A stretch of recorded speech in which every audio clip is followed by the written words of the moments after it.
Hello, everyone, and welcome to another edition of Mormon Stories Podcast. I'm your host, John DeLynn. It's April 23rd, 2025, and Margie and I are super stoked for today's interview. Is that right, Margie? Absolutely. As many of you know, we at Mormon Stories Podcast, bizarrely, over half of our viewers and listeners have never been Mormon. So we've been trying to feature Never-Mormons on Mormon Stories Podcast. We want to do more. So apply if you are a Never-Mormon and want to be on the show. But today, in her own words, we possibly have the neverest Never-Mo that we've ever had on Mormon Stories. Is that right, KB? I think so, and I carry that mantle very proudly. KB is a freelance journalist and a screenwriter. She lives in New York City-ish. She has written for the New York Times. She's written for Vogue Magazine. She currently writes for Elle Decor. And she is freakishly, as she might say, into Mormons, as awkward as that might sound. Did I go too far? We haven't figured out how else to say it, but hopefully over the course of this conversation, we can have an identity for us Never-Mormons who need a life. But she's never really been, not only never been Mormon, never been married to a Mormon. She has no Mormon kids, no Mormon extended family or in-laws, never lived in Utah, and has never been really a member of a high demand religion. So why would this fascinating, thoughtful human be like a Mormon Stories super fan? And I don't want to overstate that. is that? No, I'm enthralled just hearing you say this is John DeLynn. Welcome to another edition of Mormon Stories. I'm like, So.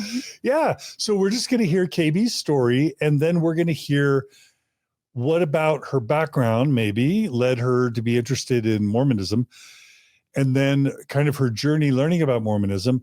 And as I just like to always note, some of my favorite Mormon Stories podcast episodes are with Michael Coe, the late Yale anthropologist who's really into the Book of Mormon, or Robert Rittner, the late Egyptologist who's really into the Book of Abraham.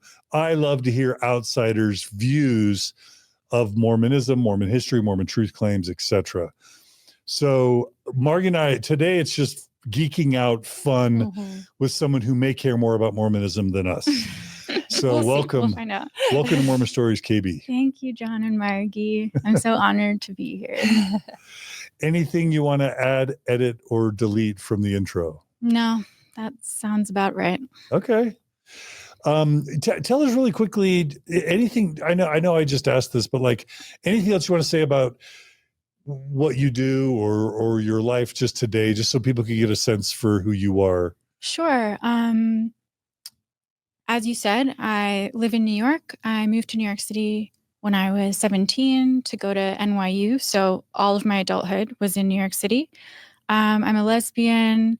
I'm married, and I'm just fascinated by all kinds of narratives about, I guess, the ways that we process the context to which we're born, all kinds of, waking up narratives, even if it's waking up to your personal style and fashion or, what kind of things you want in your home. So much of these aesthetic cues are about your personal identity. Who am I? What does this mean? So there's a thread of connection. But otherwise, my interest in Mormons has been 2 decades. It's freakish. We'll find out what the people think. Maybe I'll make some friends who share this proclivity. And she's auditioning to be a regular panelist on Mormon Stories. Yeah, so shout me out, hype me up. We're going to make this a fun one. Really quickly, so Elle Decor is that a branch of Elle Magazine? I guess so. It's their interior magazine. So I've just finished my second assignment for them. But you write personal pieces, not about interior design, right? Oh yeah, I write about interior design. Okay. That's one of my several clients. I've written about fashion. I've interviewed a lot of different artists and cultural figures, worked in advertising with all kinds of, fascinating public figures selling who knows what. So that's kind of the. But this experience, then, it sounds like you've interviewed people. Have you been interviewed before yourself? Not that I can recall, I've been interviewed for like, what's in your closet, but not, nothing like this about my personal story whatsoever. No. So you're a fashion maven. Is that what you're saying? I think fashion for me was a portal into identity. It's this like surface impression that you get of people. You can say a lot just in like these impressions, the way that we like hold our bodies and feel in our clothing. I mean, let's just get into it. Like thinking about garments and like what significance that has for even how Mormon women especially end up feeling within their bodies in the world, even your temperature. Like all of that comes from fashion, and clothing can be really controlling, liberating. So that's like how it kicked off. Interesting. Yeah. So the interface between clothing and fashion and identity, design and identity. Yeah. Ooh. Yeah, that's very really cool. Some good stuff. It's really interesting. All right. Well, I can't really say, where did your Mormon story begin? It doesn't. So it starts here. And I can't ask about your pioneer ancestry. No, but I went to the Pioneer Memorial Museum in Salt Lake City. For Never-Mormons, that's this museum with a lot of incredible artifacts that Mormons have donated from their pioneer ancestors. But it's essentially just a massive multi-floor archive of all of these artifacts and objects and like aprons and Joseph Smith's hair. And they're all just in these cases. And you just kind of endlessly look at all of these items and beautiful handcraft. And anyway, so now I feel that I too am a pioneer. That's what it took. Well, if you have Jewish ancestry, then you kind of are like more of the chosen than even the Mormons. So 100%, you're like, and it's widely known we made our way to America to kick off this whole shebang. So you might be more Mormon than we are. So yes. In fact, you're who the Book of Mormon was written for. 100%. It feels that way. Have you read it yet? I have. The whole thing? Not the whole thing. No, it's really dense. So there's a promise in Moroni 10:4. Yes. If you read it with a sincere heart, you can ask if it's true. Actually, you can ask if it's not true, is what it says. Right. So, you haven't done that yet. Have I asked if it's true? Yeah. In my heart, I don't know. I'm still considering. I've talked to some active LDS this week, and it's been insightful, fascinating. I can't say I think it's true, but well, the Spirit will do what the Spirit will do. We'll see. So, so let's talk about your upbringing. So Sure. where does your story begin? Yeah. Well, first I want to say that, I think a lot from the outsider perspective of what I can get, through media has been packaged as entertainment. And I just want to acknowledge, coming on as an outsider, that this is people's entire belief system, their faith, such a core part of identity, whether they're secular Mormon or not. And so, I just want to be mindful that as much as so much of this is entertaining and I want us to have a laugh, I mean no disrespect. And if you listen to this and you feel that I don't know what I'm talking about, like I don't. That's the gag. That's why we're here. So I don't know. And yeah. You're saying we're not your zoo, basically, to look at. Like it's not, my fishbowl. I don't want to come across that way. It's just been a fascinating thread that's like illuminated a lot for me personally. And hopefully people will feel that there's so much intrinsic value in their journey and the things they share here. Yeah. I think Mormons are low-key narcissistic in the sense that they love to be talked about. So interesting. Yeah, the fact, I think even Orthodox Mormons would be into somebody being into them. Yeah. Right? As long as they feel like they're being respected, right? 100%. So that makes sense. I mean, the one true church. So well, the true Israelites, really. I mean, 100%. the chosen people of God is who we think we are. Right. So it's worth a gander. My story, I was born in Connecticut and moved to Maryland when I was 6. My mom was from there originally, from Baltimore. I have to say, Dave Portnoy says Connecticut has the best pizza in the world. Is that true? Do you know? I mean, sure, I've had it. Yeah. You've been to New Haven? Yes. I was born in Yale New Haven Hospital, actually. So have you had I guess you won't remember if you had pizza. No, I've had the pizza. It's good. I prefer thin crust pizza, frankly. So, Did you know Karen Carpenter grew up in New Haven? Yeah. I mean, sadly, she died from an eating disorder. So I don't know if she liked the pizza there. That's so dark. That was like, we went from pizza to Karen Carpenter. So I just was like, oh my gosh. So yeah, I didn't have a religious upbringing. My parents were from two separate religions. My mother was raised Catholic, and observant. You know, she received communion. I actually don't know that they were attending church regularly and not practicing in a way that I was observing her, you know, having any kind of relationship or regular attendance. No rituals or traditions that you observed? You know, like Christmas rituals, Easter, but it's not like we were going to the Stations of the Cross. Like it wasn't about Jesus from my perspective. Was she a professional, like, or stay-at-home mom? Or she was a stay-at-home mom. Okay. Yeah. So very traditional gender roles in that regard. Mm-hmm. And then my dad grew up secular Jewish. Meaning like Reform or Reconstructionist, or just No, like a very much assimilated Jews. My great-grandfather or great-great-grandfather, his last name was Cohen, actually, which is like the most Jewish name. And he changed his name to his middle name, which is Bernard, because of anti-Semitism. He was in like the liquor import business or something in New York City. So there was definitely a lot of assimilation. And my dad grew up on the main line of Philadelphia, which is extremely waspy.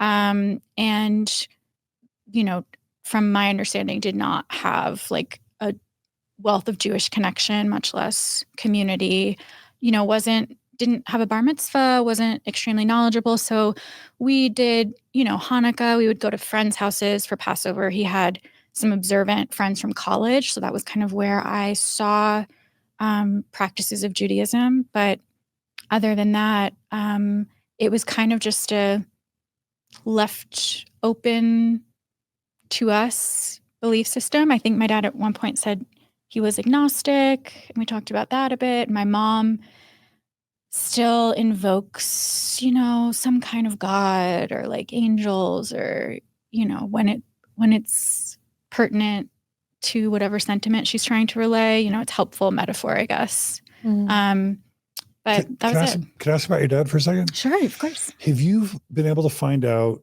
number one, when in your father's ancestry line, people kind of stopped being observant? And if so, why?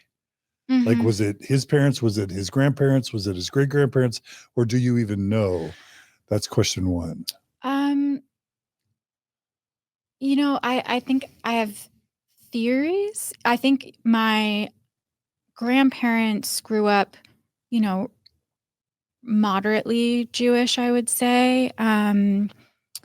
So probably like their generation they started assimilating. I think World War II obviously had an impact. My Jewish grandfather was in the Navy in World War II. But before that, the family, they'd already changed their name. You know, I think there was this desire to be American. And at the time, that was not, you know, being Jewish, or they didn't find that way to it.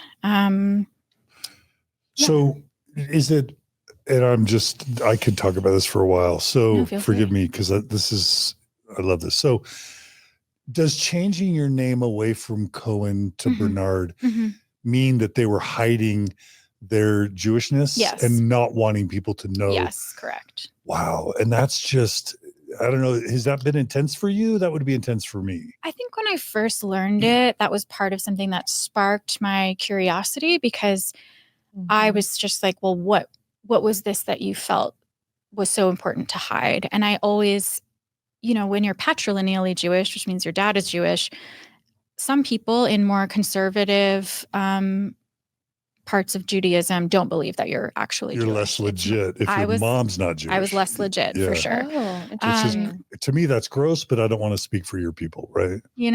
So I internalized that for a second, though. Yeah. And I think to me, I was like, well, my family was Jews for thousands of years. They took a lot of intention to practice these rituals, to preserve them. And I thought it was sort of sad that it was going to die out with my family, because my dad married a Catholic woman. He has one brother.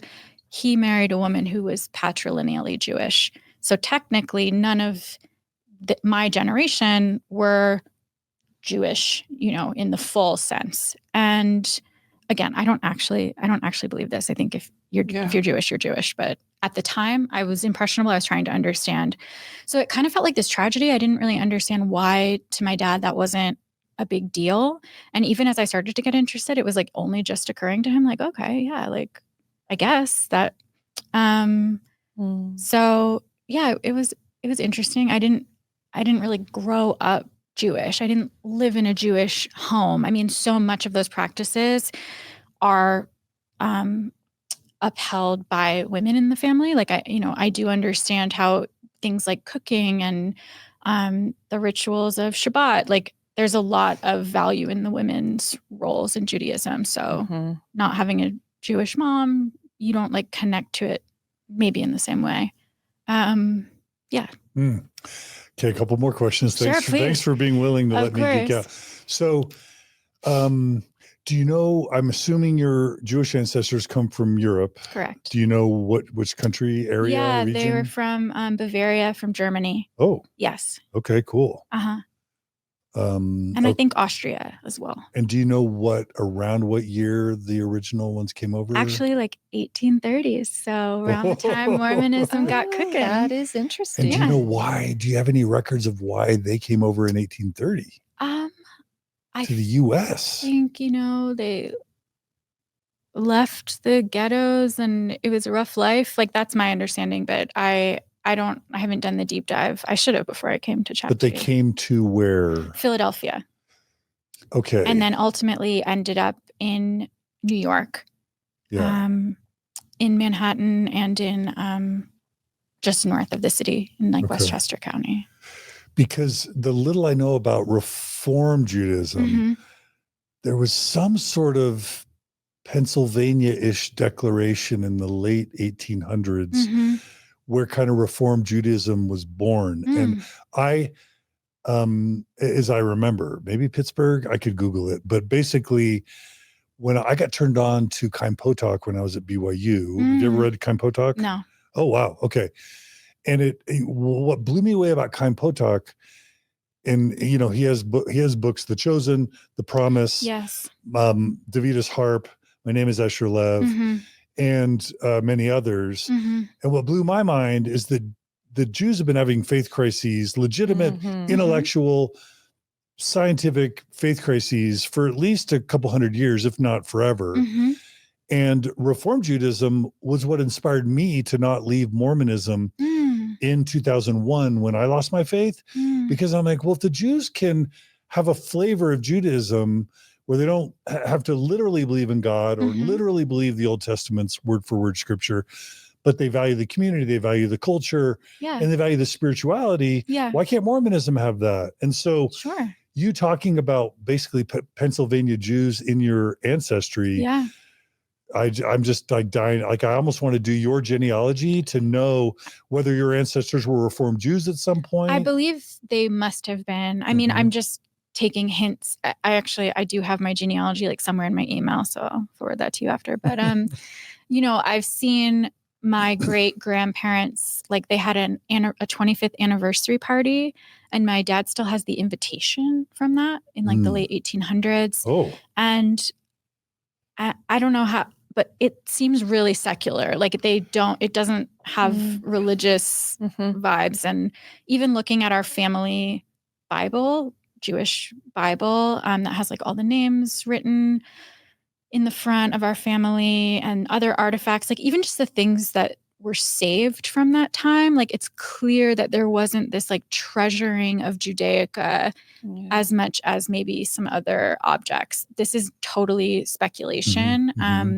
But it seemed like they were keen on assimilating. And you're right. I mean, there's such an intellectual rigor that's like part of Jewish culture and questioning, and that questioning is really valued. And I can actually see, especially now, as like the LDS Church favors, LDS, and the concept of Mormon now also has a secular identity and culture outside of just the religion.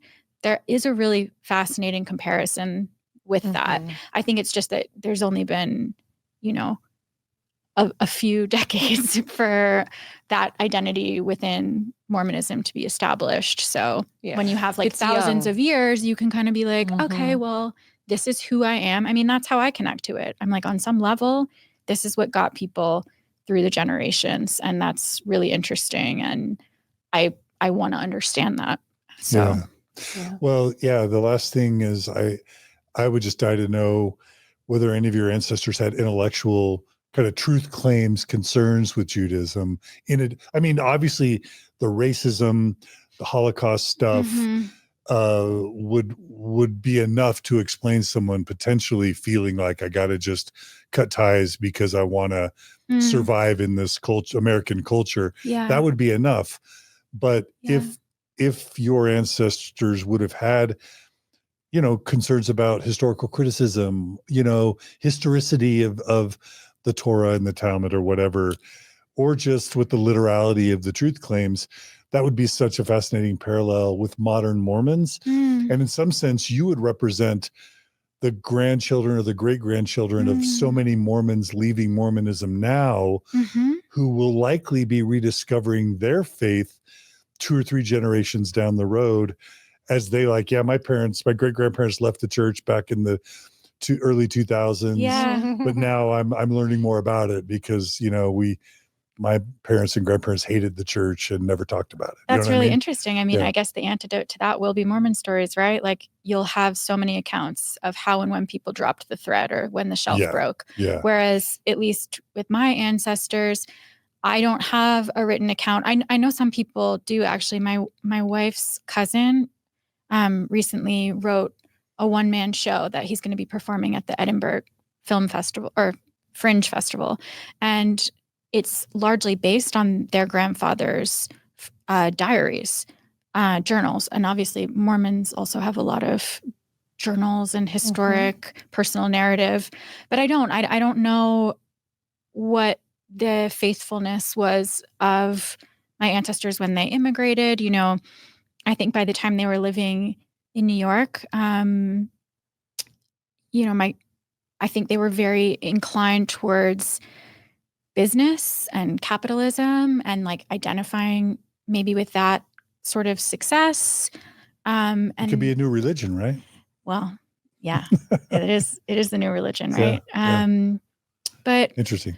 I'm not sure I don't know who dropped the ball, basically, but my grandparents were definitely secular. And in fact, like, my dad went to an Episcopal school, private school.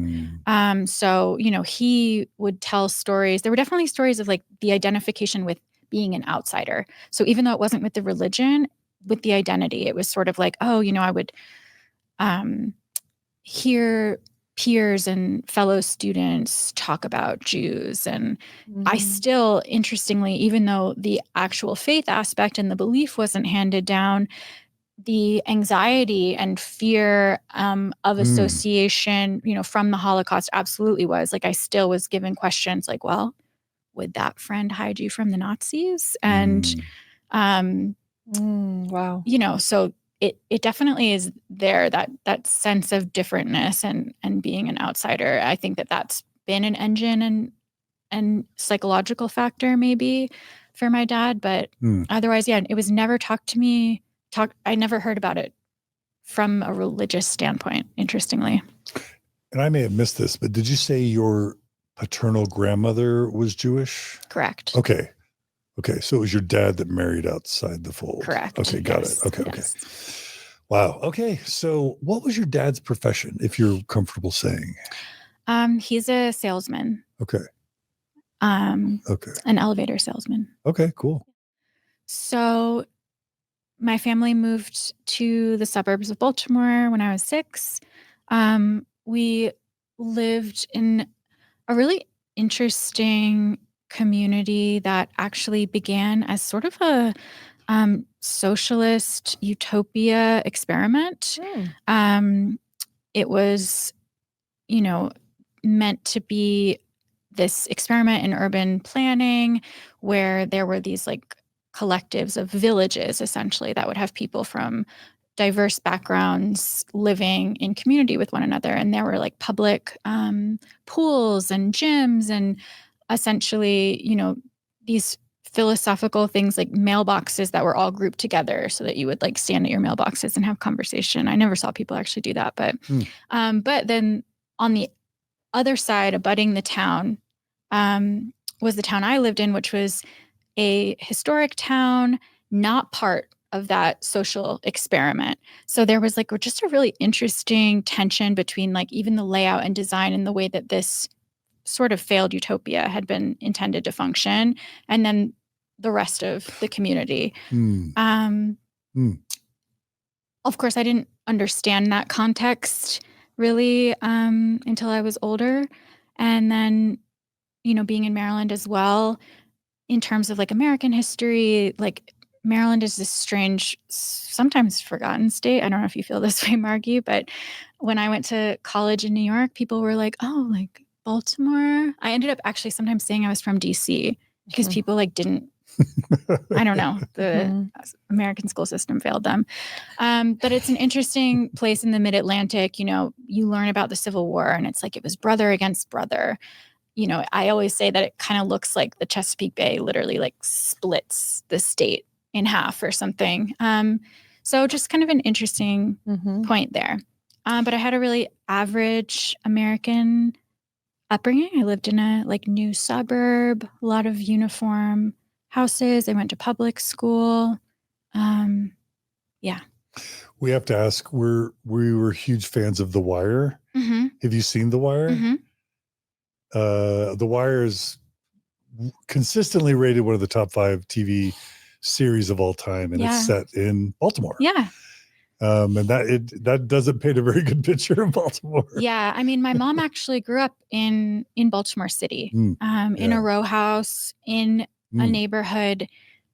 You can, see the neighborhood referenced on The Wire, and now, it's really tragic, actually, the way that the city has devolved. But so that was like an interesting thing to kind of know that my mom grew up there and that this city had taken this downturn and was seen that way. Do you get a sense that The Wire was overblown or over exaggerating? I can't really know for sure, like an order of magnitude, was it within a standard deviation of the truth, or it may. I mean, the first summer after college, I interned at the Baltimore City paper, which was a local newspaper. And one of my jobs as the intern was to keep the murder map up to date. Wow. So, this was like, it wasn't pre-internet exactly, but early days. And they would have a paper map on the wall and you would find out like what the murders were of the night before and put up pins in at the location. Multiple murders the night before. Yeah. I mean, I don't know what to say. So over the course of the semester, you could sort of see the evolution of like where the pins fall essentially. And it was fascinating too, because it would be like one block, a lot of violence, and then the next one, not. There was just clearly some failure in urban planning and policy that had created the violence in the neighborhoods. So did you feel relatively safe growing up? I wasn't in Baltimore City. So I mean, I was in, I like when you watch someone in the suburbs on TV, like it felt like that. So you felt super safe.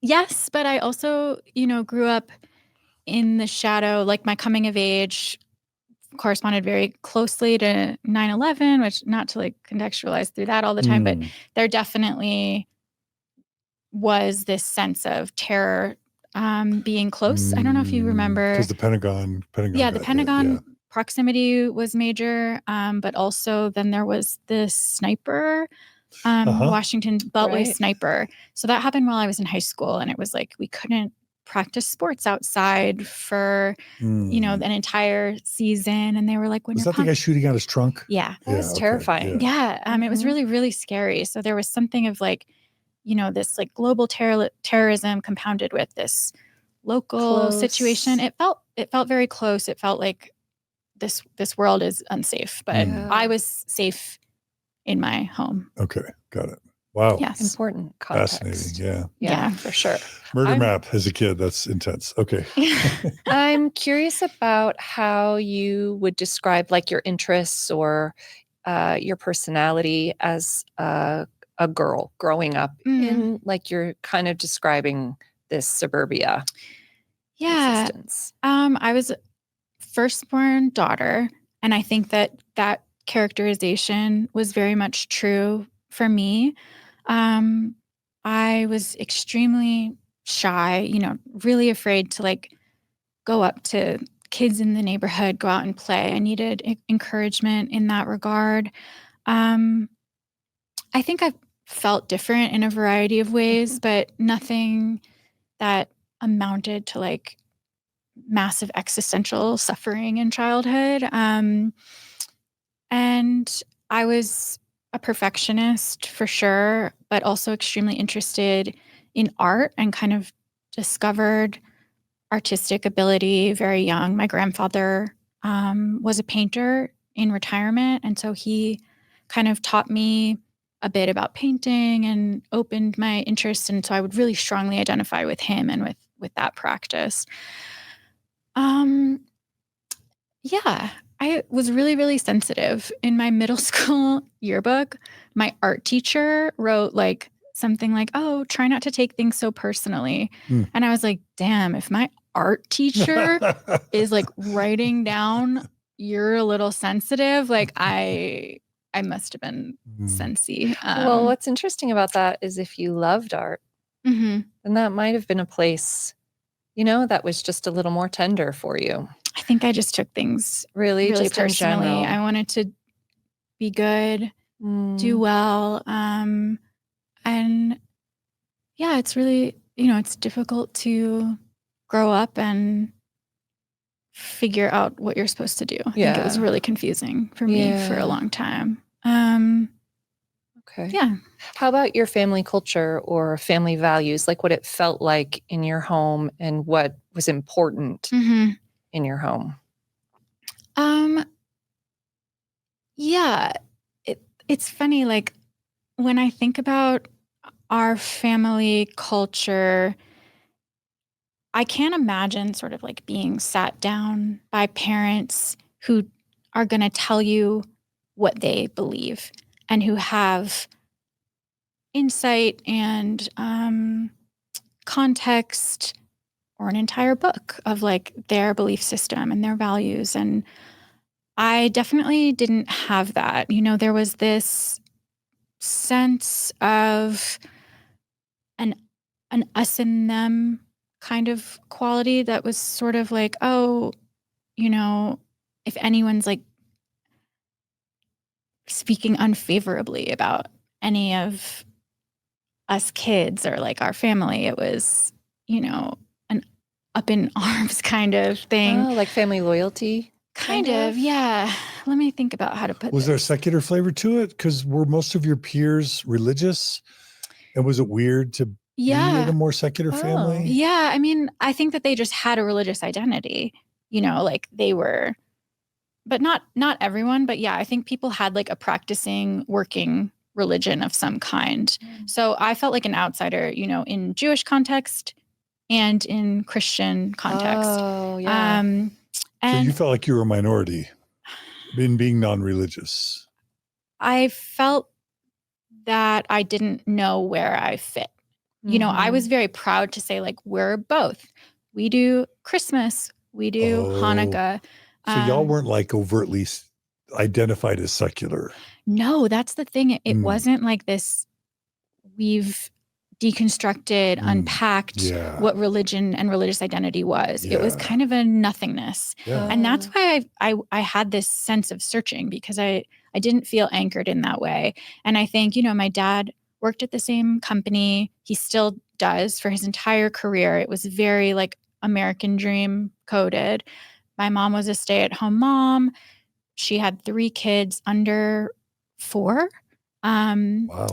And that's kind of Catholic. Yeah, right. And so that was kind of this traditional situation, but I didn't get the sense that that traditional American dream felt good for them. Like, I don't think that it felt, there was a lot of conflict and confusion in my family dynamics and day to day. So I just wasn't clear on like how one was to behave, like what the ethical implications of behavior were, how to take accountability for things. It didn't feel like there was a lot to hold on to aside from, do your best, work, here's what people think of us, and, they're wrong, or, kind of these people aren't good. It was, like almost paranoia for like how outside people were seeing, and I don't know. Kind of threat. Right? Yeah, a little bit of an ontological insecurity. Yeah, just if you don't mind, like one of the aha moments I had in Mormon Stories, as I started going around and doing workshops and retreats, I would always have people introduce themselves. And inevitably in a group of at least 30, you would always have the pioneer Mormons tell their story. Right. But you'd always have like 1 out of 20 that were like, oh yeah, I grew up in a home that wasn't religious, and my parents were hippies, or my parents were secular. And when I got to those teen years, I felt no identity. I felt lost. I felt like a sense of longing. And then I met this cute Mormon family, or I met the missionaries, and then they gave me a theological or doctrinal sort of whatever, or I loved the youth group, or I loved the girl that I was dating. Right. And that sucked me in. And what it made me just stop and go, oh crap, like so many of us ex-Mormons who have left Mormonism are like, we got to get our kids out, because if we don't get our kids out, they're going to be brainwashed with secularism and morality and patriarchy and all the bad things. So let's get them out, and then they'll just flourish and they'll be great because they weren't raised in a cult, Yeah. But then there's the other side of that, where when kids aren't raised with anything, sometimes that creates a vacuum that becomes a vacuum that needs to be filled by something. I've often thought about this. You won't be surprised. Like, had I met a really good friend who was Mormon, would it have appealed? But the thing is I did have a close friend who was an evangelical Christian, some non-denominational Baptist adjacent something. And it didn't click. Yeah. I went to church with her once, and everyone was like writing down what, things from the Bible were being talked about. And I was just like, is everyone like at a PhD level of like intellectual engagement with this ancient text that like I just don't know? Come to find, like, no, the middle schoolers were not like really getting the message. And it just felt kind of creepy to me, honestly. She brought me once to a Starbucks to meet with a youth group leader or something. And I had no idea what was going on. I didn't know I was going to be, like this woman ended up telling the story of how she found Christ. And she wrote out a timeline for me. And she was like, here I was, as a teenager, and I got into drugs and blah, blah. And then I, found Christ. And I was just like, why is she telling me this? Like, what is this? I don't need Jesus, or like this idea of like, then I was saved and I was suffering before. I didn't think of myself as suffering, even though now in retrospect, I'm like, ugh, like there was a lot of pain and anxiety and like stifling need to perform, but I didn't see any appeal in religion when it was laid out to me like that. Even like going to a dance that my friend invited me to at the church, I didn't feel like drawn in. So I think I could have, and I didn't. Like, it was too obviously presented, if they're like, okay, here's this religion where, we have Christ and here's one where we don't, whatever you want. It's kind of hard to then believe that there's like one story that must be the ultimate truth. Yeah, I can see that. Mm-hmm. Can I ask you a little bit more about you've kind of described yourself a little bit as a girl, being shy, perfectionistic, sensitive. And then you also kind of said that you were a seeker. Mm-hmm. Do you want to explain, like, how did that show up as a girl? What does that mean? And even if you want to kind of expound as you grew up a little bit, but when you say that, what do you mean by that? Yeah. I think there was something innate. My parents weren't big on reading. Like, my dad would read James Bond books. My mom wasn't really a reader. So there was a bookshelf in our house in the basement, like in our unfinished basement. Otherwise, no bookshelf, aside in our rooms, like our kids' books. And we were read to. So it's not like a literacy thing. It just was more of a level of curiosity. But I would go down to the bookshelf, and it had a lot of my dad's books from, I guess, college, his life before. And so in my mind, I was like trying to understand, this desire for knowledge. And I would like take out these books and read them alone. I remember I took The Catcher in the Rye off the shelf when I was maybe in like 5th grade. And I read that whole book, and my dad was like, why do you, what? So I think I just wanted to know, was just drawn to things. And yeah, I think I did maybe want like an organizing principle for life. I mean, the organizing principle ended up being shame, but I was looking for maybe. Wait, how does another structure? How does someone raised secular absorb shame? Because we in high demand religions kind of think we have a monopoly on that. Mm-hmm. If you want to share. Yeah, I mean, I think the lack of logic in itself can create shame, because then when things feel confusing, it's on you. So it's like, I'm the one who's confused in this situation. I would, witness problematic behavior or be on the receiving end of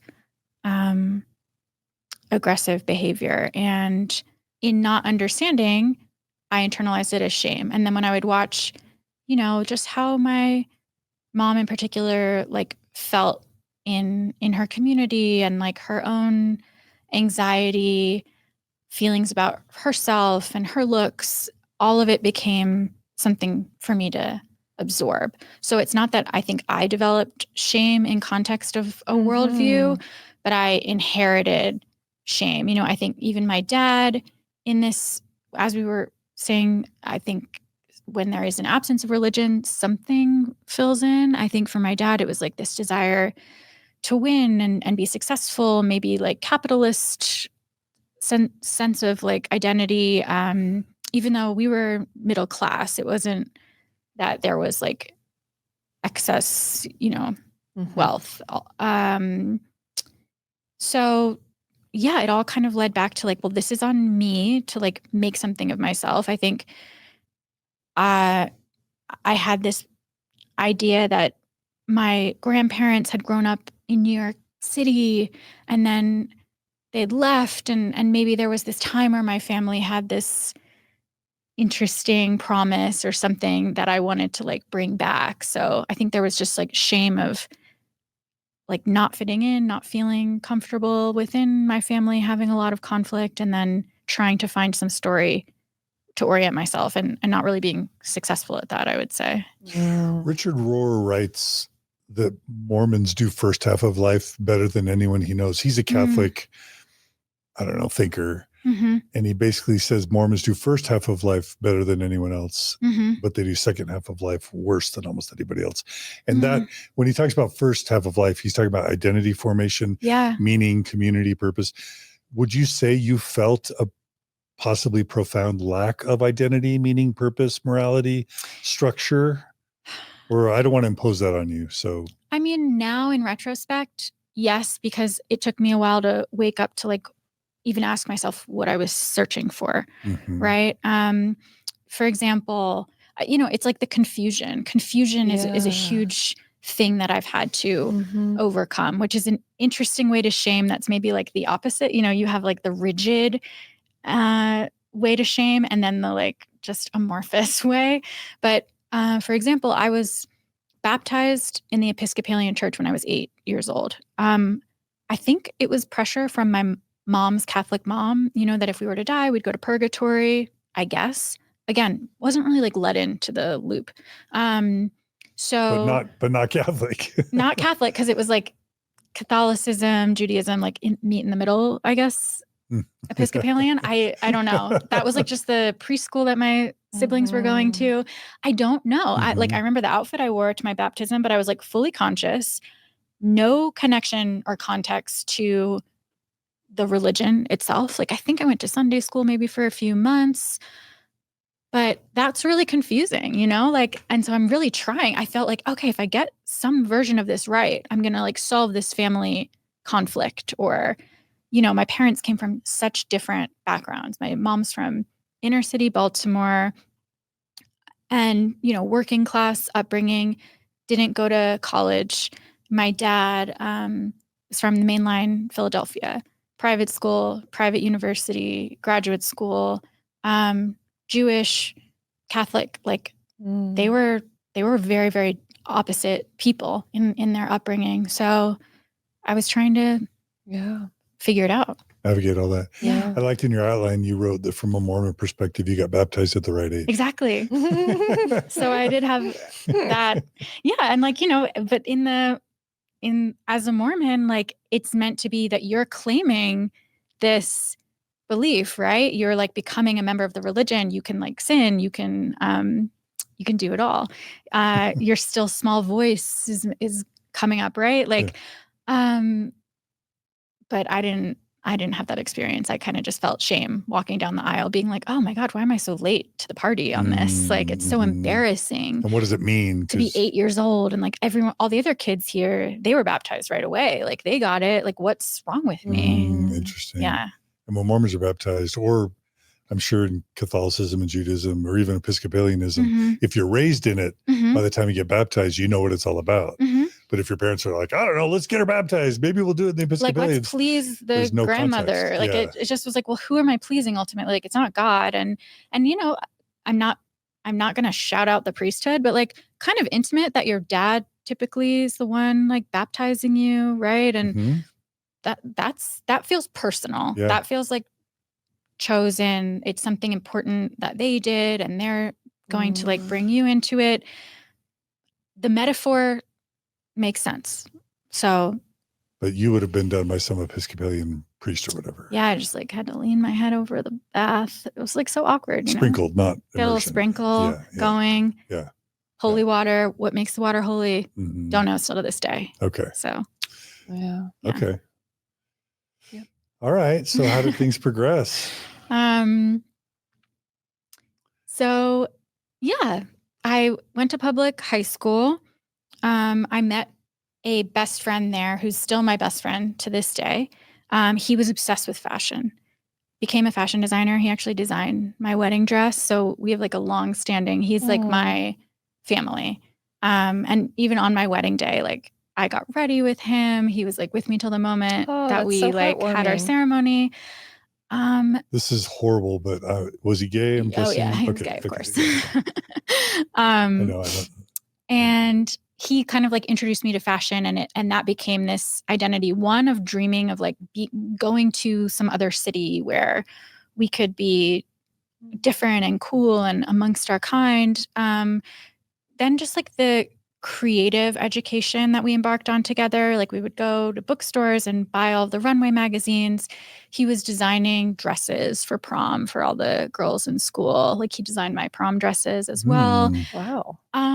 Did he end up going to like college? Like, as a he went to designer? fashion school. Okay, And now he, is a a creative director actually for a major brand in New York. Lives in Paris with his husband, like lived the dream. And at the time, I didn't want to be a designer, but I was like, oh, I'm going to be the editor of Vogue. And so we both, I ultimately did end up working at Vogue. Like we did it. We were very passionate, and focused teens. When did this friendship start? He's a year younger than me. So my sophomore year of high school. Wow. Isn't that something? That's super cool. Yeah. Super cool. So that sort of became, I liked to experiment with clothes. We would go thrifting. These were like the golden days of thrifting, where you could just like pluck some Oscar de la Renta for $2. And I learned a lot about it. Like I learned about materials, fit, silhouettes, and just having, I think, this medium through which I could like express things about myself or understand the way things went together. It felt really like safe and cohesive, even though I would have like literal teachers, making fun of what I was wearing and like calling me out for wearing flip-flops and leg warmers. That truly was a look. But so yeah, fashion. We're talking Flashdance leg warmers. Yeah. I don't know. Really quickly, do you feel comfortable talking about your awareness around your sexuality and when that emerged? Yeah, sure. Whether was that during high school or before or after? No, I don't know how to explain. It's such a like generation gap now. Like I don't know how to convey that. Like I didn't think women could be gay. It didn't occur to me. And like now in retrospect, I can look back and remember these like Ring of Keys moments, to refer to the Fun Home musical. I don't know if you guys have seen that, but this idea of like awakening, you see someone who kind of looks like a projection of like who you might be in the future, and you don't really know what it is, but it's like a gender identity, it's a stature, clothes. So I definitely had like encounters. I would have, sometimes like strange conflict and in relationships with women, particularly maybe like mentor figures. And then in college, that was kind of when I first gained awareness. But it was one of those things where I was like aware and then kind of shoved it down somewhere. I was like, I'm going to deal with this later. It was like a conscious thing of like, I'll think about this another time. I'm busy. And then I didn't come out actually until I was in my 20s. I was 25. So it felt very late at the time. Now I don't see it that way. But I definitely had this moment of like, how could I have not fully known this about myself? Why? I felt a lot of shame about the lateness, I think, of coming out. But in high school, I didn't understand the enthusiasm with which my peers were like talking about boys or like their sexual experiences. Like I would just go like cold with kind of like horror in those encounters. So to me, they were kind of like a way of having social currency. So yeah. Do you know if your parents would have been just generally LGBT affirming during your late adolescence? They would not have. Have been affirming?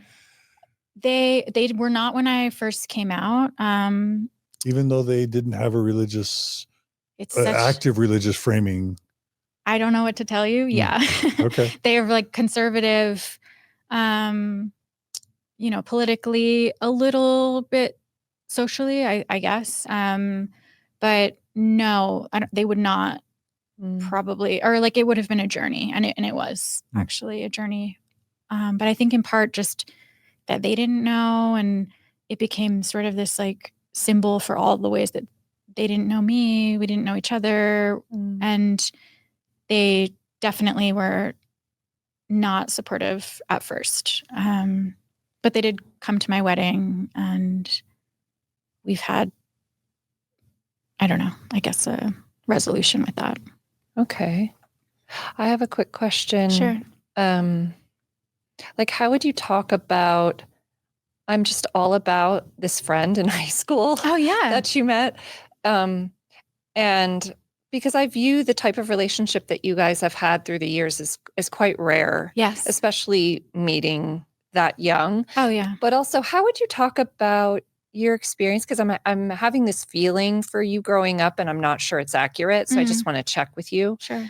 But you've mentioned kind of feeling a sense of being different, feeling different, having definitely large threats, like growing up with kind of this reminder of larger, like the world can be dangerous and unpredictable.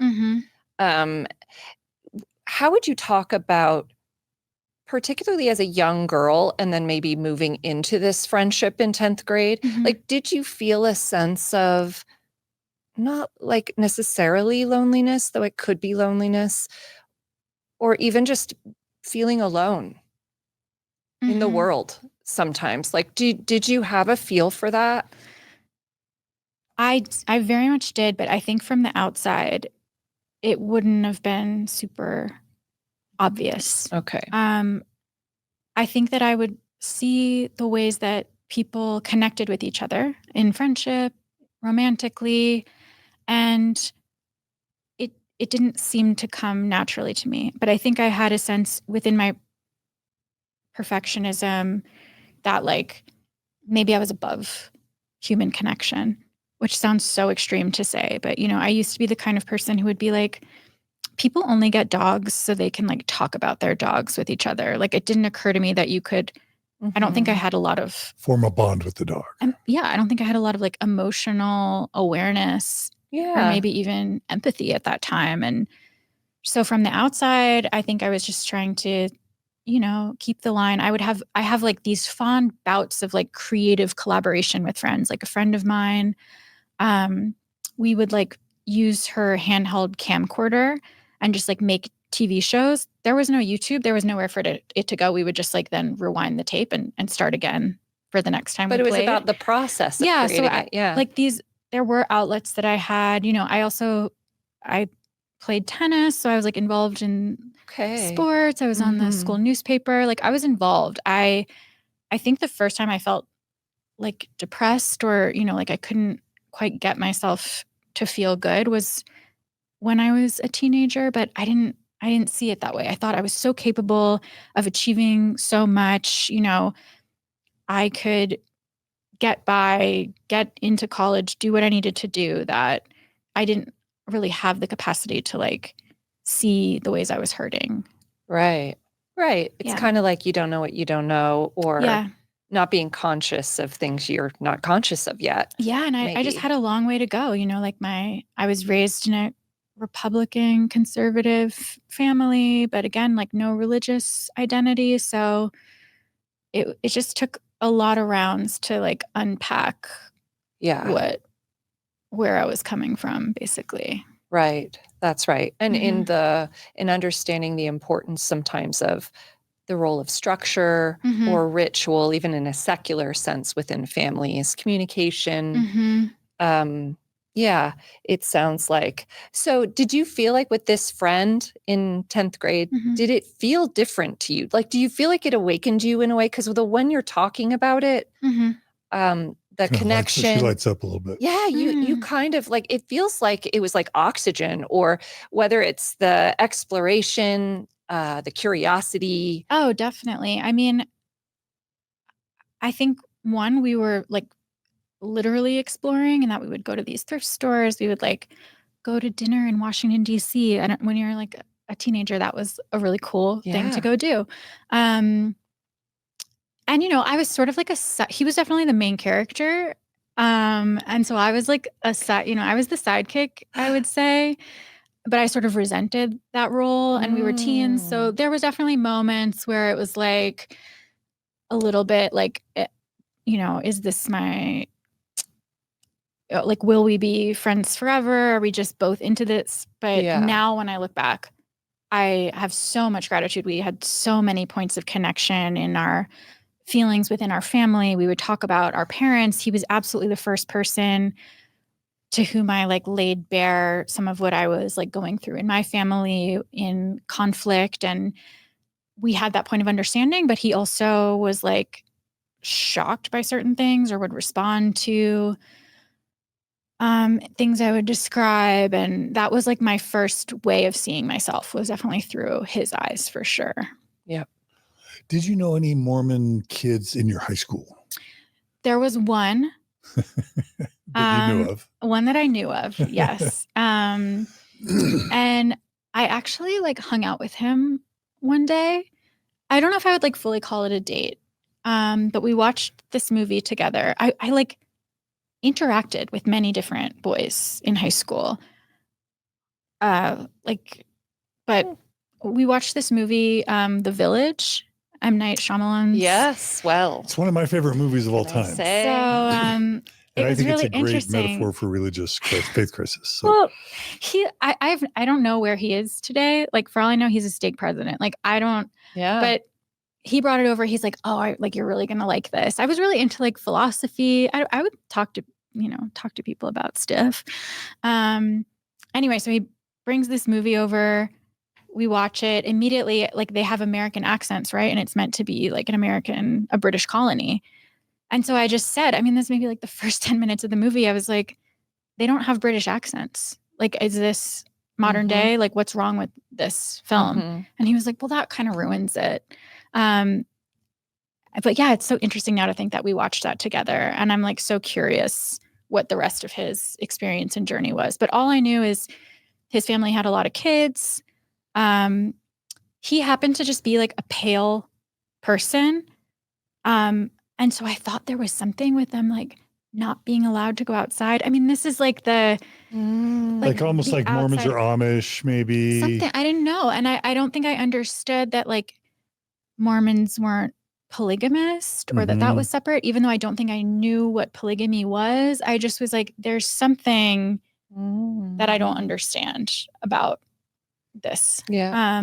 This would have been pre Book of Mormon musical. Yeah. And this Pre South probably Park was episode. pre-South Park episode. Yeah. Maybe. Well, but Big Love. You mentioned Big Love. Right. I didn't watch Big Love till college. So it Okay, had already okay. been a few seasons. So yeah, you would have had very little. This was my first, I had no bearings, yeah. context whatsoever. Yeah. I can't remember the year that Elizabeth Smart was kidnapped. That was sometime when I think I'm her same age. So that was around that time. And so I think I was aware of Mormons like through that situation. I mean, just I remember how like clean and well presenting her family was. And on the news, they kept saying like, they're Mormons, they're Mormons, they're Mormons. And I was like, what does that mean? But also the fact that then ultimately when they found her, this man who had become a religious zealot. Brian David Mitchell. Yes. Like I had no idea. Now I understand like how he like fell into that religious psychosis, not to say he wasn't accountable and a horrible criminal, but at the time it was just like, where are folks like putting on veils and going up to the mountains thinking they're going to be close to God or something? Like that was the first I think heard of that. Like religious extremism in my mind was Al-Qaeda and that's it. In America, we don't have religious extremism in my 2003 brain. But he was also a polygamist, you know? Yes. Yeah. Yeah. So it was like floating. I was curious for sure. And then the South Park episode came out and I watched that. I wasn't even like a big fan of South Park at the time, but my little brother really liked it, of course. And I would be like, I always really disliked offensive language and cursing and violence. But I watched this Mormon episode and it was just so fascinating to me and so funny. I think I'd never heard any of it. And they lay it bare, you know, they're like, oh yeah, he like looked at and read the plates and hats. And like, the song is like, dum, dum, dum, dum, dum. Like, so to me, I was like, okay, the story of this is that it's dumb. That was my first impression. That's the first storytelling that I got. So And that came out in 2003. So it would have been 2 years before your high school graduation. Yes. Yeah. Well, I don't know when you saw it, but I think around like after, but around the time. So Mormons are dumb. Mormons are polygamists. Mormons are weird. Yeah, it's so sad. I don't mean it, but like, abduction. Someone got abducted. Dumb. But also clean cut. But then, you know, I think there's a lot of nuance in the South Park episode too, where like the family is just so incredibly happy. And they're like, okay, Stan, like, let's play a game. And I was interested in that as well. Like, wait, was Stan the Jewish? Is it Stan or Kyle that's Jewish on South Park? Oh, maybe. I don't remember. One of them is. One of them's Jewish. I wonder if you identified with the Jewish kid, No. secular Jewish kid on South Park. No, I just wasn't. Like his family was more Jewish than mine, probably. Yeah, that's true. But I really wanted it, like I wanted to understand. Yeah, so I was curious. It stuck in my mind for sure. I thought it was a really great episode, and it got me really interested in South Park, just how short the episodes were, but how much storytelling there was. Would you have caught the Scientology Tom Cruise come out of the closet episode on South Park, or no? Did you miss that? Yeah, I definitely watched that. I don't know where in the, but before college, I would say, yes. I think South Park recruited a lot of people into cult awareness, I think. I think so. That sounds about right. Because I think at least in like extreme subcultures, that was always such an amazing touch point for conflict, right? Like if you have this very seemingly boring small town in Colorado, and then you have all of these like extreme subcultures that come and interact with the characters there, it just like creates these explosive moments that are really ripe. But I do think it was maybe a lot of people in the US their first time hearing about Scientology or Mormonism. Yeah. South Park has a soft heart for Mormons, like Trey and Matt, because whether it's the Book of Mormon musical or the South Park Mormon episode, the Mormons are kind, nice, intelligent people, I think. I mean, and that was my impression as well. Yeah. And that's like part of the fascination too, because again, to have only heard of the existence of Mormonism through South Park, and then to see what a popular religion it was. But then to know, okay, this story is objectively dumb. That's the whole thing. I was just like, do they know? And then if they don't know, what could it be that I don't know? Like if these people do not know this, but this is the foundation of their entire belief system, what are we capable of not seeing or understanding? Like what is buried with the plates? Wait, that's the thought you had around the time that you watched the South Park episode? That's a realization you had, would you say? It really struck me. Yes. Yeah, that's really something. It really struck me as strange.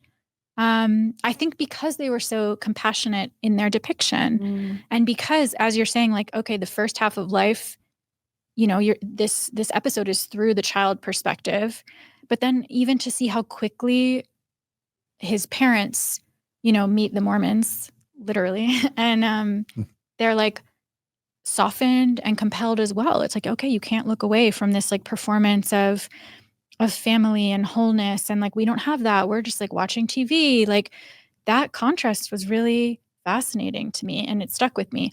Obviously, here I am.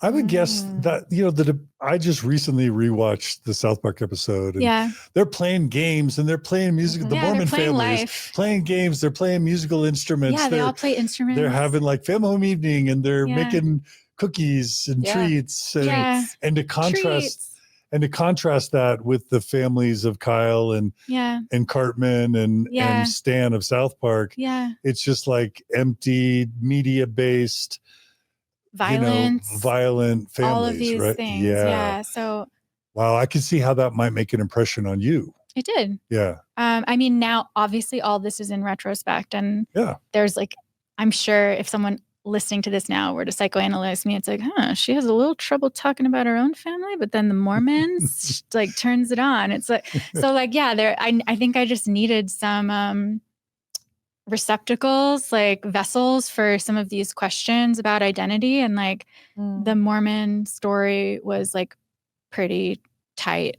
And then, it unravels. So But if part of today is to understand why your fascination with Mormonism, it's got to be a contrast between your family experience growing up, for good or bad, not to say the contrast with that and the family image that Mormons were known for and or have projected. Maybe?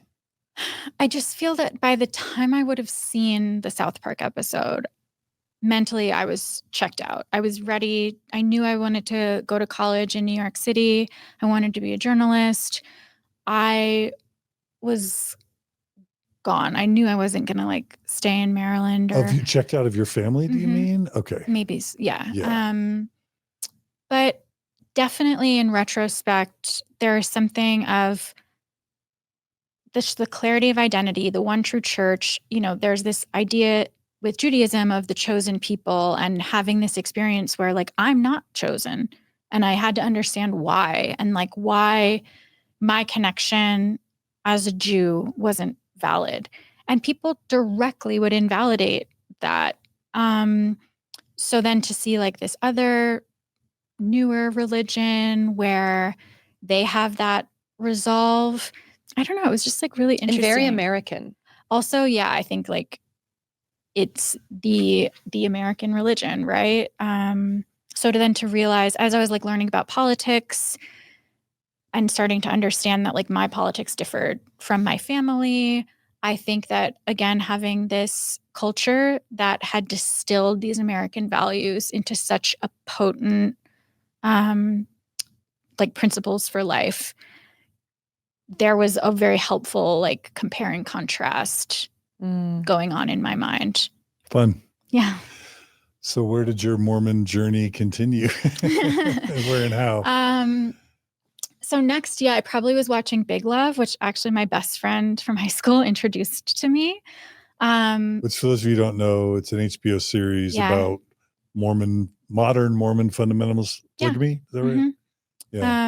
And it's like one character is from like the FLDS. And then the others, are modern fundamentalists. So it was really interesting. I'd never understood that before. It clarified, the difference between mainstream LDS and fundamentalists.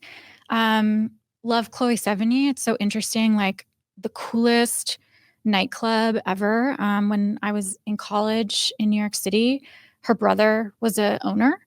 So I would like tell us who she is. Chloe Sevigny. She's a actress, very much like New York City. She was in the film Kids, and a couple other Harmony Korine films. She's a fashion icon. She's an actress, just incredibly beautiful, cool. Was she in Big Love? Yes. Okay. She one of the wives, or okay. She plays the wife from the FLDS community. The blonde. Yeah. So that was like, I don't know, it like created this link between the two worlds for me, right? Because I was like discovering her work through Big Love first. And she's like a massive cultural figure in the city. And then at night, going out, partying. I didn't really drink or anything, but I just like went out and was there. At her brother's nightclub and seeing her in person, to me, it just like threaded them in my mind because I was like getting these two sides at the same time, if that makes sense. And then, do you know, I've never seen, Margie and I, neither of us have seen Big Love. Oh, really? Yeah. Why not? You just like, I'm so like, it's just this year that Margie and I have been able to like see Game of Thrones. We tried Breaking Bad. We backslid to Better Call Saul. Like we have had such upbringing of no swearing, no nudity, no, violence. Like, and it's exaggerating because I would have seen violent or sexual movies historically, but sure. I guess the level of violence or nudity or sexuality or whatever, it always felt coarse to me. Like we tried Game of Thrones like 4 or 5 times before and we had to watch like 6 episodes before we could like finally get into it, just because the sensibility of like a Big Love or what was the mafia gangster HBO series? Like Sopranos? Yeah, Sopranos. Like any of that stuff is just clashes with classic Mormon moral sensibilities. Totally. So I would have tried to see Big Love as an ex-Mormon early on and just like, oh, this feels yucky to me. So then I just wouldn't. Margie, I don't want to speak for you. Yeah, I'm kind of different that way. And by the way, we love Game of Thrones and we love The Wire. So, And I love Better Call Saul. I do too. Yeah. I love it. Yeah. So, we've come a long way, baby. Yeah. But also, I feel like for me, weren't we in Logan when Big Love came out? I'm trying to remember Probably. where we were, but 2004. I think for me, we had just moved to Utah, if I'm remembering kind of contextually when it came out. And I think for me at that point, already faith journeying away from, and I living in Utah and living in kind of a more insular, I would say, place in Utah, largely Mormon. I did not want to watch Mormon entertainment at that point. Like, if anything, I was trying to remind myself that actually the world was large. And some of those things that actually I grew up with, like more of my childhood had given me. So I think that was more my reasoning, is just sort of, I live Mormonism. Why do I want to actually now watch it too? Yeah. That makes perfect sense. Yeah. I mean, and my least favorite parts of that show are the violence, and, I think just for your nervous system, watching Game of Thrones is really intense. Yeah. It's really like, why do I want to see intense. this? Yeah. But you liked Big Love. And was it the Mormon stuff? Yeah. Okay. Like I liked the family drama part of it much more than, when they're like having these political conflicts. I haven't watched it in quite some time, but I know there's like violence between the family at Short Creek, they call it, and the family that are the protagonists. And then in college, I read Under the Banner of Heaven. And that was kind of my breakthrough. What made you read that? Had you read Krakauer before? Like Into Thin Air? Or? I can't remember. Okay. I may have read it. You're at NYU. That's a big jump, by the way. Yeah. And I imagine your parents might not have been able to afford NYU if you were suburbs, middle-class Baltimore. I was really fortunate in that I had a family member who helped them, like my grandfather. But no, I mean, this is like some of the, I think, angle on like their middle-class American experience is it's like not poor enough to like be helped ever, but not wealthy enough that like things like this are easy. So it's like this forgotten area. But did you see going to New York as kind of going back to your roots a little bit? A little. I mean, it was definitely some like fantasy concept in my mind that like my family had left New York, but I was going to like go back and reclaim the family name. Like, and there's something where my great-great-grandfather, the one who changed his name, his family, actually, I think that was my grandfather's side. Someone had like made a lot of money, and then the next generation like lost it all. So there was this sort of like lost fortune or like something. And that wasn't like close to my upbringing or anything I even witnessed. But I think I had this idea that I was of New York or something. I mean, New York is its own cult, right? Like this own idea of how to be an interesting, right, chosen person. And it's also just a really, for me, when I visit, it's full of energy. It's very creative. Oh, yeah. I feel like you have this sense of just so many different people. Oh, definitely. It's melting pot. Yeah, right. In a way, it's like, just try to stand out. Like, how would you do that? Oh, totally. And people, leave their family of origin and come and find their chosen family. Right. All of that is also very, very true and extremely valuable. There's some lore there. Yeah. About New York City. It's also the birthplace of Mormonism. 100%. So in many ways you were. So it was all connected. Yeah. So I read Under the Banner of Heaven. Oh my gosh. I think my roommate read it first. She was in fashion design school as well. So were you in? No. I was going to ask what you studied. I studied journalism and art history. So journalism and art history. Yeah, we weren't at the same school. We ended up rooming together. This was my senior year. Okay. And she was from the Midwest and had grown up a Christian and was processing a lot of that in like designing her collection. So she was doing this collection about like biblical apocalypse and like apocalyptic prophecy. And it was like these like exploded shoulders meant to be like meteorites. And we just like got into it together. And she's also still one of my best friends. And I believe she read it first and then I read it. And yeah, that book was like the most life-changing, perspective-shifting book that I read in college, which like it wasn't assigned. I just picked it up. How so for you? I didn't know that's how America was created out here. I didn't know. Like no one, like the Mountain Meadows Massacre, all of this violence, the way that indigenous populations were decimated and treated, like how reservations came to be created, and this claim, you know, this ancient claim on America for white colonizers. I was just like, what the hell are you talking about? Yeah. And this is America, right? I mean, that, and I was like, that's more America than any of my understanding. It was like earth shattering to learn that. Talk about like deconstruction. That's, I don't know if you feel like you got a narrative. You're saying she deconstructed America a little bit? Yeah. Like there are all sorts of deconstructions. Oh my gosh. I feel like we do through life. I'm endlessly deconstructing. Yeah. Right. And I think that was a big part of why when you were like, if you're Never-Mormon, come on. I was like, we're deconstructing. Like this is the experience of being American now. And I think we are like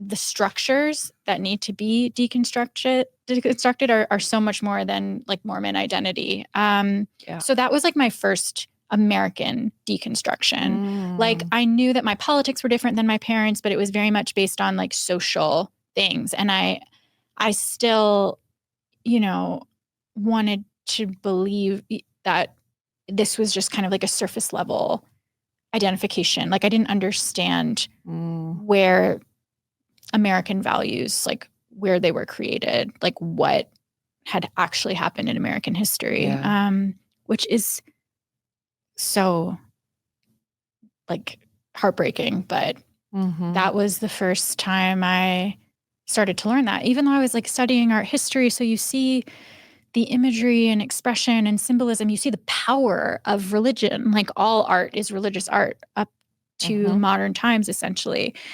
So I saw the power. I saw that people were making it, that it was funded by churches, by patriarchy, by the stories in the Bible. Like all of that felt very, very big. But then when I was understanding like, you know, hand to throat violence and how you could, you know, kill off entire populations of people in the name of God. And it wasn't in this ancient way, you know, it was contemporary. Kind of American primeval. 100%. Yeah. So that just blew my mind. I didn't know. I played Oregon Trail in elementary school. I get and it. Was like, our kids did too. We had bonnets and we got in wagons and we went west. Okay, they like went west and eat beef jerky. Right. Like, and there's even this sense of like, we were the first people there.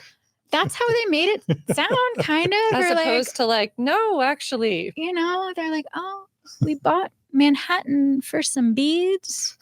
And then we hitched the wagons and made our way. And went west. Like, excuse me, what? But then for the Mormons, not only that, they're like, well, we were actually here already. And these indigenous people, they're of Satan. So it totally checks out. You mean out. The Lamanites were cursed. Correct. And given dark skin because of their wickedness. Yes. That's an American tale.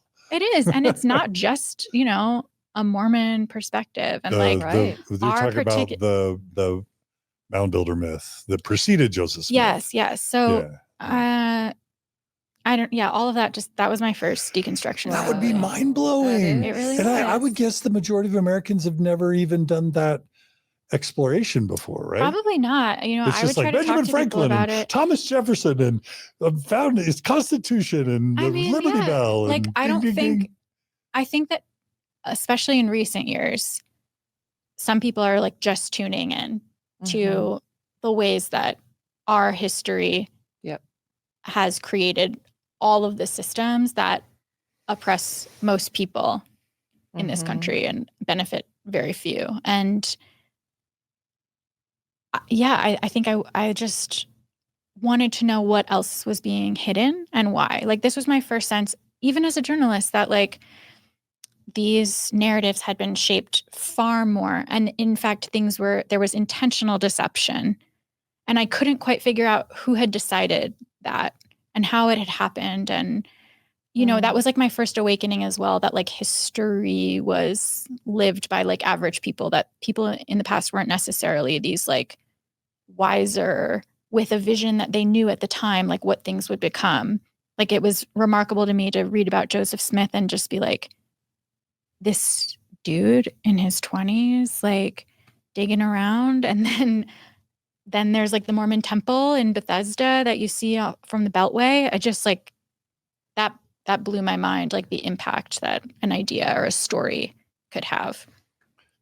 And if I could just connect with you, like, yeah, as someone raised Mormon with the total pioneer Mormon worldview, when I ironically was introduced to Kaimpotaq at BYU, and I start learning about like, wait, Jews were questioning the historicity of their scripture in the late 1800s. And then in the mid 1900s, Jews were having ferocious debates about whether or not their scripture was historical and whether they were the chosen people. Yeah. And like, what happened if you spoke out, and then certain Jews were ostracized. Yeah. And then their religious leaders were even persecuting the secular, liberal, educated Jews that were speaking out. Yeah. You can see how like, I'm like, whoa. And then I'm like, wait a minute, is that happening in my world? But I learned it through your ancestors' world. Yeah. I mean, that's really fascinating. I mean, I definitely think from like an archaeological standpoint, for example, like everyone has to come to realize that like there isn't really archaeological evidence of the Jews in Egypt, or very minimal. The existence of Abraham so you're like, okay, this is just a story, right? Incredibly valuable poetic story, and you can use it to hold it up as a mirror to every single year, whatever point in history we're at.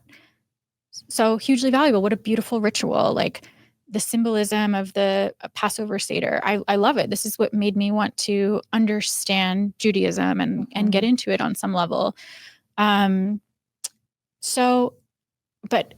this was where it's so funny. Like, we do have the reverse experience where like, I just had that understanding that like, it's fine. We know that stories aren't true. Like these religious stories, that didn't happen. Right. So then like for the Mormons though, they're like, no. Like Joseph Smith was a young man. He couldn't have written the Book of Mormon. And I'm like, yes, what? Like that's interesting. That felt like a weird disconnect for me of like, the literalism of the Mormon story. Because I was like, we all know, these are just useful stories. And then it was realizing, okay, this is like a violent, terrifying history,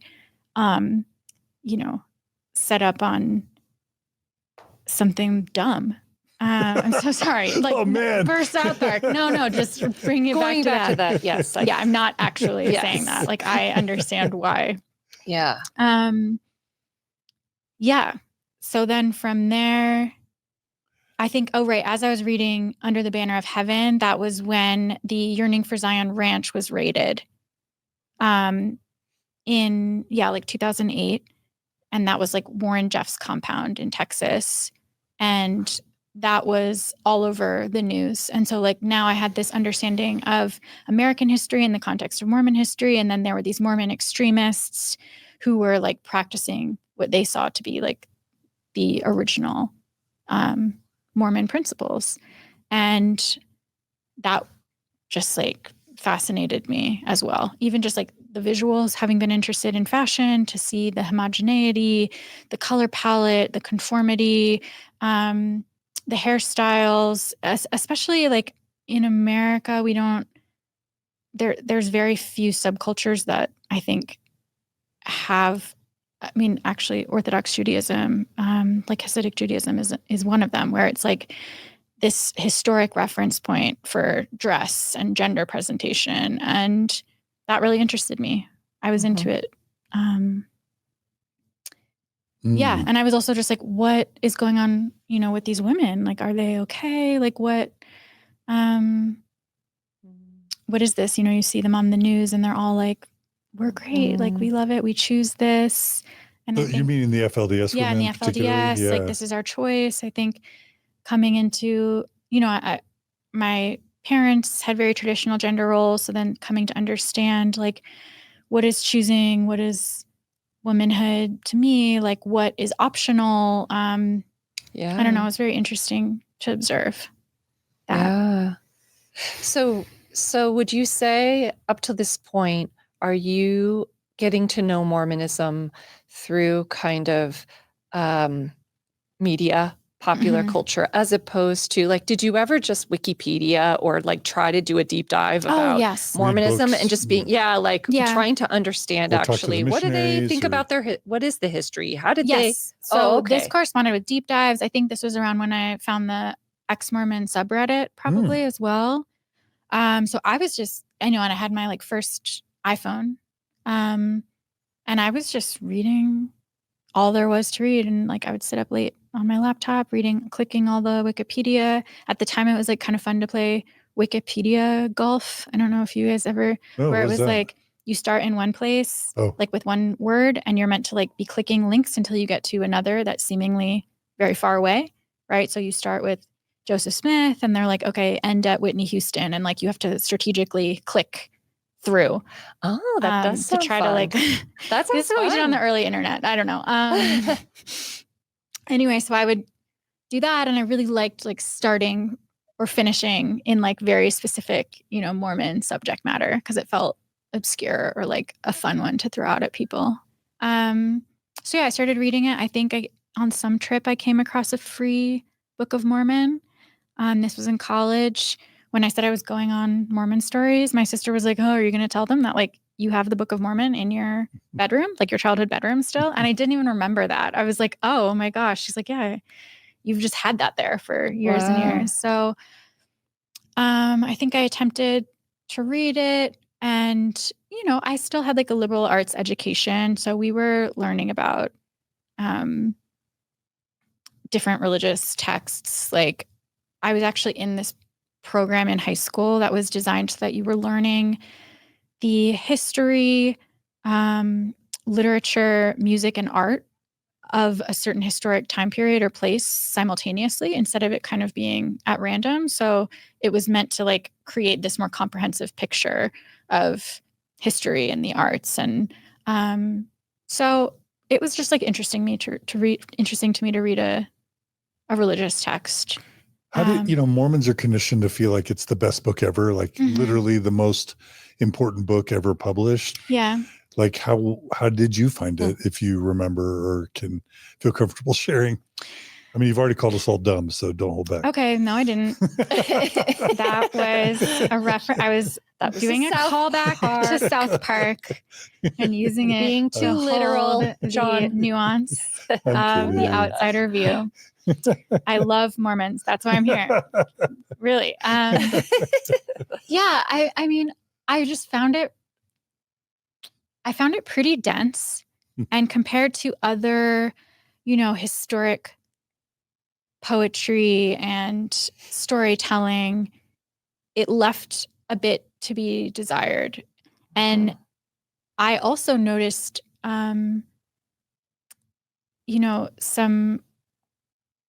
obvious like discrepancies, like the French words that are in the Book of Mormon and your adieu, like things like that. I was just like, what is this? And it was also not fully understanding, again, that this was like believed literally. I think part of me was trying to interpret it as symbolism, but it was kind of difficult to do that and reconcile that with the Christian Bible, which is still believed by Mormons. So it kind of was just like a really big timeline puzzle.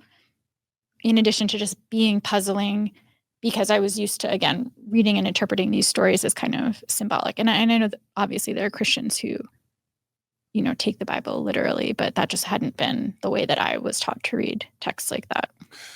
Would you have even been sensitive to the narrative that it was written for Jews, to bring Jews back to Christ, that it was claiming that Native Americans were Jews? Would that have even been in your... Yeah, that interested me. As a Jew, I should say. Yeah, I think as a Jew, at that was around the time that I went on birthright. So I did the free trip to Israel.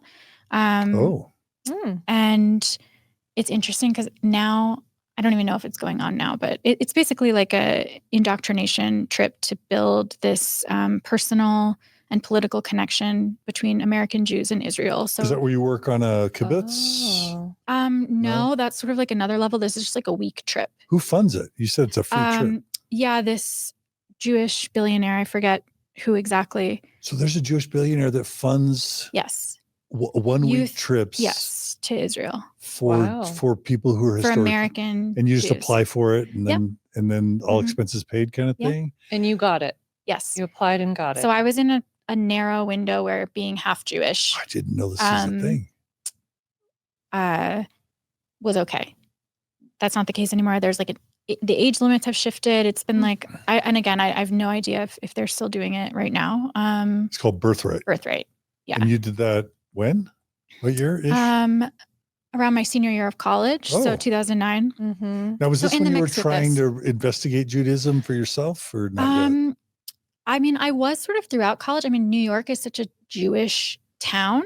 And so I felt very much like, I was around so many Jewish people. And so I loved participating, and I met a lot more like secular Jewish people. And so I was curious, but I do think it became this point of interest around the time that I went on birthright.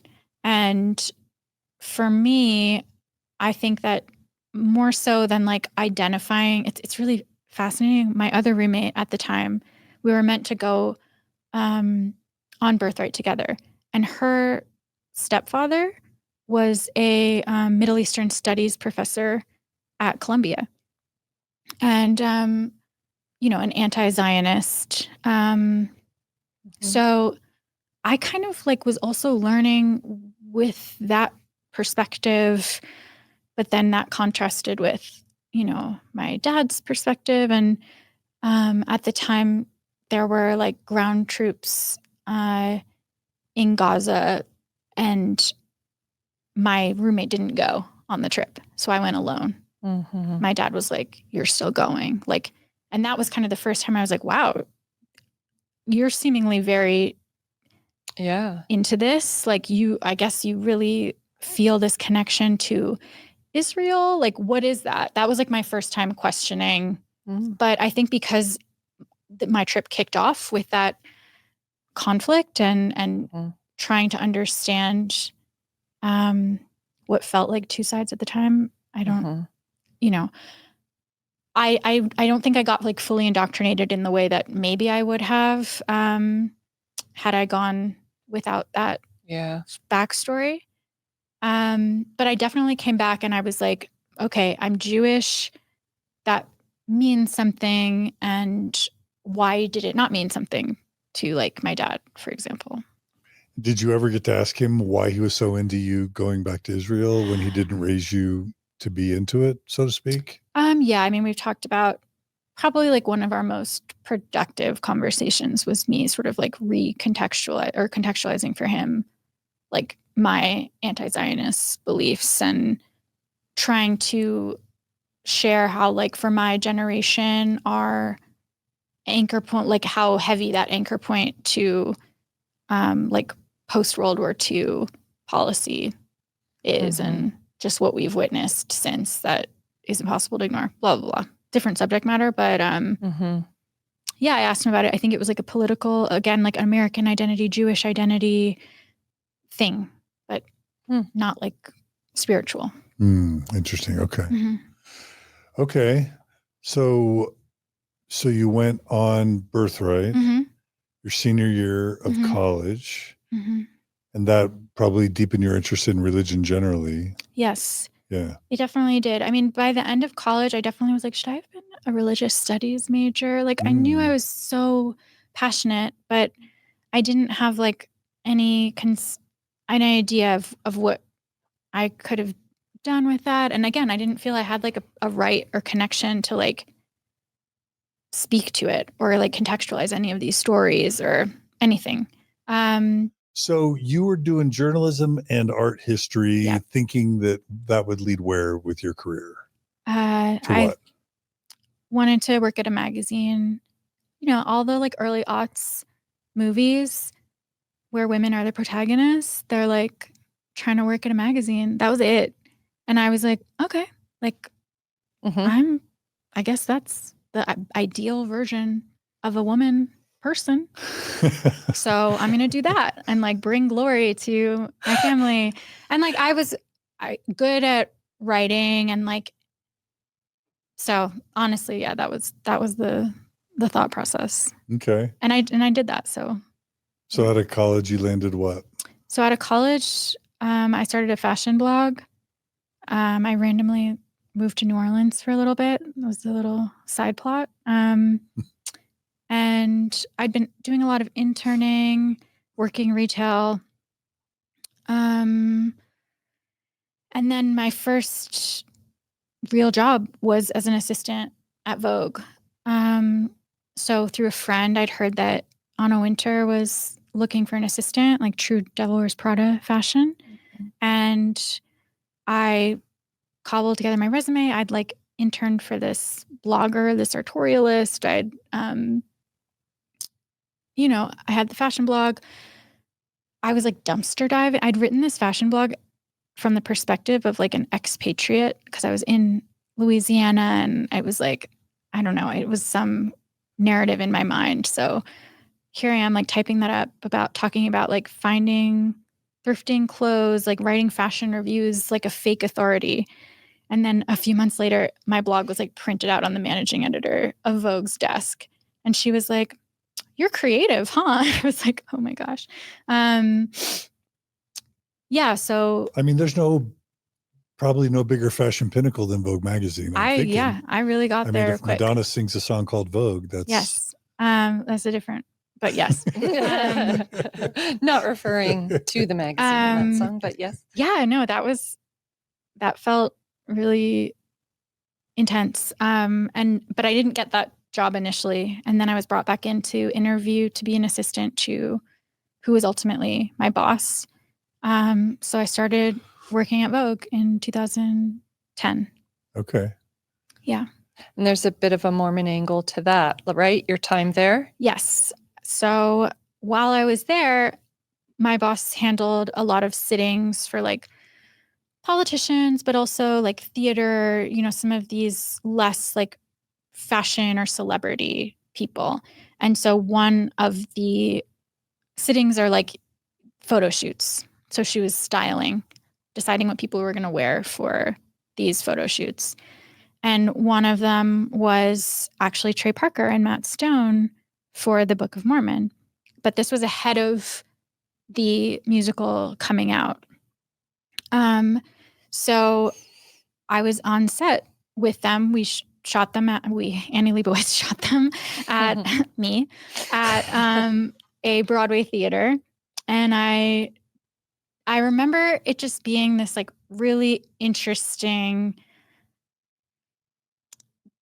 decision process to witness. Granted, like I was an assistant, a lowly assistant, so I didn't hear any of the conversations going on about the decision process. I know that the writer for the piece, the theater critic for Vogue, he had seen a staged reading of the musical. I don't know like to what extent it was produced, but essentially it was before the musical had even come out. No one had seen it publicly yet. And I remember, in talking about the styling, it was like, are they going to agree to look handsome?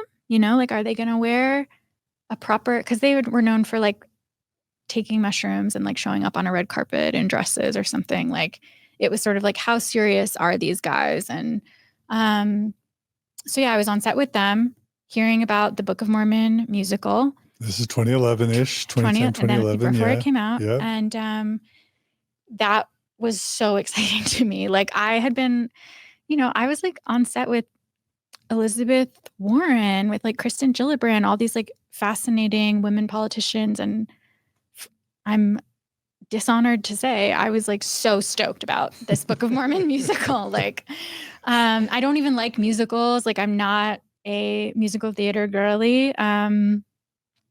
But that was really, really exciting. And so I ended up buying tickets for like the week it came out for my whole family. Like in my mind, this was going to be, I don't know, some like beautiful thing we went to together. And my salary was literally like $24,000. So this was really expensive. This was like this 30% of my income. For all of you is on me. Yeah. Like your parents and your two siblings, yeah. you flew them out to New York. I didn't fly. They drove probably, but I paid for the tickets. Yeah. To see the Book of Mormon musical on opening week. Yeah. And this is total just random, but Lori Goodstein, who is the religion writer for the New York Times, she flew me out to see the Book of Mormon on opening weekend. Wow. Maybe we were there. So we might have been there at the same time. Maybe so. Yeah. I can't remember exactly when I saw it, but and then she did a little piece on the Book of Mormon musical and got my reaction. And oh, cool. I need to go back and dig that up. Just random. Yeah. I only read the Vogue story, but I felt like so proud to know. And I thought it was great. I thought it was really funny. And were you part of the Vogue story then, or? Yeah, I was on set as an assistant. Okay. So I was basically like rolling racks, like putting things in garment bags, helping out, doing runs of things as needed. So I was there. So they would have written about the fashion of the Book of Mormon musical? No, they would cover, they covered, cultural happenings, like things that were deemed worthy of Vogue coverage. Yeah. Got it. And this was one that I think there was a discussion of like, well, all they knew about was like Team America or whatever, that like horrible puppet movie that the South Park guys had made. So yeah, I thought it was like very interesting, the decision process to include it and the enthusiasm that the theater critic had for it. Yeah. What'd you think of the musical? I loved it. I mean, I've only seen it that one time. I don't think I had a lot of understanding of like the mission experience at that point. So when I saw it, I didn't understand a lot of the context other than like, yeah, these young people really want to go on their mission and like, it's great for them. So I've since like learned a lot about the reality of those experiences. And, but I loved it. It was very funny. I thought, I was like blown away by just how they handled the subject matter and created a narrative out of it. Yeah. And then even that, like I don't know, I just wished I could like kind of hear them discuss like what to make into songs. And I don't know. I thought they did a good job. What did you think about it? I was ecstatic. I thought they nailed, they didn't nail every aspect of Mormon history and culture. Yeah. But they nailed for me so many themes. I'd served my mission in Guatemala. Yeah. So doing a mission to a totally unsafe, developing country. Yeah. I have pictures of me with machine guns where because there was a coup d'etat in Guatemala when I was there with like tanks going down the street. Like we were fundamentally not safe, but also I wouldn't have said it this way, but the colonization aspects of missionary work. Yeah. But then all the questions about literality of scripture and the Joseph Smith Book of Mormon Golden Plates narrative. But then even at the end, it loops back to like, maybe there's value in metaphor and scripture. Like, and even the kind portrayals of Mormons as, even good guys in the end too, so to speak. All of that it felt like, wow, I feel really seen. Yeah. It's sort of like the futility of the mission, but then there was this incredible hope in the story of just the human connection. So like, it's not this vacant, meaningless experience. There's like something to be gleaned, but obviously there was embedded criticism that, again, I don't think I was fully privy to. Also, I, even as an ex-Mormon now who's excommunicated from the church, this is just a sidetrack, but just a couple of months ago, a woman from Uganda reached out to me, and she had converted to the church like 10 years ago, and at some point has worked for the church, but recently has lost her faith, but she still works for the church, so she can't talk about it.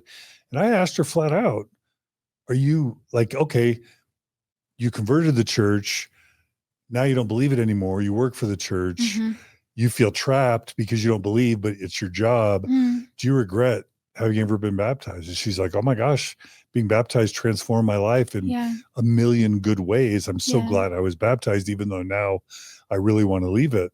But like, I can't say Mormon missionaries don't help people in the developed world find a community and get an education and I think and lift themselves up. The scaffolding of belief and purpose, all of that has incredible value. Otherwise we wouldn't have religion, right? Like, I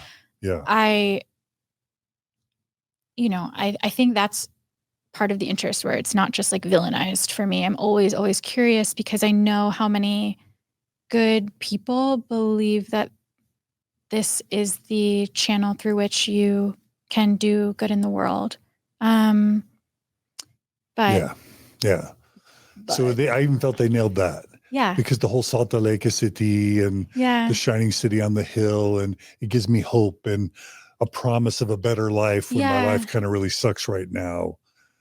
I just felt like they nailed bizarrely, they nailed so much. They really did. It was fascinating. I mean, I thought they were geniuses after and it was funny and it was entertaining. Yeah. And then I went back, and I think there's like a documentary about how they produce episodes in the course of 6 days. And I think as a writer, as a storyteller, I was just like, wow. For a minute, I was like, how do I like work for South Park? Yeah. Like I wanted to find like ways to explore those questions through humor. So yeah, that was like very profound. And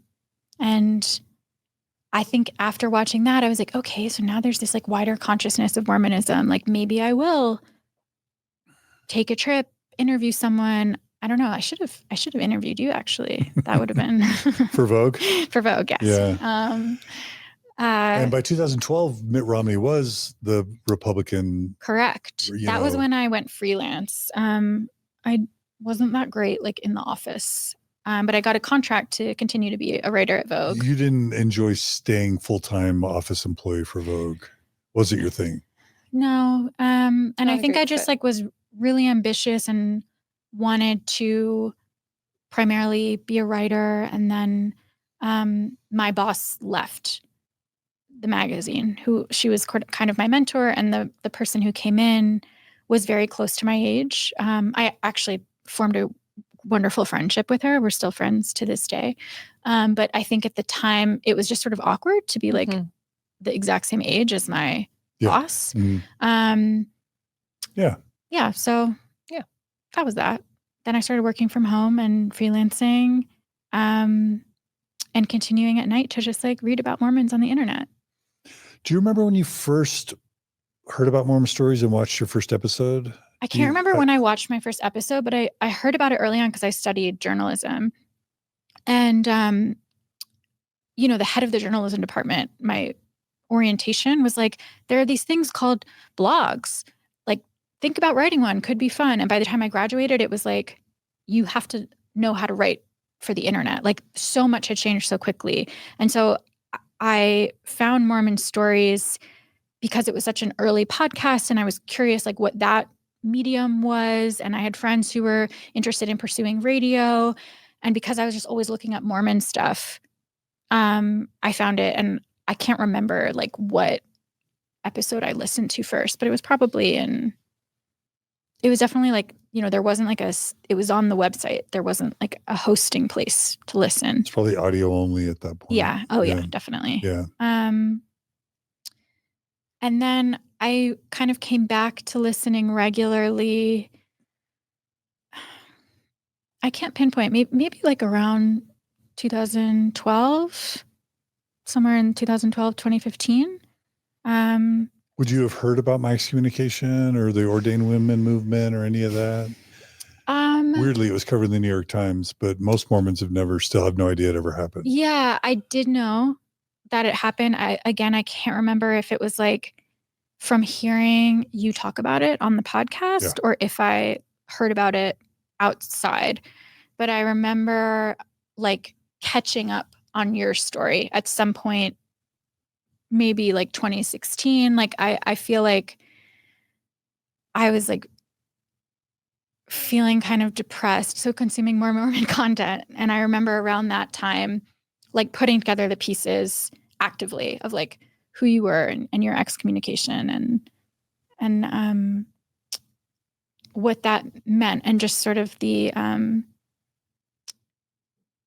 that it didn't make sense, the criminal Mormons who were criminals who had not been excommunicated, and then you, who I respected so much as a journalist, were. And I thought that injustice was just like, for me at that time, just a really fascinating way of silencing a journalist, and the concept of like punishment for storytelling and interviewing. That was a really heartbreaking concept to me. I mean, of course, to you, to listeners, but I thought that was a tragedy, but it made me even more interested in what you were doing and the project of it. And I think the idea of sort of a slow burn approach to storytelling and collecting for some future archive, that really fascinated me too, especially as a journalist in like the internet era where, it was like the value of the BuzzFeed listicle, like things needed to be quick and we were reacting to things in real time. It felt extremely faster than I expected, like from traditional journalism, right? So there was just such a huge contrast between what I was being asked to do in my work and then what you are embarking to do. And I liked that. So then I started listening, and I love interviewing people as well. And I think now, since then, I've just like enjoyed like seeing your evolution as an interviewer, like your learning process through talking to so many different people, through like understanding your own hurt and pain, and just the ways that I think you sort of like have open hands for people's pain, but then it also like is so palpable what you like glean from it and then apply to like the next round of questions. So I just had admiration of like your journalistic prowess, I think. Has it been a broad interest in lots of high demand religions? Like, have you gone as deep in any other religious traditions as you have Mormonism? Not as deep. I am interested in cults in general. Like I watch all the documentaries. Wait, did you just call us a cult? I just want to make sure I understand. No, I said cults in general. First we're dumb.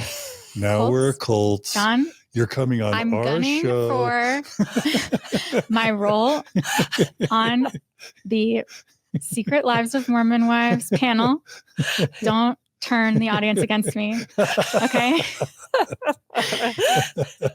let me cook Give here. me a little support here.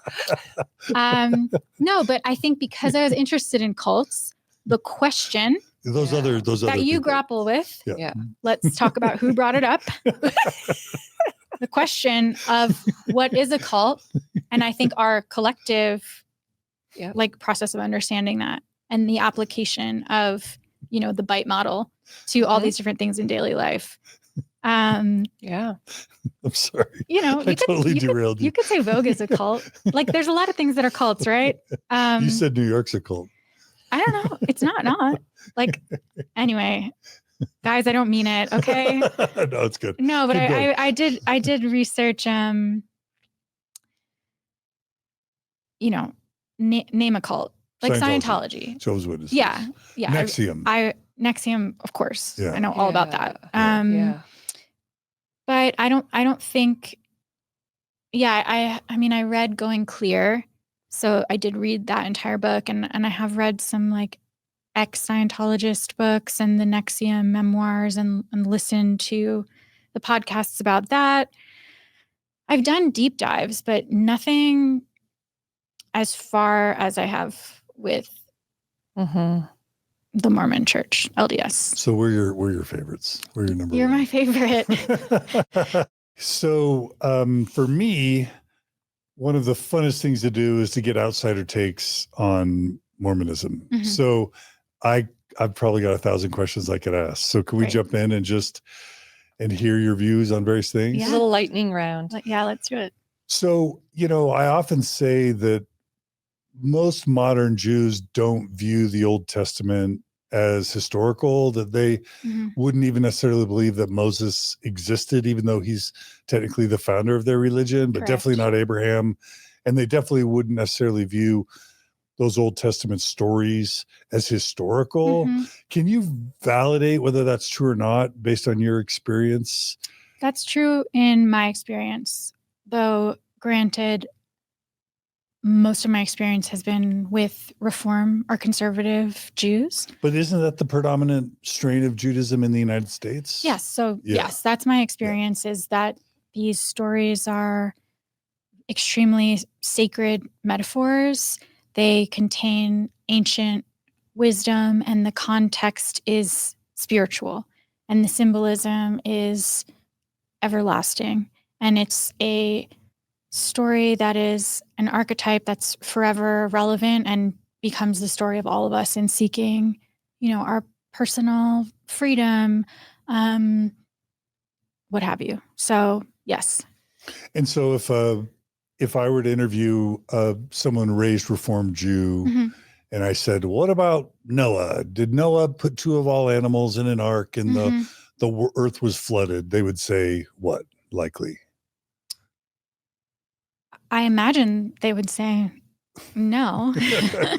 Or That- Adam and Eve were the first humans on the planet. No, that's not, there isn't like a literal belief. And what would they say to this idea that Jews are the chosen people? That's racist. Like, well, do you really believe the Jews are the chosen people? They would say what? Some people would say yes, and some people would say no, but that it's a marvel how Jews have preserved their practices, rituals, and that, in choosing Judaism, this has been one of the most enduring cultures on earth. So, and to take a Mormon slant, if we were to say, why was Abraham and Jacob /Israel /David /Solomon, why were they all polygamous? Like, was that of God? And how did Jews view polygamy?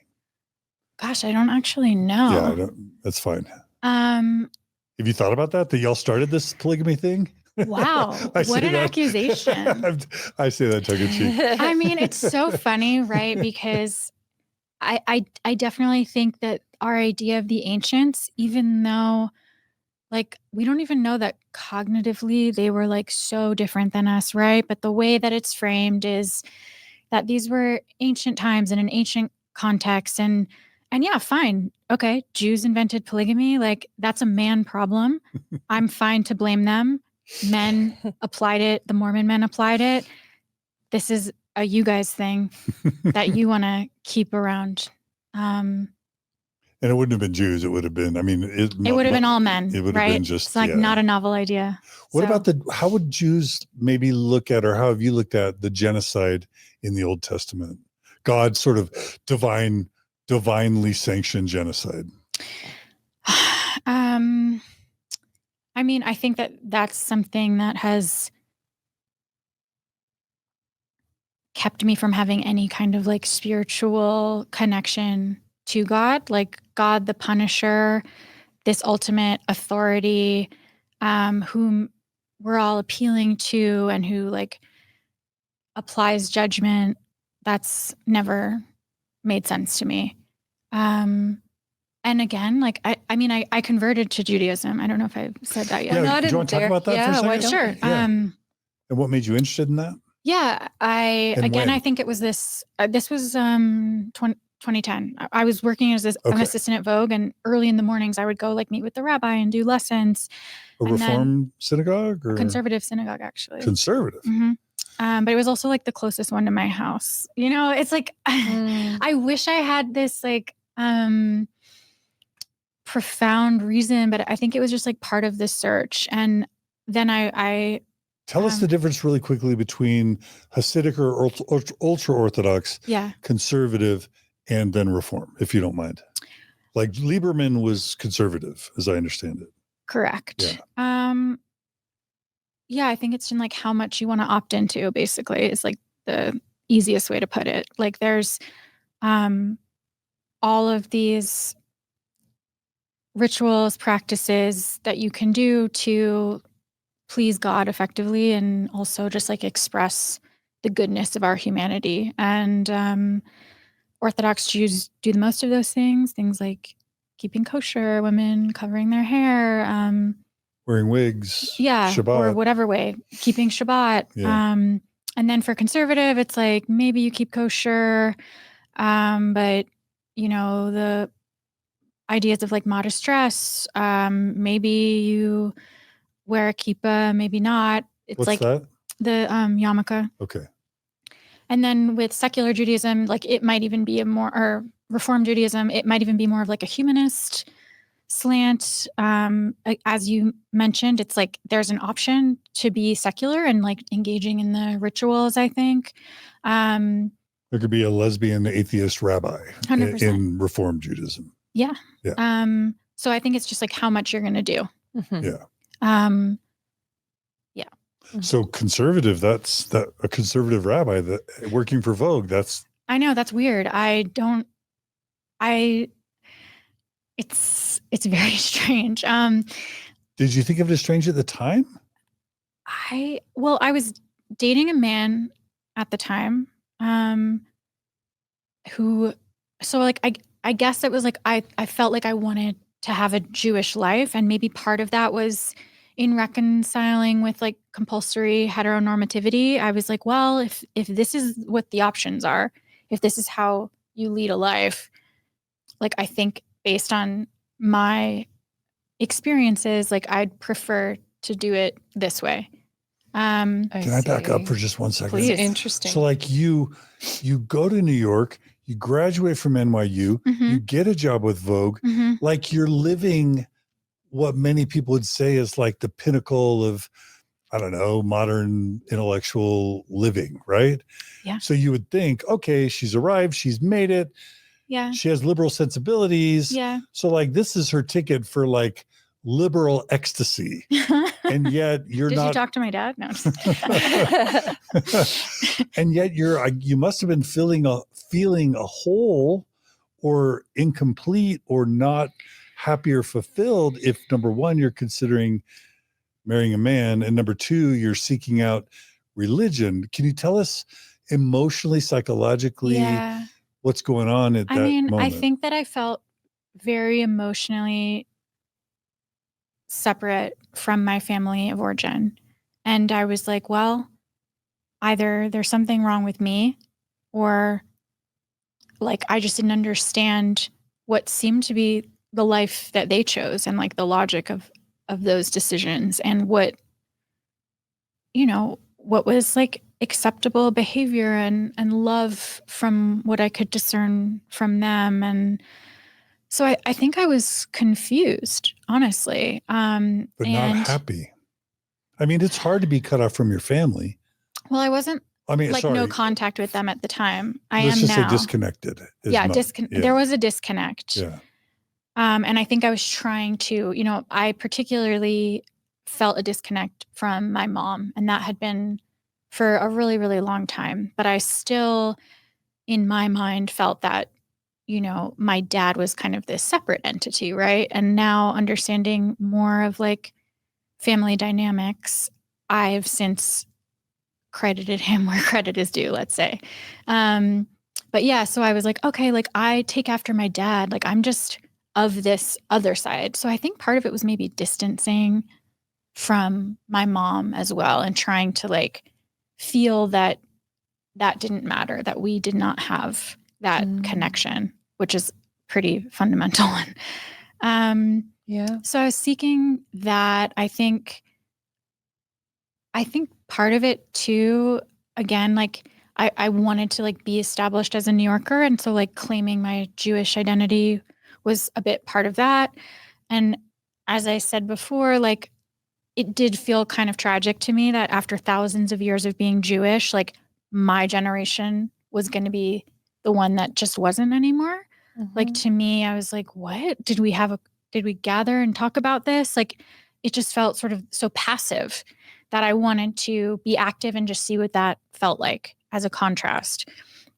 And so in that way, like the birthright might have gotten to me where it's like I didn't feel this like connection to Israel as a state, but I definitely felt like, I wanted to be able to look at this and understand the rituals that I'd witnessed. I would be sitting at Passover and like not really know, or when I would attend friends' bar bat mitzvahs, for example, I would be like, I don't know what they're talking about. Like, and yeah, it was also just like a pleasant sensory experience. That sounds insane, but I was living on Irving Place in Manhattan, which is like just south of Gramercy Park, and this synagogue is on Gramercy Park. So I would like take this early morning walk and like learn about the Torah, and I don't know, it just interested me. Yeah. And Were then you seeking a tribe, like a community at all, or not so much? it's so funny. Like, I think that's what I wanted, but I didn't know how to implement it. So like, I did not get involved in like the community of that synagogue whatsoever. My boyfriend at the time wasn't attending. Was he Jewish? Yes. And funnily enough, his mom like didn't accept me. She didn't think I was Jewish enough. She Because your thought, mom wasn't Jewish. yeah. And even when I converted, she was like, oh, well, women will like go back on their conversion, Which she did, from her perspective. Which, well, no, I didn't. I married it. My wife is Jewish, actually. Oh. So I it's so funny. He texted me, like, we're not really in touch, but he texted me like a congrats. And impulsively, I just texted back. I was like, you can tell your mom that I followed through because I married a Jew. Let the record show. I was like, wow. We're going to set this straight. That's interesting. Yeah. So and then I really liked doing the mikveh ritual. Again, it felt sort of like, okay, this ritual That's a bath. cleaning, right? It's A bath. yeah, it's like it's not a baptism, but like you submerge in water and like, come up, and you're Jewish. Jewish women though go to the mikveh monthly, Orthodox Jewish women. We had Tova Mirvis on Mormon Stories. You know who that is? No. She wrote a book called The Book of Separation. She left fundamentalist Orthodox Judaism. Yes. Okay. I do know. And she talked about having to take her underwear to the rabbi to see whether her period had, yeah, there's some dark there's some dark stuff. That's part of the mikvah. That's why I bring it up. Yeah. That's like how you know that you're clean enough to be purified. Yeah. Like none of that's good stuff. I knew that. Like, I didn't look at it as, I need to be made pure. No, I'm guessing conservatives don't. No. Oh my God, absolutely not. Women don't absolutely check their not. underwear. No, that's Hasidic. Not even, I don't even think, modern Orthodox wouldn't either. Right. Yeah. So I don't know, that was interesting, doing another ritual bath, having been baptized. I saw it as like getting the information more than anything. But you're seeking at that point. I was seeking, yeah. Spiritually. And I kind of like, I do think it's interesting and natural. Like to me, it makes a lot of sense actually because you at this point have studied Mormonism like quite a bit. And then you've had these moments of exposure to your own, beginnings and to your own, I don't know, ancestors and that. But like, it seems like till this point, to me, it feels like very natural to your identity forming to kind of go back and be like, wait, like, what did I miss here? What actually does it mean that because I'm not sure I have a context for this part of myself through growing up. And yet I've done this with Mormonism. How about I like actually do it for myself?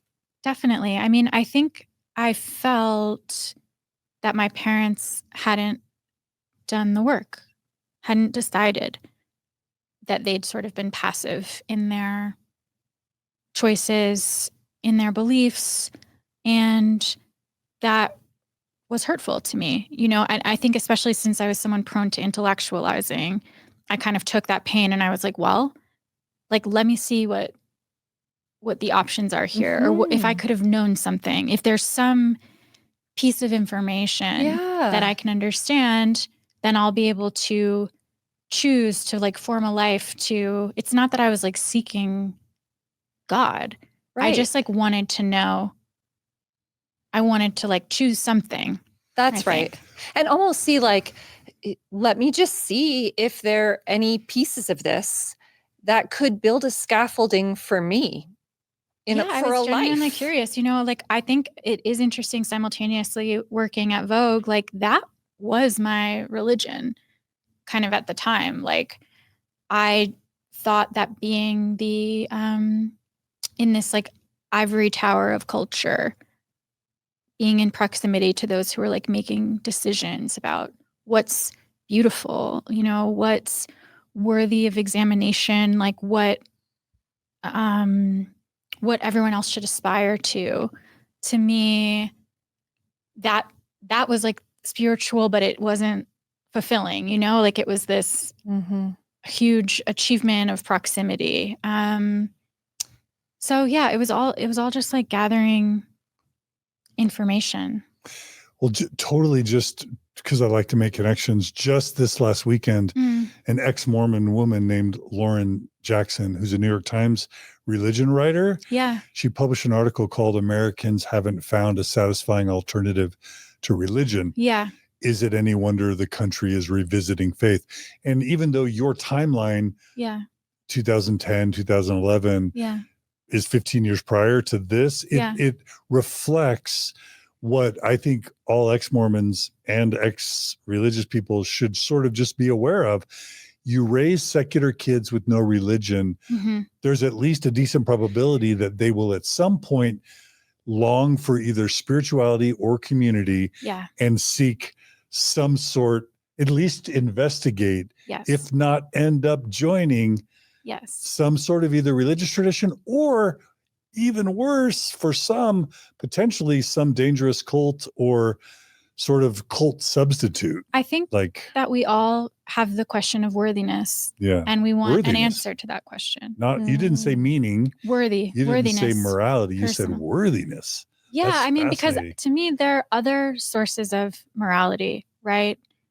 And even meaning, like I did have so much meaning in literature, in poetry. I've, come to find I had meaning in fashion expression. It really, really was meaningful to me and significant. I felt like I constructed an entire self that was just like living on the surface of me. And that psychologically is something that I think a lot of people do in religion or outside of it. It just, they physically look different, but it's kind of the same like performance. But yeah, if you don't have parents who can affirm worthiness, you don't have a concept of what makes you worthy from God, from religion, I think that feels more like the question. Like I don't feel like I had any emotional support, emotional context, innate value of myself. I thought I was worthless. And so it wasn't seeking religion. I just wanted to understand what made me worthy, because I didn't feel it. And can I just also note, and Margie, I know you want to say something, like you using the term worthy is actually, it would have a different meaning in Webster's than how Mormons use the term worthiness. Because Mormons use the term worthiness as, have I sinned? Have I been sexually impure? Did I drink alcohol? Did I try drugs? Have I lost my faith? That's like the degree to which you have been stained by sin. You're using worthiness as, am I of worth as just a lone individual without a tribe, without an identity? Am I just a meaningless number, a cipher, or will maybe a religious identity give me value? It's like what makes me lovable, right? And I think in the Mormon context, there's so much shame that one ends up feeling unlovable, right? Because you just cannot achieve the moral perfection necessary to have God's blessing. Not to mention then your eternal life is at stake, which makes every waking second terrifying, I think. It sounds like it would be. But yeah, for me, I think it was like who am I question. I mean, it's really tough. I know that there are still people who have converted to religion since 2010, but being of my generation, having access to Reddit, to the internet, it was going to be pretty hard for me to like buy into a religion because I saw behind the curtain before I even started looking at the substance of the things. Like, so there wasn't going to be a truth to the existence of God and that God was watching me. Like, I wasn't going to have a still small voice, in any world. So I just wanted to know, okay, if there's no God and if seemingly like I can't understand that I'm loved by the people that are meant to love me, like how do I feel actually like loved or safe or If your parents aren't loving you, are you lovable? Yes. Right? Yeah. And I don't mean to say they didn't love you. I mean, if in your mind, your experience and maybe like felt like that has been a huge challenge. Like it's not that I don't think they intended to or that they wouldn't say that like their utmost priority is family. In fact, I know that they would, but there is this disconnect between the action and connection of love that I think people define sometimes as spirituality that makes us close, that makes us a family. And I didn't have language for like that disconnect that felt so innate, especially between me and my mom. I was just like, why have I never felt of her? Yeah. And why is she so restless and aggressive? And why couldn't I fix that? And then, it's like, okay, well, then where can I be useful? Where can I find love? And what will that be? And I think part of me also, like, again, being in a heterosexual relationship at the time, we had like really strong intellectual companionship. And to me, that was all that there was. I didn't understand. Love. Yeah.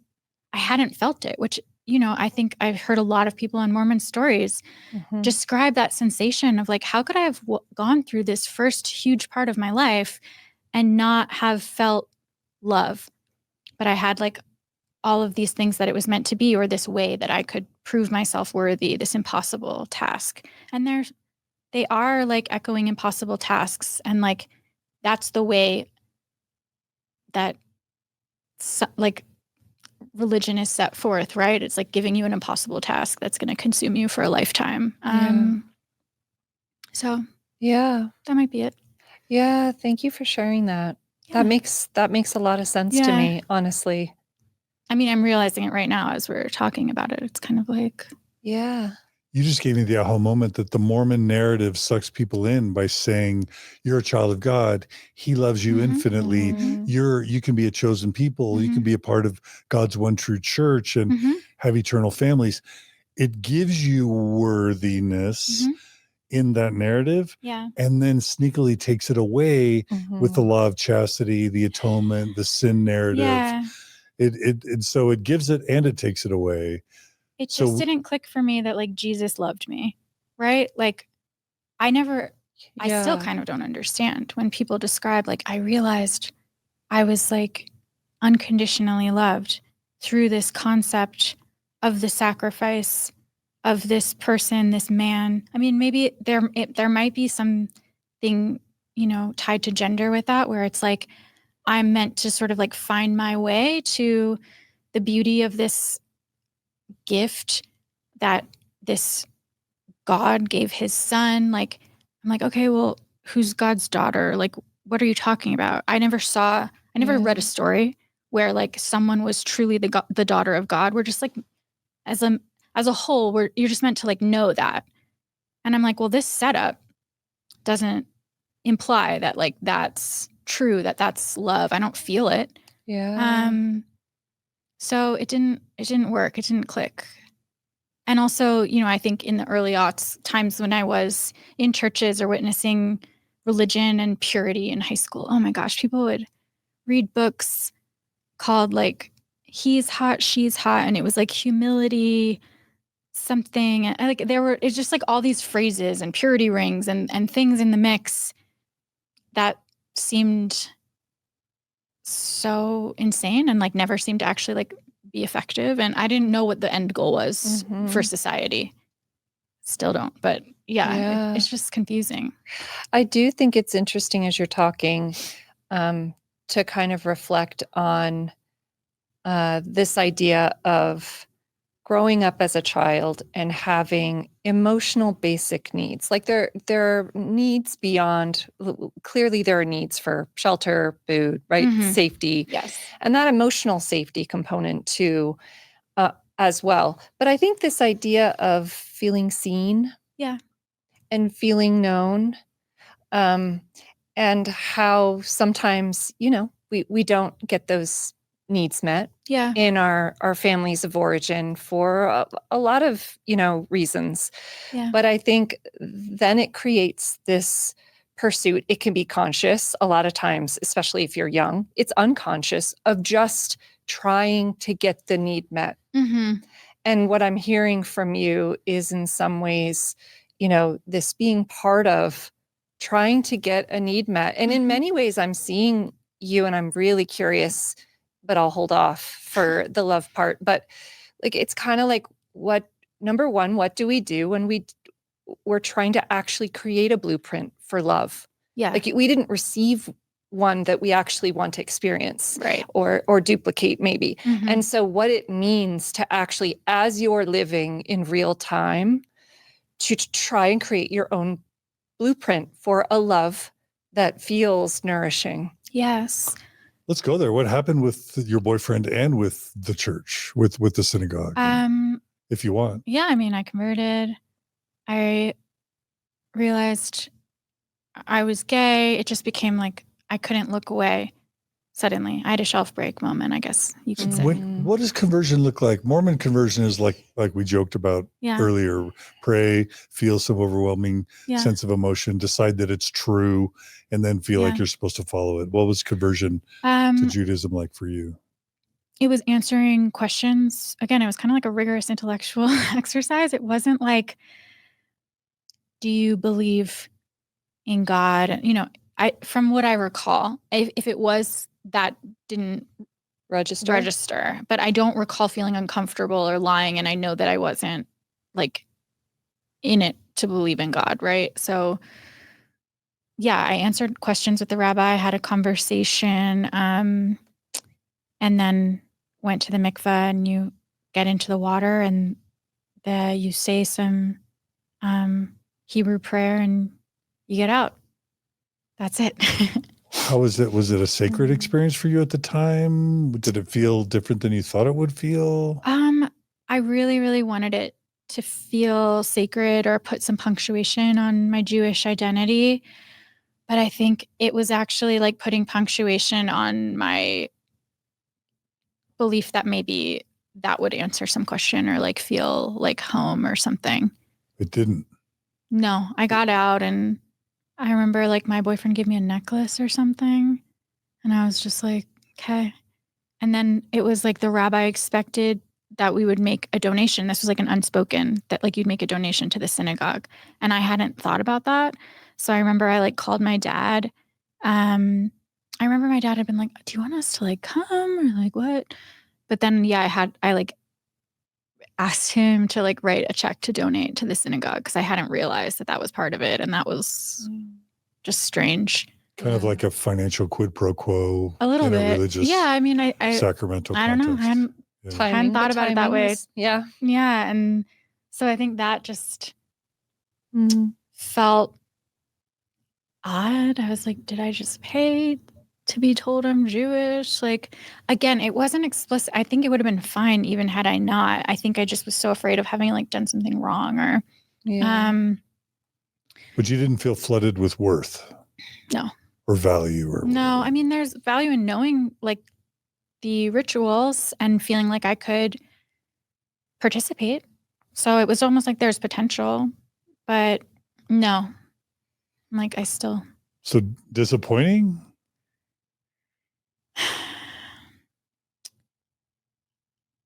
No, because I don't know that I felt I expected to actually have some kind of like revelatory, earth-shattering experience. It was just almost something I felt like, okay, well, I need to do this so I don't have to like defend myself anymore as well. But yeah, I didn't like continue to go to synagogue. Like, I think I went with my boyfriend to like high holidays. I think I like fasted on Yom Kippur once ever. And then it wasn't, just wasn't part of what I was seeking, I guess. Mormons calling that going inactive. I went inactive, yeah. Yeah, and then I realized I was gay, broke up with my boyfriend. Thought that must be the key, you know, like, and it that did clarify a lot in terms of just feeling like I didn't quite fit in certain situations, or like I didn't understand some emotional levels of like the human experience. But I mean, this is sort of a canon event for people like coming into their queer identity. It's like immediately I got into like a very toxic relationship that I think acted out, you know, because I was actually feeling something. With a woman. Yeah. I got into a relationship that repeated some of those family patterns in which I was shamed and unworthy, you know. So that was interesting. You got to do it, I guess. But I don't know. And then I think I felt self-conscious, changing my appearance or like looking more gay, like all of that was a journey. But then being in my mid-20s, I was like, well, I want this journey to be over. Like, I don't want to look like a person having a journey. Like, that's so embarrassing. And but all throughout, the one sure thread was reading about Mormons on the internet.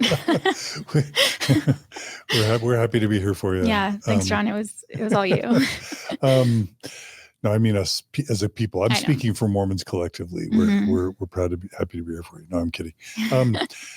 So going back to Jesus, thank you for sharing that sensitive, powerful stuff. By the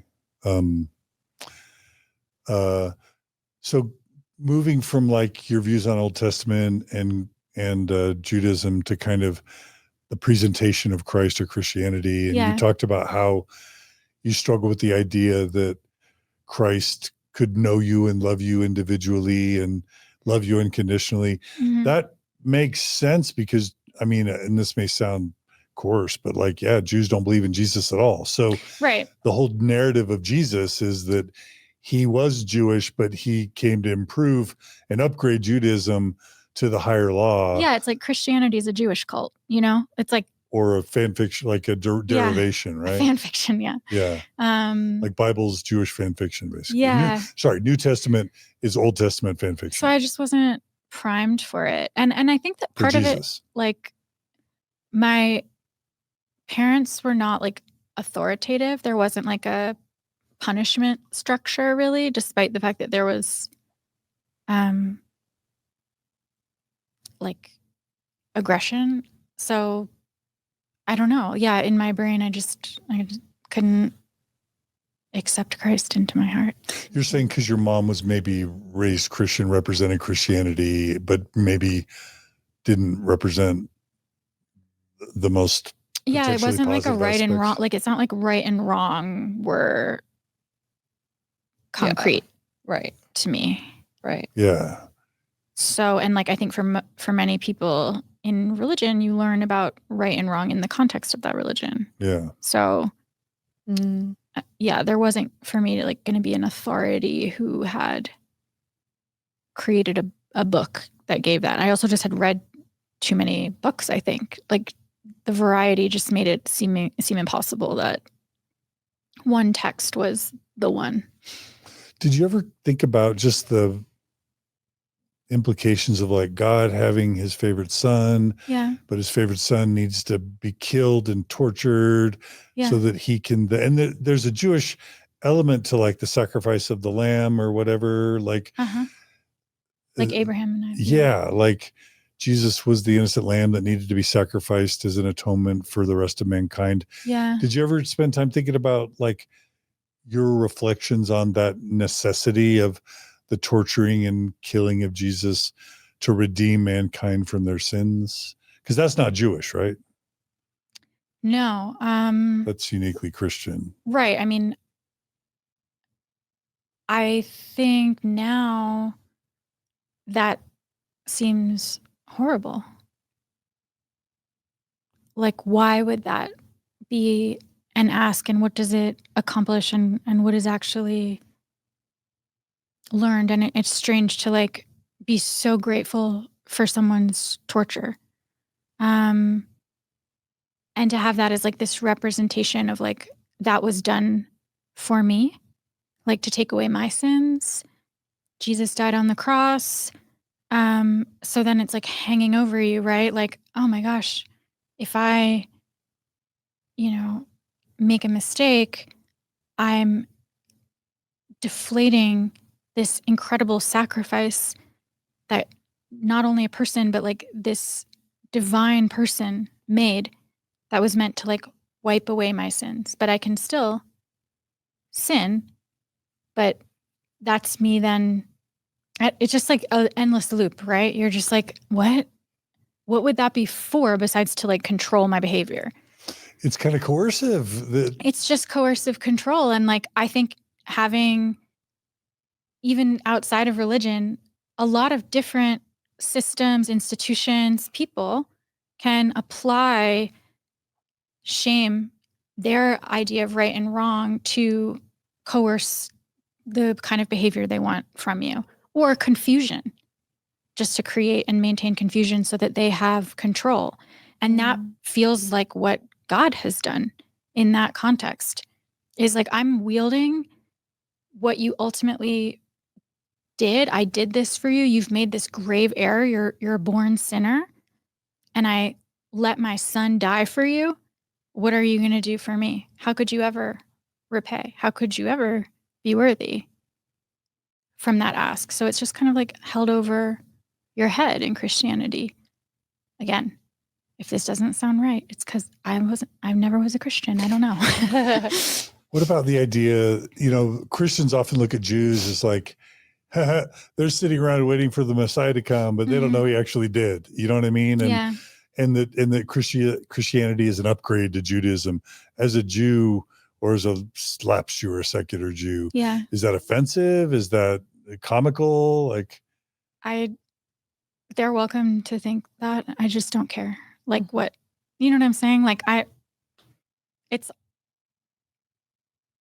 another chapter of the book or not. Like, if you want to, I guess I just am not bothered by it. Like, I don't think like that the hobbits, and I've never had like someone who identified as Christian like say that Judaism wasn't enough or something. To me, I don't know, it's all under this like umbrella of Western Christian belief. Like, it's all the same. It's kind of in the same bag. But it does get a teeny bit dark, because I remember talking to other Christians growing up, and it's like, Jews killed Jesus. Oh, definitely. Yeah, I heard that for sure. It's just like, wasn't my identity. So like, I didn't feel, and I think I did absorb some of the idea that like Jews were superior. Like, it's like, oh, look at one, just how we've survived. Two, the number of like Nobel Prizes, like all these authors, all your favorite writers, poets, like everyone's Jewish. Business. So, Hollywood. Yeah. It's all the Jews, but everything I thought was like cool, someone Jewish was involved or allowed to participate. So I didn't feel like limited. Like, what were Christians going to like keep me from growing up in this era? And like, then even for like my dad's generation, it's like, okay, they kept you out of like the country club. Like, that's kind of what I hear about, or I don't know. I'm sure this is like ignorant in many different ways. But again, I think I was just like starting from so far out that like it was hard for me to take those things to heart, despite being so sensitive. I don't know. What about the Christian teaching that when we die, we resurrect and get to live in heaven forever with our families? My sense is Judaism doesn't have kind of an afterlife like Christians do. No, there's a soul, but no, there isn't like this idea of you're with your family in the infinite realm. What does the soul do after death in Judaism, as far as you know? That's a great question. Okay. It sounds like it's not talked about a lot. I don't know. All right. So this idea of being with your family in heaven isn't something that ever really came up for you? No, because like I didn't feel that with them here, I guess. So yeah, I don't know. I just like I was a secular person, like regardless of my curiosity. And again, I think it was like the inconsistency. Like my mom would reference heaven or something when it was like useful to the processing. And so I just kind of saw it that way as like a tool. Got it. Yeah. So I ask those questions because Mormonism is kind of based on Christianity, right? But yeah, of course. Yeah. I mean, I feel like I'm doing a disservice to the Jewish community by but yeah, I just don't know a lot of this because I only took it so far. It just wasn't my actual religion. No, it's good. So what do you make of Joseph Smith from what you've learned so far and observed? Lovable, like scary Keith Raniere, Warren Jeffs, somewhere in the middle? I don't get the sense that he was a like mastermind and like evil mastermind in the way that someone like Keith Raniere was. I definitely think he was trying to like do his parents proud in this way. That's really interesting to me. I think that, you know, he was so curious, which is like, I think a really, if we're going to give him like a good quality, and maybe he just like got caught up in a lie. Like some part of me, when I really try to like think of the in-flesh person, I just wonder how many steps ahead of himself he was. And no one's really been able to answer that for sure, right? Like it seemed like this thing that kept like inflating around him because people were so primed for the answer that he offered and believed his story. And it was an amalgamation of so many stories that were sort of floating around, and he put them together in this really cohesive, comprehensive way. And it filled this gap, I think, in what at the time was like modern life, this distance from maybe religion and awakening, and that felt kind of vacant. It's like something like what the internet has done for us. You know what I'm saying? It just felt like this really great tool and application to like update spirituality like for that time. Yeah. So, you know, he was a guy. When you mentioned reading the Book of Mormon or trying to, and I think you used the word thick. I said dense. Dense. Okay. Yeah, Mormons are primed to think it's the best book ever, and literally, and the most spiritual, awesome book ever. Not asking you to try and get you to denigrate it. Sure. But like, what's just someone who loves literature, someone who cares about literature, someone who's interested in a allegedly sacred text. When you read it, is it like, you said it wasn't, what a miracle, how did Joseph Smith create this? For you, what was the response to the Book of Mormon? I think to me, it was really palpably many different concepts cobbled together, many different notions of history, spirituality, ethics. It just felt mushed together to me. Old Testament, Isaiah. Yeah, it New was just Testament, like, all right, it's Jesus. like all vaguely familiar, but we just have this entire other leg of history slapped on. It really felt like defending something retroactively rather than like something that was leading to a truth. In my understanding, no one like I didn't seek an explanation, but it just felt tangibly, because when you read the Christian Bible, there's acknowledgement that even, some people will be like, oh, this is the word of God, like direct from God's mouth, but it's written by many different men from many different time periods. And so it is pretty unique looking at the Book of Mormon that this is like one sit down download from God.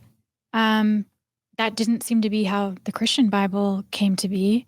And that's largely agreed upon. So that just didn't make sense. It just didn't feel like a religious text to me. But again, not my religion. I was looking at it as something free and like an end table in a hotel. But so the idea that the book is miraculous, like Right.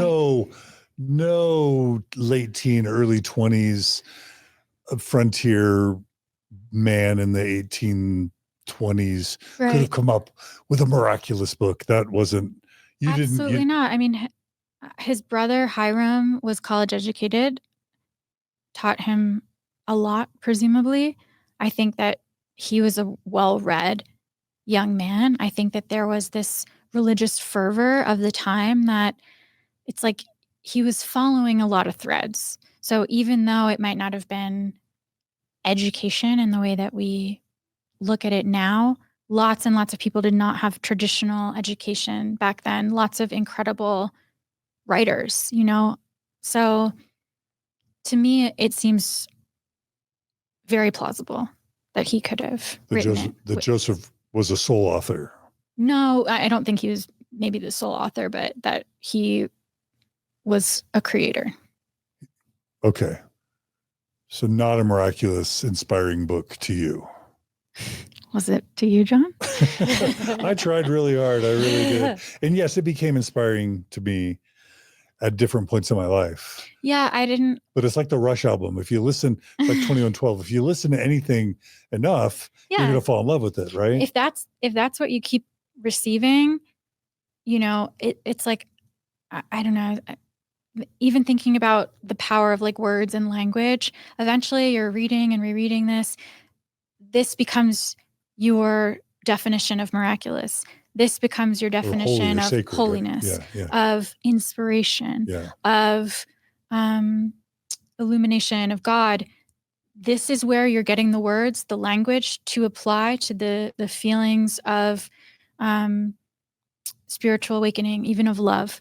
So if that's the words you're given, like we're all going to apply words to these sensations. That's like the challenge of existence, right? Like, so sure, I totally think you can come to associate those feelings with those words. But as someone who was just like getting a liberal arts education, in New York City, when I was reading it, it didn't feel like that. I wasn't like, to me, there wasn't like poetry in a way that might have been more compelling, but it was interesting.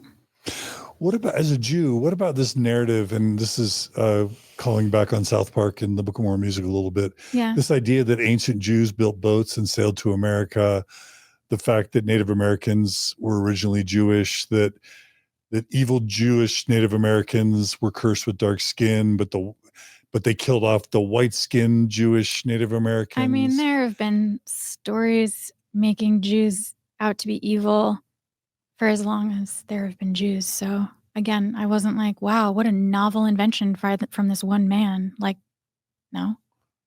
What about just them being given a history that was so non-historical? You know what I mean? Yeah, I mean, that just seemed insane.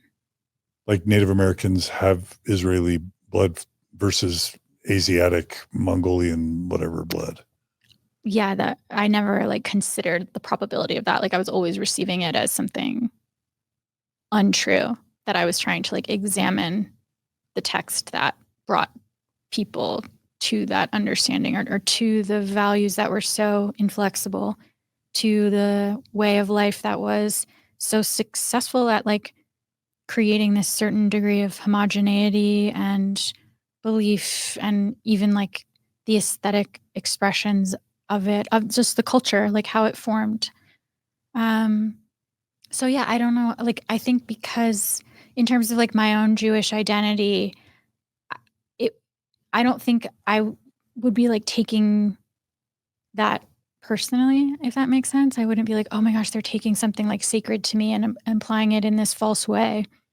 Yeah.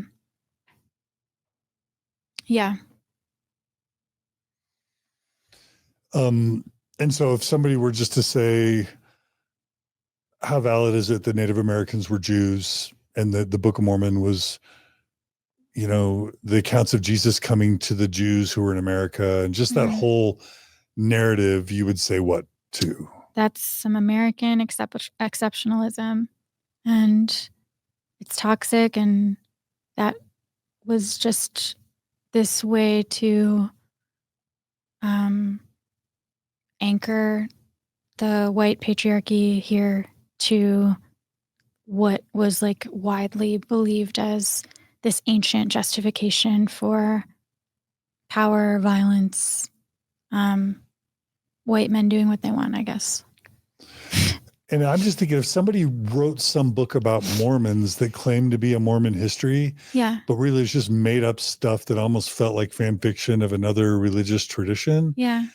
And I knew it was like totally not even based in reality, Yeah. but it was claimed to be part of my heritage, I would probably feel deeply, angrily offended by that. I mean, if anything, honestly, John, I think it's like having heard so many people on Mormon Stories like reckon with that, with the pain of being born into that context, into the appeal of the narrative and what limitations that put on personhood, that now I just see the humanity apart from the text, basically. Like, I don't think, like, there's so many beliefs in Mormonism that are in opposition to like things that I believe or identify with, right?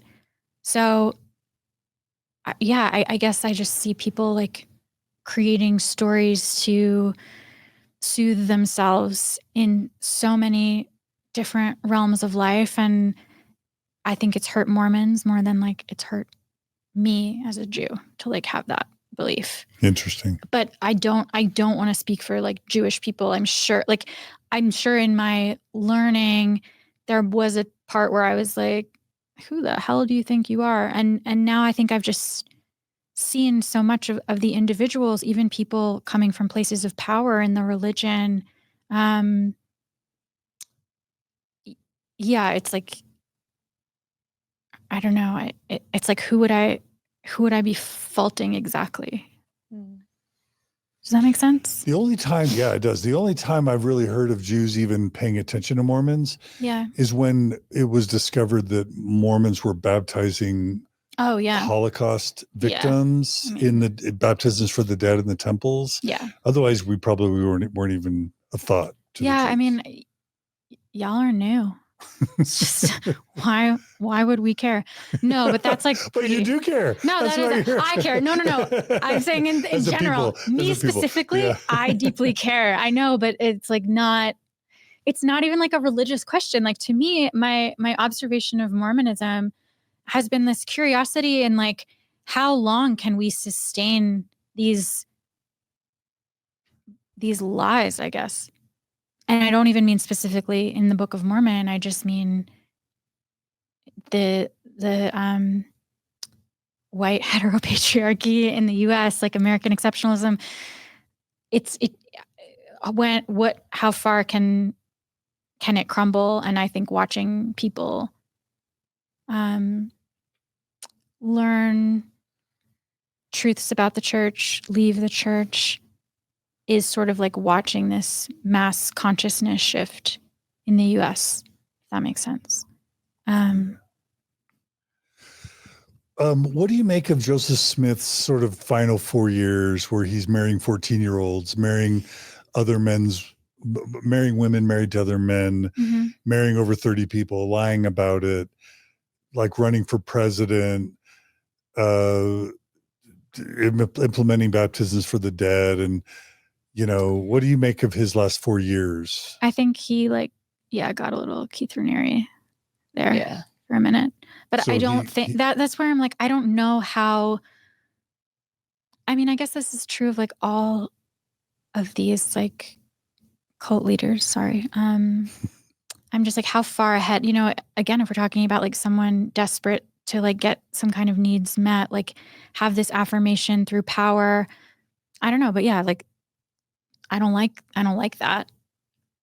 And the Mormon Church doesn't like that either, that's what he was doing. So it seems, I think it's really messed up. So in your mind, does that make him a horrible human because of the way he handled sex and women towards the end, or not so much? Or have you even felt like you needed to form a conclusion about his character, his credibility?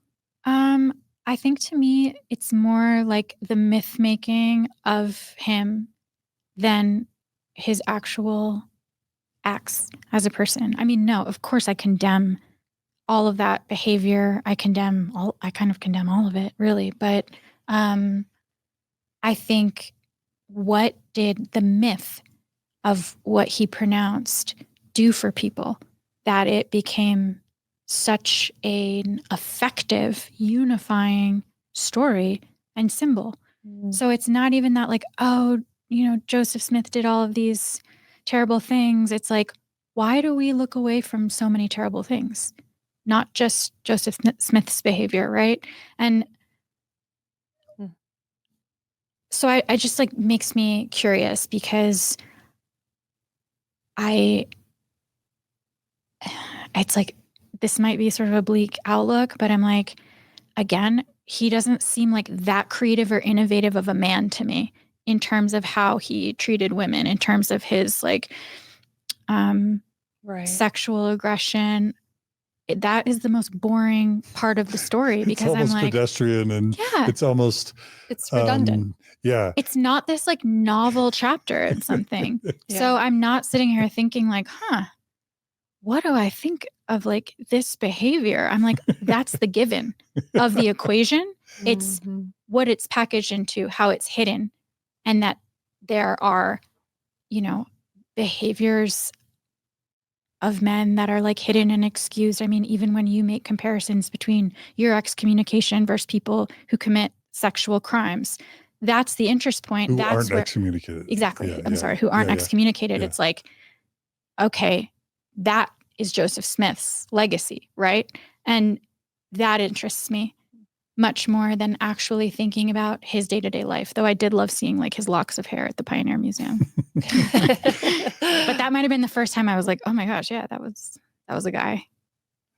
Did you, when you're at the museum and they're talking about Joseph Smith, and the dark sides of the life he lived, and then you see how he's being portrayed and honored in a Salt Lake City Mormon museum, do you feel like it's misrepresenting who he is, like staying true to who he is? Did you even think about that? Did it come up? Well, at that particular museum, oh gosh, okay, all the ladies there were so sweet. Okay, I bought a knit little hat, a hand knit hat for my friend who's having a baby for $1.50. Like, how that was okay. Felt my heart there. That was God. To me, that museum, there isn't very much context for the artifacts in there. First of all, there's a lot of indigenous artifacts that I'm like, give them back, guys. Why is this here next to an entire catalog of aprons from the 19th century? Right. It's not yours. Next, a lot of the cataloging is done by like Pioneer, but more so by like family. So it's like gift of blank family. And to me, it just is like this whole political chess game of like, I can imagine the conflict of who gets what in the cases and where, because so much is credited to whom without context, broader context for what it is or what it may have been used for. Not in all cases. There's like a binder on paisley shawls with like some interesting information about that. Like for those who want to go deeper. Which I did. Don't worry, Margaret. But there was definitely this like display of who has saved the heritage the most, who has saved the white colonialist heritage. Like, I have a hairnet. Oh yeah? I have a piece of bread. I have eagle's eggs collected in 1893. And it's like the family name there. And so, but I loved seeing it all. The handcraft was incredible. Again, I felt like I was just looking at beautiful works made by women in an unfortunate situation. And then it's all like in glass cases. And I spent hours. I actually went, I got too hungry. So I went and got lunch. And then the next day I went back. Like I wanted to see it all. So I'm not talking about it being like compelling artifacts of the time, but it is not there to actually represent anything historic, but it does show a history and just like a illuminated, they're illuminating what they want to illuminate. You know, I would literally walk into rooms and the light would turn on and I'm the only one in the whole museum. I mean, there were like kids visiting, but it just felt like this interesting metaphor to me of like, I come in and like the lights go up and it's like all of these dishes behind glass. And then I leave and was like, how long were the lights off before I walked in here? Like, I don't know if anyone's really illuminating this.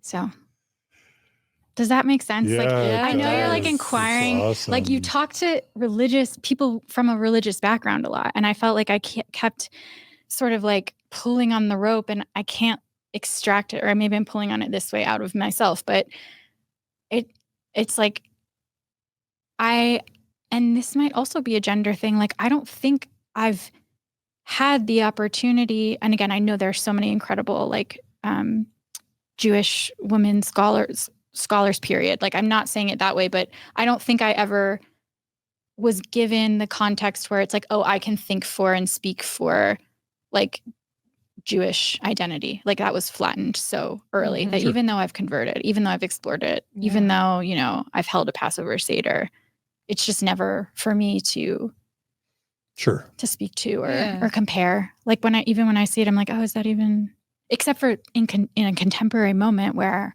I want to deconstruct, you know, things. Yeah. So. Well, you're more Jewish than us Mormons that claim to be the pure blood of Israel. So. Oh my gosh, I know. I love that. That's like our common thread, right? Like, that's so funny. I think it's always been funny to me. Like, and it's not, again, as an outsider, like I really am not like laughing at Mormons. Like it hasn't, I mean, there's funny entertainment, but yeah, it just, I don't care. Yeah. Okay. Well, really quickly, this is a really broad question, but you talked about American history and the frontier and kind of real history versus, you know, something else. Like when you think about Mormon pioneers and Brigham Young and Mountain Meadows Massacre and maybe post-manifesto polygamy or the colonies or all of that, from an American context and knowing kind of the Mormon history and how Mormonism helped awaken you to a better understanding and maybe of 19th century frontier America. Like, have you distilled any thoughts about America or Mormonism from all that? Yeah, I think Mormonism for me as an outsider is a metaphor for American identity, right? Because it's like the ideal expression of the American dream, of this identity, of the way family is meant to look, of the way people are meant to look. So do you mean white by that? like patriarchal, traditional white? Yeah. Do you mean other things? I just want to make sure I understand. No, those are the ones. Do you have other stuff that you guys do? It's all, I think that's it. No. I'm so sorry. Oh my gosh. Anyway, so that's the ideal, right? And then the Mormon Church has so much money, so much power. I think as I examined my parents' political affiliations, like even in the Republican Party, and realizing how much weight the Mormons have to back and influence politics, there was a part of me too that was like, do you guys know that you're like, this is the group, but I think that there's this image, this story, this legacy, all of which are perceived, are an inheritance. And our inheritance, I think, is to actually uncover the truths in that story. And that's something that we all have to do. And many people are doing for the first time in terms of American identity.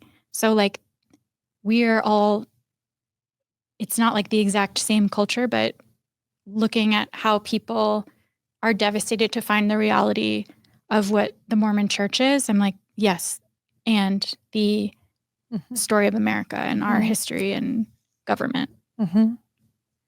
Yeah. So it's compelling. It's a very contained way to examine, and yet is also such a vast history and connects to so many things. So even in thinking about the creation of an American identity at all, it's we're all looking at the Mormon Church, how could they believe this? How could you, want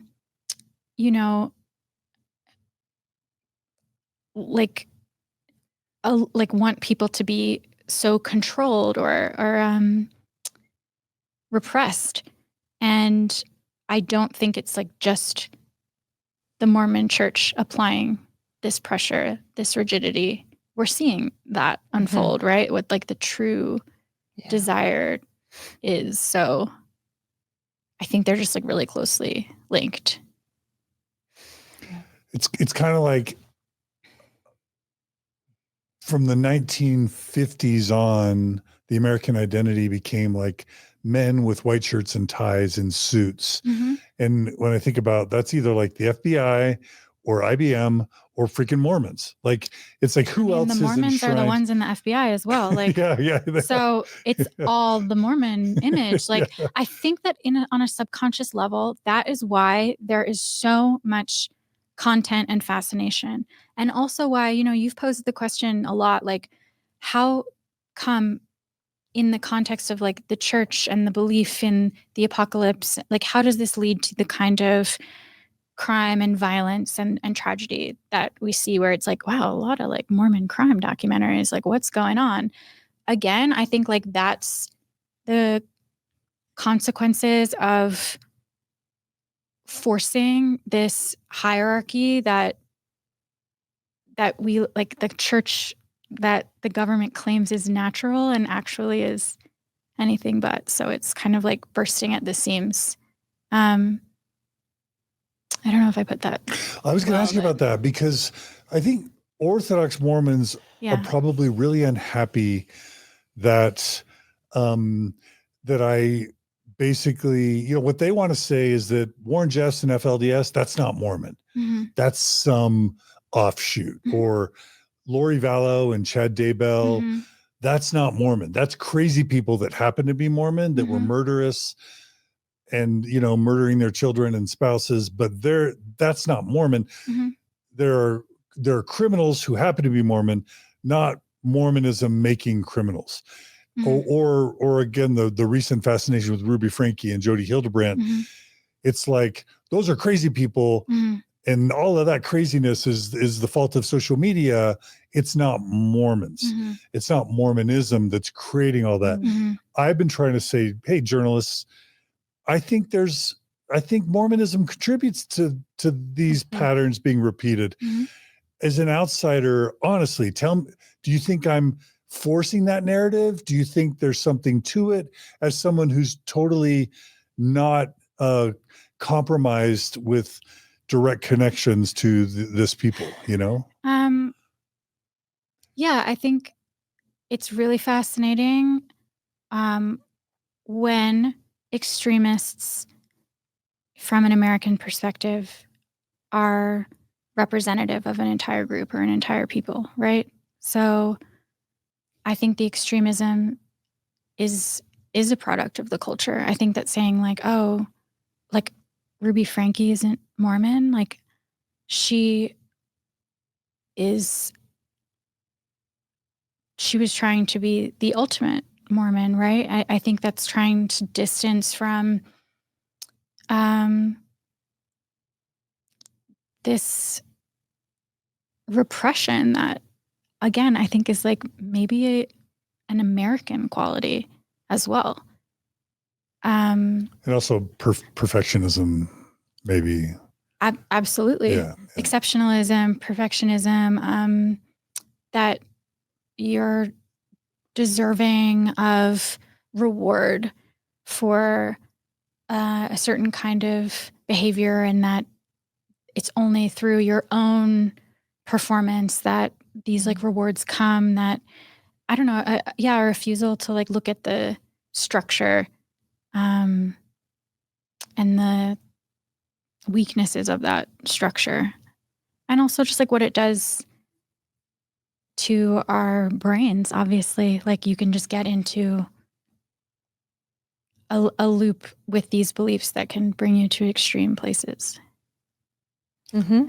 So because we could probably find a mass murderer who is Jewish, and then someone could say, see, that's Judaism, it leads to mass murder, which I would reject. But at the same time, you do, as someone who's been trying to observe Mormon culture, what I heard you just say is that the exceptionalism, the perfectionism, the extremism of Mormon culture, there probably is a tie to that in some of this true crime stuff that seems to be drawing a lot of fascination by Never-Mormons to Mormonism.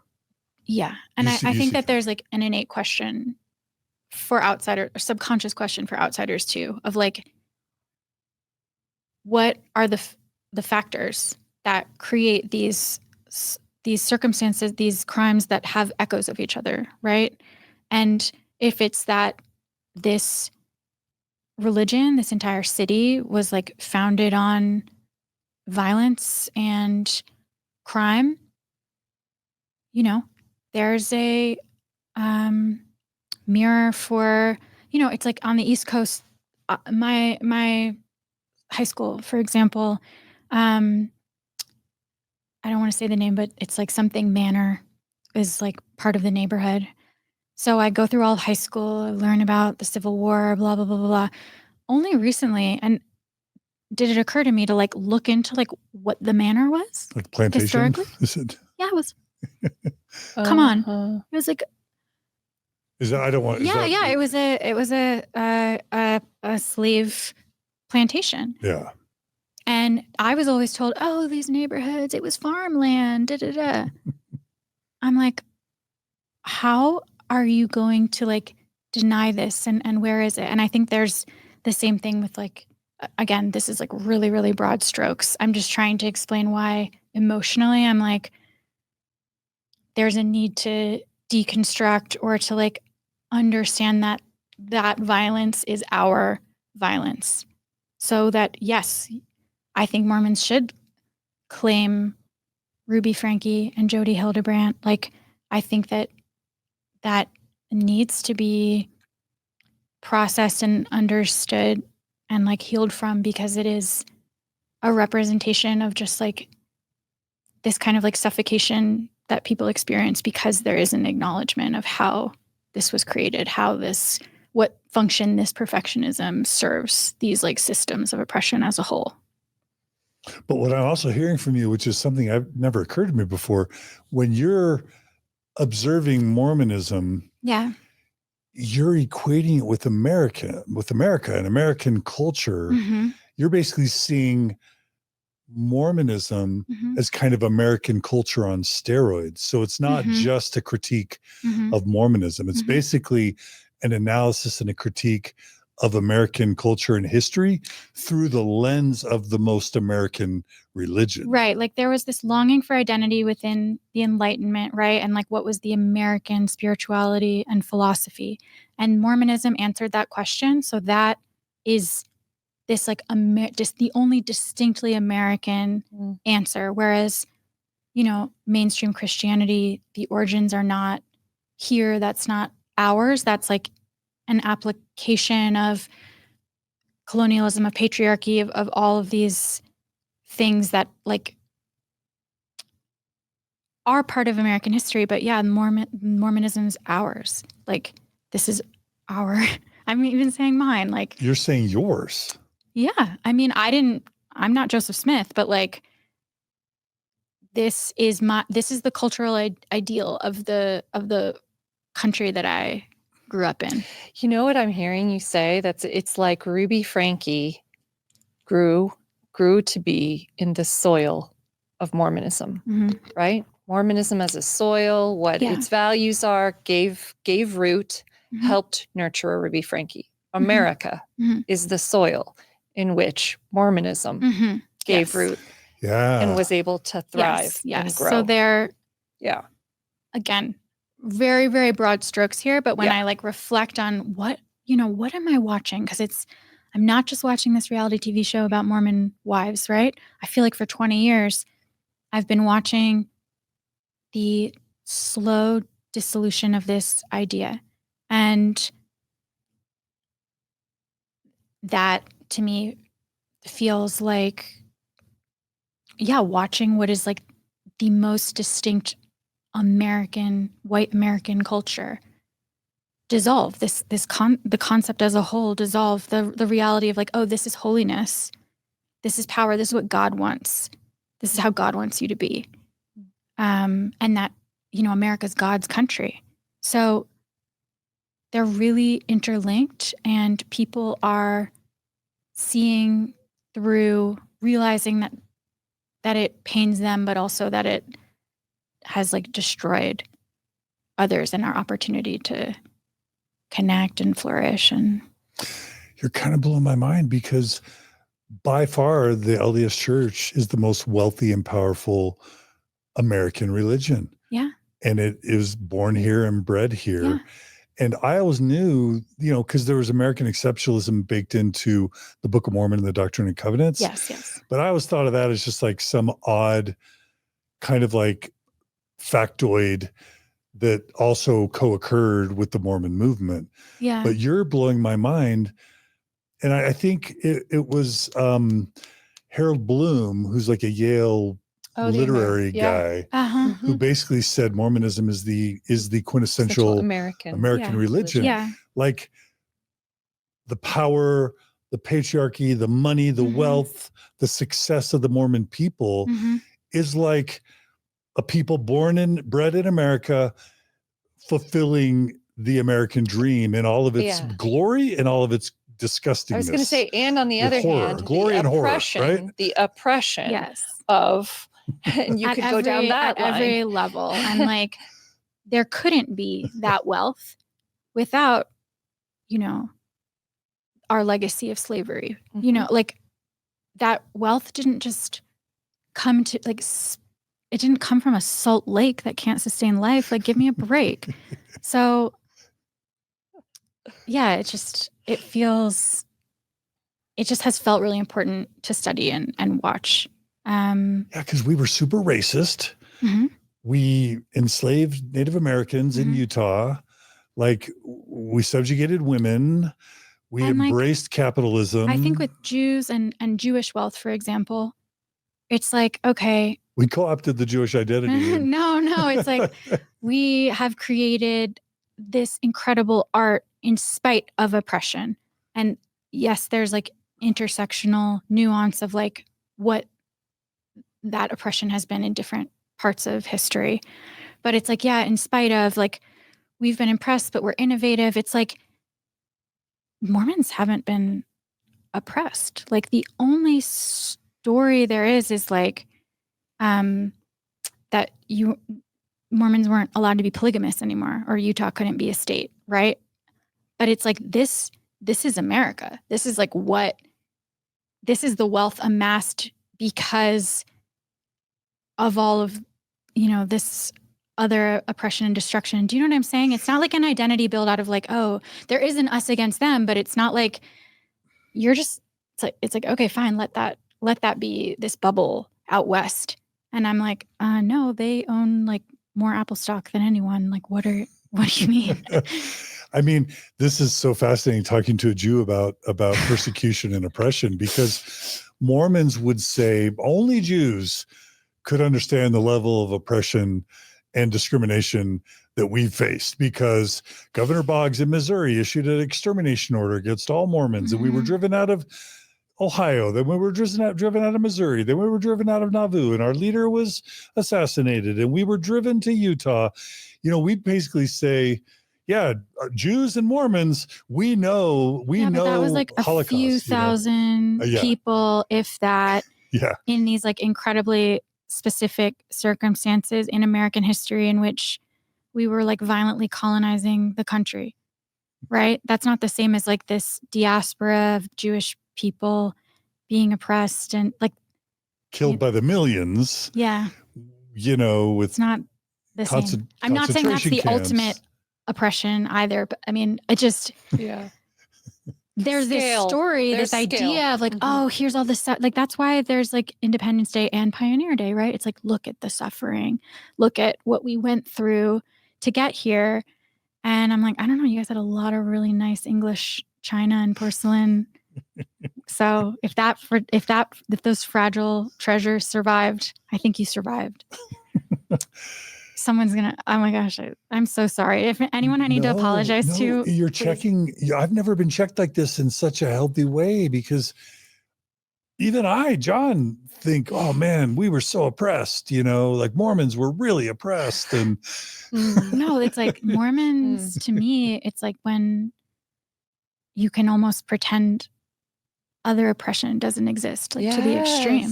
That's right. That's when you get this exceptional, contained, homogenous identity. But they delayed our statehood for at least 10 or 20 years. I know. I'm so sorry. That must have been so. I'm joking. I know. I'm just, my apology was that one was a joke. No, because a Mormon would take violent objection. I know. To anyone claiming, all the Mormons I've met in Salt Lake in the last couple of days, like, they're sweethearts, right? They're so kind. It's not their. I mean, this is a collective story, and like, trying to like make it fit, trying to justify power for a very small group of men. Okay, all of it. So I'm not saying that like the humanity of interpersonal relationships, I'm not saying that Mormons as people, like that your love isn't real. Absolutely. I think that's why it's so nuanced and difficult, right? It's like there's so much caretaking in the Mormon community. There's so much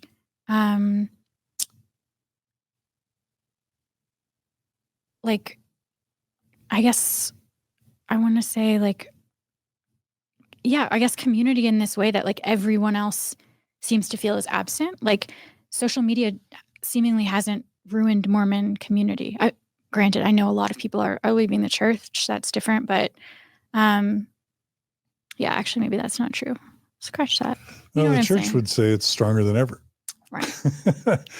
Well, I just want to say you really like, it's rare that I have these big light bulbs, but oh my gosh, you gave John a light bulb. I'm a John DeLim light bulb. Light bulb moment. No, like the two most offensive things I think you could say to a Mormon is, number one, they're not Christian. Yeah. And number two, they've never been oppressed or persecuted on some grand level. But in context, we haven't. But we think of ourselves as almost as bad, almost as persecuted as the Jews. Yeah. And that's a thank you for helping check that. Because, we had to wait 10 years to have our state. Yeah. We now control Idaho, Arizona, and Utah. I feel like you guys got everything you wanted. Yeah. And more, right? Well, and I think, that's powerful. That is definitely true with Jewish people. It's also true of, pick Americans, Black people. Pick your people that absolutely. are. We're only speaking about Jewish people because that's the closest to a. So I think there is an interesting personality kind of trait in all of this with one's history. And it's like a self-focus to the point of shutting out other people's histories and experiences. Yeah, and having I them think be that's less why, real. like, for those who have appeared on Mormon Stories, found the devastation of the untruths, right?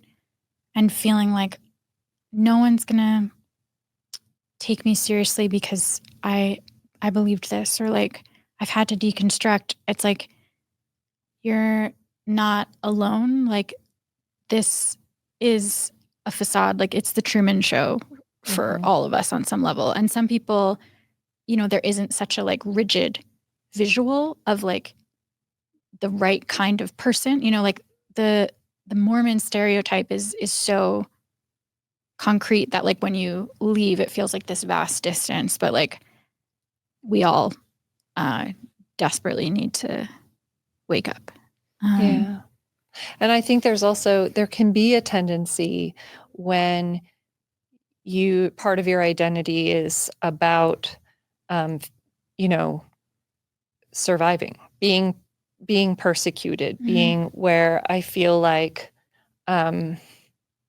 you can tend to be protective.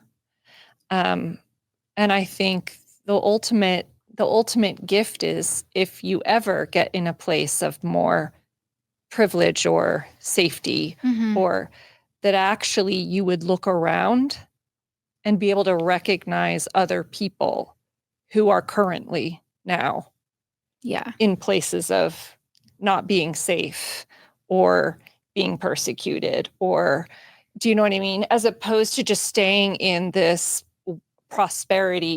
endless prosperity for our group of people, endless safety for our group of people. Ideally, you would get to a point to recognize and even go back in time to or at least acknowledge first that prosperity and safety wasn't earned. That's right. And might have been stolen. Yeah. Much less. I mean, baby steps, but yeah.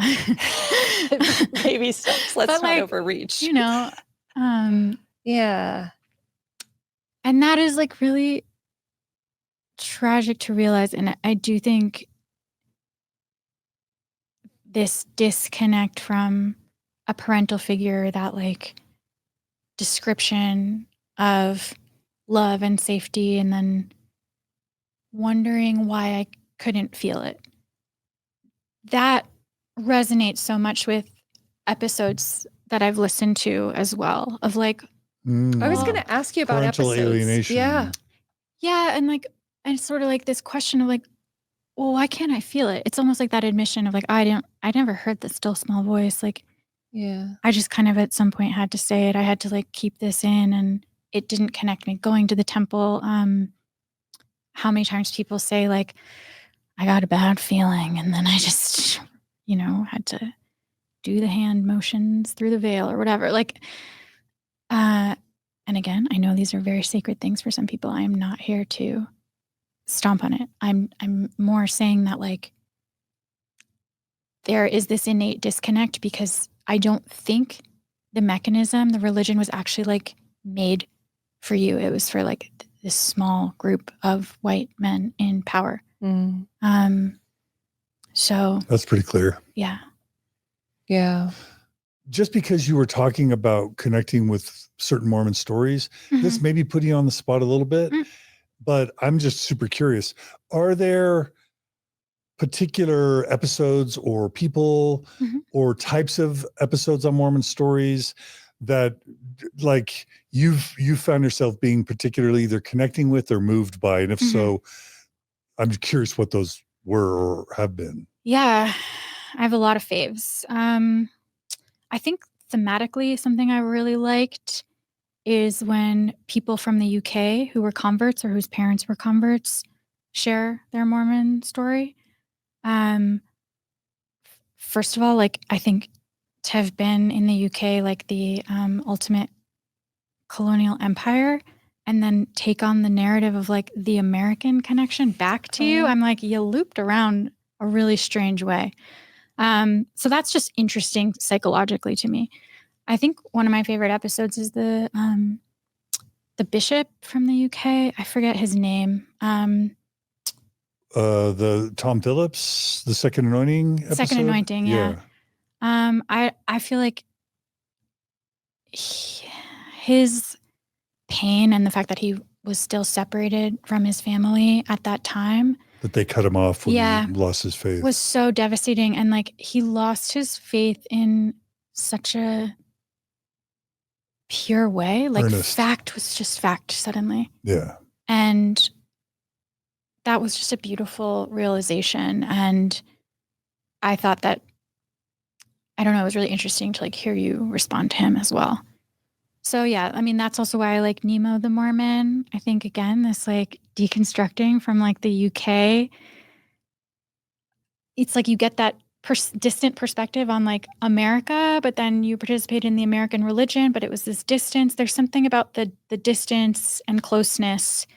I think that makes those stories really interesting. Samantha from Zelf on the Shelf, also just naming the Brits.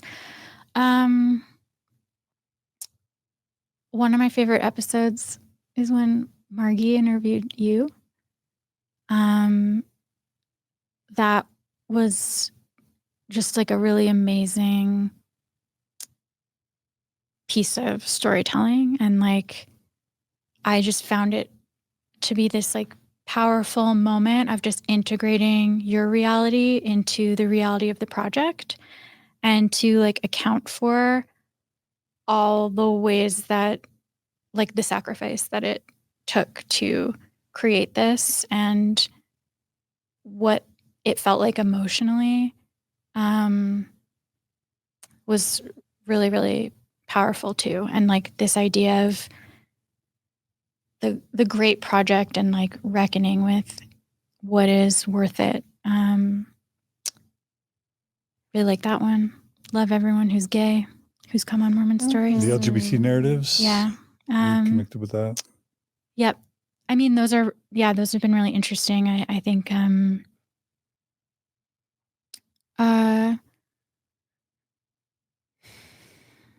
what else?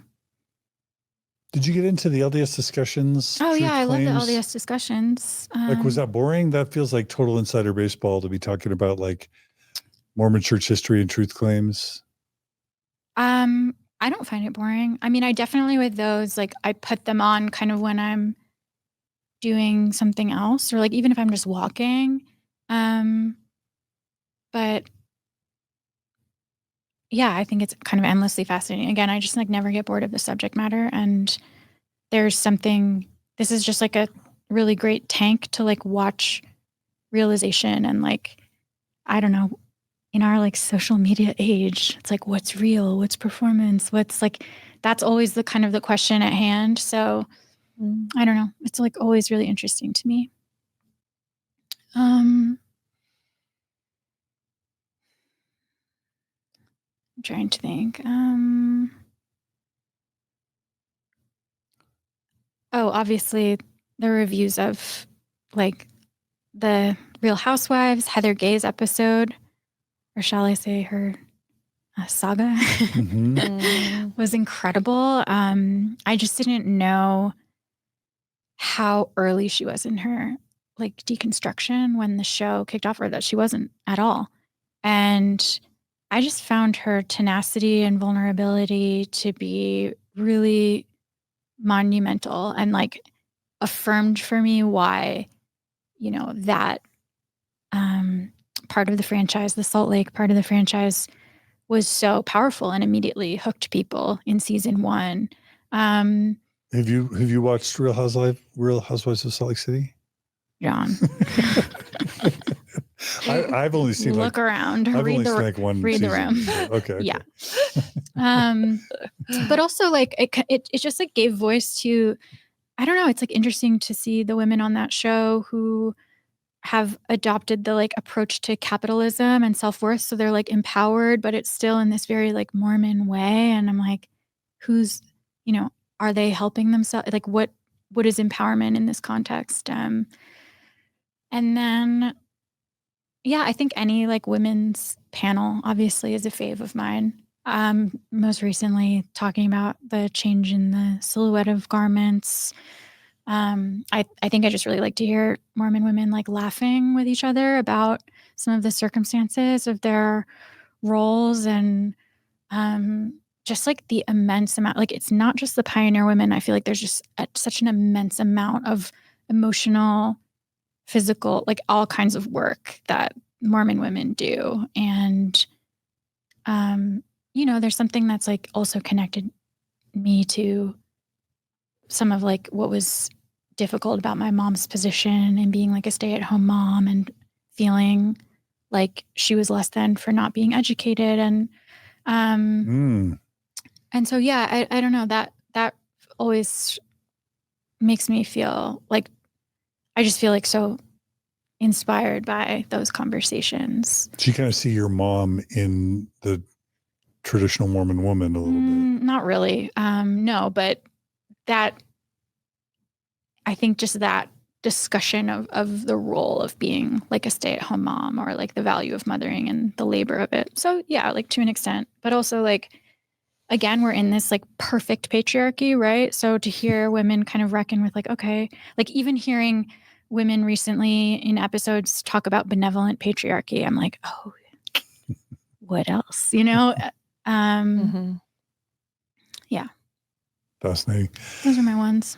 Talking about either the Real Housewives of Salt Lake City or the Secret Lives of Mormon Wives, like my point of view there is that on the one hand, I don't even recognize these women as Mormon. Like the idea, like I was such a conservative, Orthodox, traditional Mormon. Yeah. I still haven't tried alcohol. So like to see young Mormon women in jacuzzis drinking alcohol and going to Vegas to see Chippendales, that's like literally the least Mormon thing ever. Or I'm just telling you. Yeah. Oh yeah, totally. My point of view. And then to see the Real Housewives of Salt Lake City, it's almost like that's a meme that then just got instantiated within a Mormon paradigm. But even Heather Gay, in my mind, I'm like, she doesn't represent more. I mean, I'd see her as deeply Mormon, and I know her, and I respect her Mormonism. But at the same time, again, least Mormon thing ever. And even like Hannah, whatever, Neeleman and the ballerina. Yeah. Again, that's like in 2025, that's not the average Mormon woman who's like making sourdough bread and dressing in prairie dresses and on a farm, blah, blah, blah. Like, so on the one hand, I look at like some of those shows that really draw global attention as like being ridiculous, absurd, barely Mormon enterprises. And then at the same time, obviously on the show, I'm trying to say there's a lot of Mormonism in there. Yeah. But at the same time, I don't see any of them as stereotypical Mormons. And so I'm wondering if you, like, I think of Margie as Mormon. I think of many of the women that we interview as Mormon. But then I don't think any of that would make reality TV. So I'm wondering how much you think of like Heather Gay or the Secret Lives of Mormon Wives as actually being Mormon versus almost like ridiculous pop culture extremities. Yeah. You know what I mean? Or if you're like, that's what it's like to be Mormon, to jacuzzi and bikinis drinking alcohol with weird dudes. I definitely think well, or cat fighting at a restaurant and throwing things at each other. I mean, okay, I see those as sort of the motifs of the way we experience entertaining conflict on television, right? So that's not about Mormons. That's just about the genre. Yeah. And that's why it's fascinating. So you got to kind of like take the cat fights aside. That is what's produced. But I think that when the women are in conflict with themselves, which they often are, it's so profoundly Mormon. What arises conflict for them as individuals is where they're reckoning with their Mormon identity. It's like, what's her name? Taylor Frankie Paul. Yeah, Taylor Frankie Paul. The moments of her like self-reflection and shame and pain, which are who knows how much we're seeing and how much is the narrative. But regardless, the fact that she is so conflicted in her choices is Mormon. With Heather, oh my gosh, like Heather felt so much fear, not just, of her community and judgment, but also like she's a character. I'm going to talk about the character of Heather Gay, right? I don't know her. She was like most fearful of the extreme behavior on both sides of like the women who were like holding the line of Mormonism that made her feel like she was so bad for leaving. And then the women who are, making chess moves, power plays against her. Like she responds with like so much fear. She's like the most, I don't know, relatable in like she's caught between, she can't decide. And these are like live action forging of their identity. Like I didn't realize I was like watching her actually experience putting this together. Yes, then there's a level of, okay, I want to be an influencer. I have my business to plug, whatever. But again, those are just like factors of the genre, of the medium of reality television. And yeah, with The Secret Lives, I think that is like Gen Z Mormonism, like how you reckon that with the vast amount of information and information that is conflicting with the church that's online. And I'm not saying that, those women have like read the CES letter or something. It's more just like that is a reality that the people looking at them from the outside might have this understanding of, I guess that there is just like an outside view and perspective in like real time.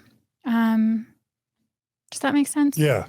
Part of and this is now stepping away from my perspective, part of the Orthodox Mormon narrative now is that Mormons are just grossly misrepresented in the media. Yeah. And Heretic, the movie, is another example. Yeah. Just that none of that is really Mormonism. Yeah. So that's a different perspective than mine, right? But yeah, I mean, I didn't think Heretic was like obviously an accurate perspective. And like your conversation with those filmmakers, I was like, you guys didn't know that much about Mormonism. Like, love you, but they should have consulted. Should have called me. No, should have called. Yeah. I'm totally joking, but I mean, okay, like they can believe that, but the church wants to say that the real Mormonism is that family on South Park, right? Right? Yeah. Just family eating, baking cookies, being nice to Ruby each Frankie? Other. Huh? Wasn't that Ruby Frankie's content? I know. Right? Like she seemed, that seemed to be the exact, like that quotidian, like acts of motherhood and care and cooking But that's one bad apple. That doesn't spoil the whole bunch. Oh, I'm sorry. Okay. Yeah, totally inaccurate. No, but like all the vloggers in that context of like, again, like whose lens, who is in power, the gaze on these children, like who is that for? And like, what is that meant to convey? Like that gaze in and of itself is Mormon, in my opinion. I mean, think about like the internal gaze that's part of like the like ritual of journaling and documenting self and the importance of that narrative, but how it then means that you're being watched to judge you for your eternity. I mean, that feels really Orthodox Mormon to me. Mm-hmm. That's good. Okay, and Margie's got questions, but I have one last question. Okay. What do you observe and what insight or even advice do you have for ex-Mormons, for Mormons questioning their faith? I'm sure you've heard a lot of questioning the church narrative, losing faith in the church narrative, leaving the church narrative, and then like how ex-Mormons confront sexuality, non-monogamy, psychedelics, marriage, trying to deprogram their deeply conditioned selves and try to kind of do the reverse of what you did. What you did is you were raised with kind of, this is glib, but nothing. And then you were trying to find something. Yeah. We were raised with everything. Yeah. And now we're trying to just get back to some sort of normalcy by deprogramming. I'm curious what insights you have, not only as an outsider, but someone coming from almost like the opposite paradigm of inadequately conditioned versus overly conditioned, right? I mean, I was still very, very conditioned, just not Yeah. by religion. Yes. Okay. That's, Like the I conditioning. recognize Talk and about that's- it. Talk about That's it. part of it is I think that like to believe that you are not a product of conditioning, Mhm. I don't know, to an ex-Mormon, I'd be like, those might not be your friends. Like it should be someone who is ready to, again, I think this is why I love to hear the Mormon women laughing. It's like, we have to laugh at the conditioning that's universal, like the pain of our conditioning is I don't know, everyone has that to an extent, I guess. And you know, I think a lot of it is just like affirming and empathy. Like even just you can see how profoundly I was affected by having like a couple combos, like light combos with LDS this in the last 2 days. I cannot imagine to have those be family members who you love and then to, you know, come on and share your story or to deconstruct and to go through that process. Like I'm like, oh no, like so-and-so in the Uber is going to listen to this and be like, you know, you're judging me. But so I think it's like a really, really difficult thing. And yeah, there's just like lots of levels of belonging. And I think that how belonging has been like described to us or framed, the images of belonging that we have aren't necessarily what makes us feel that we truly belong, if that makes sense. And as for like the exploration and like psychedelics, yeah, it's so funny. Like even when you were talking about the secret wives, going to Vegas, like it's so not bad. Like to me, I'm just like, you're like, that's so not Mormon. I'm like, that's so not anything. Like that's just like American capital. Like I feel like a broken record, but I'm like, yeah, okay. Like what? So just none of that stuff is so like extreme or has to be seen as like this. I don't know. I guess I hope for taking shame away as like the organizing principle and recognizing how it arises in all these different situations. Mm-hmm. But I don't know. I guess I'm like right there with them as well. Like I think pain is kind of the universal here. Like one, pain for the ways that you've been like complicit in a system, pain for the ways that you don't belong, for realizing people willingly or not have lied to you, that also that you'll be misunderstood, the fear of being misunderstood. Like all of these things are just so painful. But I don't know. It's really, really inspiring to get to like reconstruct an entire worldview and to reconstruct what love is, what joy is, you know, that is like this incredible opportunity and gift. Like that's, just like a really valuable and precious time as well. Like even when I look back at when I first came out, for example, and I was talking about just like not wanting to be like in the midst of a journey and feeling just like hot with shame that anyone could watch me reshape, you know? And now I'm just like, gosh, that was such like particular precious time, because as you like collect, you know, these pebbles of self that you're going to pile up or something, like you can't really like take that one, like you reclaim all of these things, reclaim them for the first time. And like, that will be that moment. Until you just, I guess, have to deconstruct everything again. I don't know. But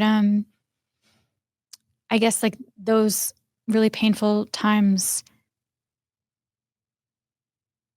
that like collecting of self is actually, or like really precious and valuable thing. Yeah. Okay. I was going to just make a comment. Okay. Sorry to go back to the Secret Lives of Mormon Wives. But I mean, Did I say mommy? Did I say the word mommy? no, I don't think you did. Okay, I was joking. Oh, All okay. right. Margie Don't doesn't say like it. mommy bloggers or whatever. Yeah. Margie doesn't like when I say the I word don't mommy. I know. I was But joking. I was going to say just one thing to add about, you talking about, is it Mormon? Are they Mormon? Right. Are they, that comes up for me a little bit. I mean, stereotypically Mormon. Yeah, stereotypically, and whether this is something that's misrepresentative as opposed to that. And I think that's a valid question. Mm-hmm. And so what I'm going to say here isn't meant to like invalidate that in any way. But one thing I do find value in with Heather Gay, with Secret Lives of Mormon Wives, is and Ballerina Farm, even, is this idea, particularly in Mormonism, when a woman identity is crafted and created, and we'll say by patriarchy, by this system, in such detail, with such control. To me, it's really symbolic and valuable to see women explore, differentiate, individuate in whatever way, and still claim Mormonism. Absolutely. To me, it's an act of empowerment. It's an act of like, I'll decide. And in the face of all that we talk about within Mormonism, it still is rooted in Mormonism. You can't take that away from them. And therefore, we can argue whether it's representative. But for me, as someone who is kind of watching this happen, I find it so valuable to have women who are exemplifying a journey unto themselves, in many ways still like wrestling with that conditioning, or trying to just like even oftentimes having ambivalence where they don't love the beauty thing, but they also really value the beauty thing. They want to be, whereas you're witnessing their attempts to, deconstruct and kind of rebuild, but in a way that's their own, and watching confusion and watching it in real time, all the things kind of play out. But ultimately, it's about kind of reclaiming yourself in the face of a system and refusing to allow them to identify who you are. Totally. And I don't know, I guess there should be an examination of all of men's behavior that's hidden and whether that represents Mormons. Yeah, that's right. As opposed to women in a hot tub. Like, it's fine that they're in the hot tub. And I agree with you. Like, I think that this is just an interesting moment of forced flexibility where they've like found a way to like make so much money on TikTok and be the ones who are the face of the faith. And that fundamentally is what's not Mormon to Mormon men. Yeah. It's like, these women are have the power to shed light on Mormonism, to bring people to even think of this faith, these circumstances. And these women are struggling, are in conflict with themselves, with that identity. And so, if they're the face of the conflict that it is to be a woman under Mormon patriarchy, like, I can see why Orthodox Mormons are like, that's not us. But good point. I never thought about the fact that there's no real reality TV focus on Mormon men. And the only interest in Mormon men might be like David Archuleta or Benji Schwimmer, like gay Mormon men, or Tyler Glenn. You know what I mean? And even then, it's like no one's talking about that. I see. Yeah. About how they're representing the church. And granted, they're not like faithful necessarily, but I think that also the fact that in these casts, there's women who are fully deconstructed and women who aren't. And then they set that up as kind of, as the saints versus sinners narrative. And I think showing that that's an option, that's an outcome, probably feels like a threat and really dangerous. Yeah. Yep. But I agree. I think it's really important. And I don't know. Yeah. I hope they all make a lot of money and divorce their husbands. I'm totally joking. I don't know. Okay, so I had a couple questions just coming back to your story a little bit. I feel like we've been able to touch on this idea that religion offers a conditioning of sorts, and also other aspects of being alive offers. And examples of this is like a family system offers conditioning of a sort. You learn things about what safety means, what love means, what worth means, even if it's a void of that. I think also American culture offers a sense of conditioning. What does success look like? What does it mean to have value in a culture?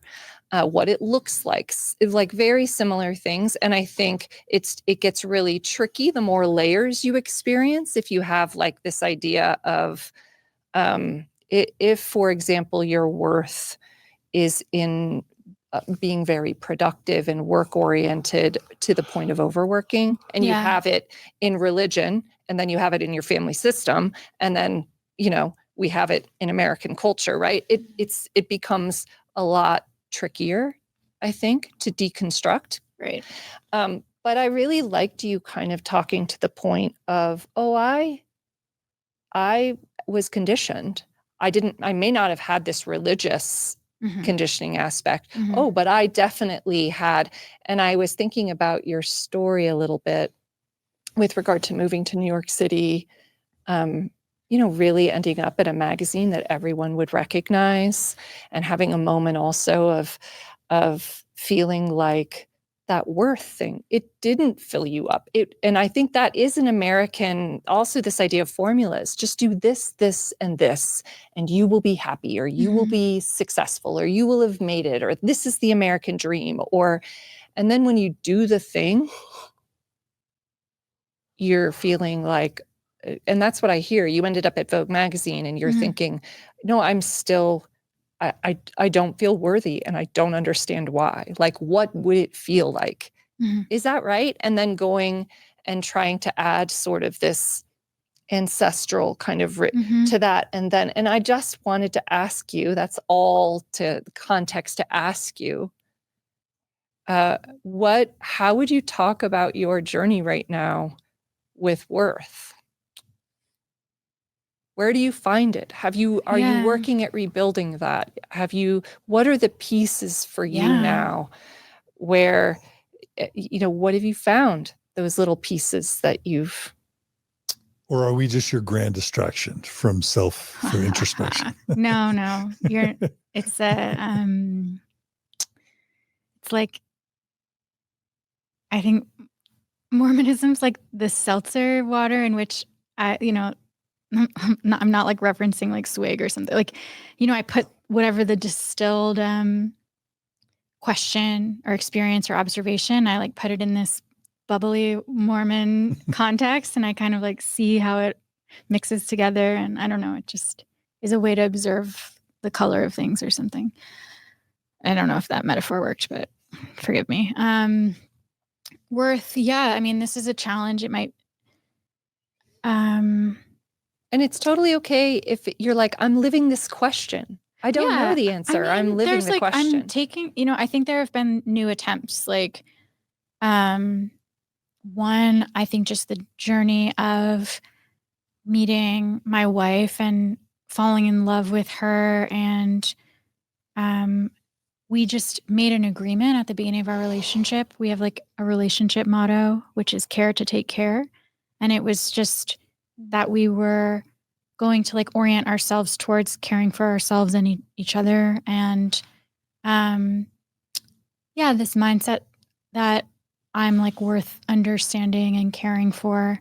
And even as we've brought our own conflict and family history and what have you to life, over time, I just find myself feeling more and more like loved and valued and actually trusting in that. So that's been great. I mean, also like we sort of embarked on like we moved out of the city together, first of all. So I left New York, and I think that leaving that as my identity and like the part that made me really special and exceptional, that making it there meant that I, was among a chosen group, right? Was really important because I did feel extremely disoriented and devalued being outside the city and telling people that. I mean, it sounds so kooked, right? Like, oh, you have to cross a bridge, but that really was. Because you mean like Brooklyn when you say moving out of the city? No, I was already in Brooklyn. I mean, though that was no. That makes sense to me. And then I think like being back in nature, I just hadn't spent any of my adulthood in a place where there were, massive trees, and it's just like it was always like a treat for the weekend is like getting to nature. And granted, there's like so wonderful things about New York. I loved the time that I spent there, but I do think that was like just interesting to see that pleasure, joy, all these things could come from habits that are new hobbies and things that I just wasn't doing before. And I think just the attempt to piece something new together, like one of my most beloved hobbies, and part of why I was like so interested to see artifacts in the Pioneer Museum, where I live along the Hudson River, there were these 19th century fishing villages that were on the river back in the day, and they like put in a highway and they threw everything in the river, just to do a short version of the story. But down on this beach near where I live, I can collect all of these old shards of like pottery and buttons, kind of these like remnants of people, like fragments. And I just think about like, oh, when's the last time this was like touched and part of an assemblage of like a dinner or organized? And now like, what is the beauty of it in a fragment? And I don't like have the answer yet. I haven't figured out like how to incorporate that into some kind of art or something, but just like the habit of looking down into the sand and like flipping things over and like being stunned by little pieces of color and beauty, that makes me feel like whatever I'm collecting and doing has worth. And then I think the last part is, two things. Like one is the humility of just like tending to a body. Like I'm going to be 38 in July, and I won't say I've had like a midlife crisis, but there's just like a reality, a corporeal reality. Like I'm in a body that it's not just going to be something I can not think about. So I feel like worth it because I have to like think about my health, think about what I'm eating. And then also just making art. Like the feature script that I finished recently is a horror take on The Devil Wears Prada. Like it uses that Vogue dream as this piece of American folklore and like processes it through a horror story. And in the end, like, it's not even about Vogue or my experience specifically there. It is about reconciling that dream and also these like matrilineal inheritances, right? So this character, the main character, is actually from a religious upbringing, and she kind of goes from like one cult to another. And yeah, just kind of like what we're given in terms of the definition of womanhood in these extreme circumstances. So that's, I think, been cathartic and really interesting. So that's that, but I also just have no idea. But I also feel like some peace with that, which is great. Like I'm not waiting for love. I'm not looking for it from people who like are not going to give it to me. Right. Or worth or value. Yeah. Your worth or value. Yeah. Like I feel pretty clear on, like, I've said to my wife recently, I'm like, the people I love know that I love them.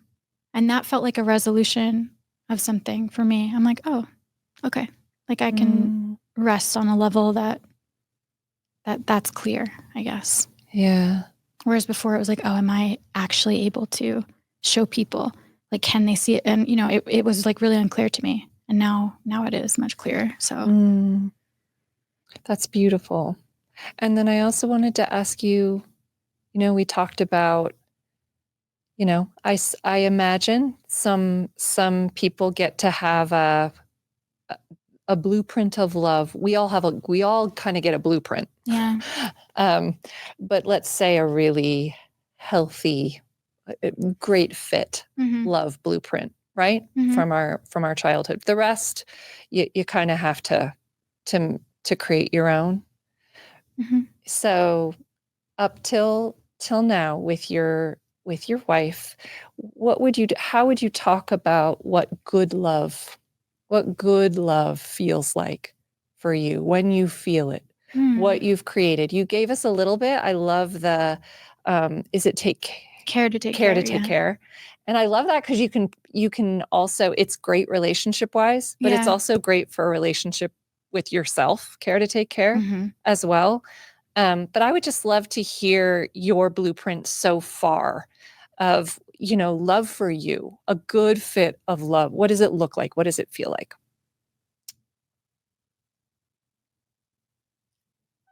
I think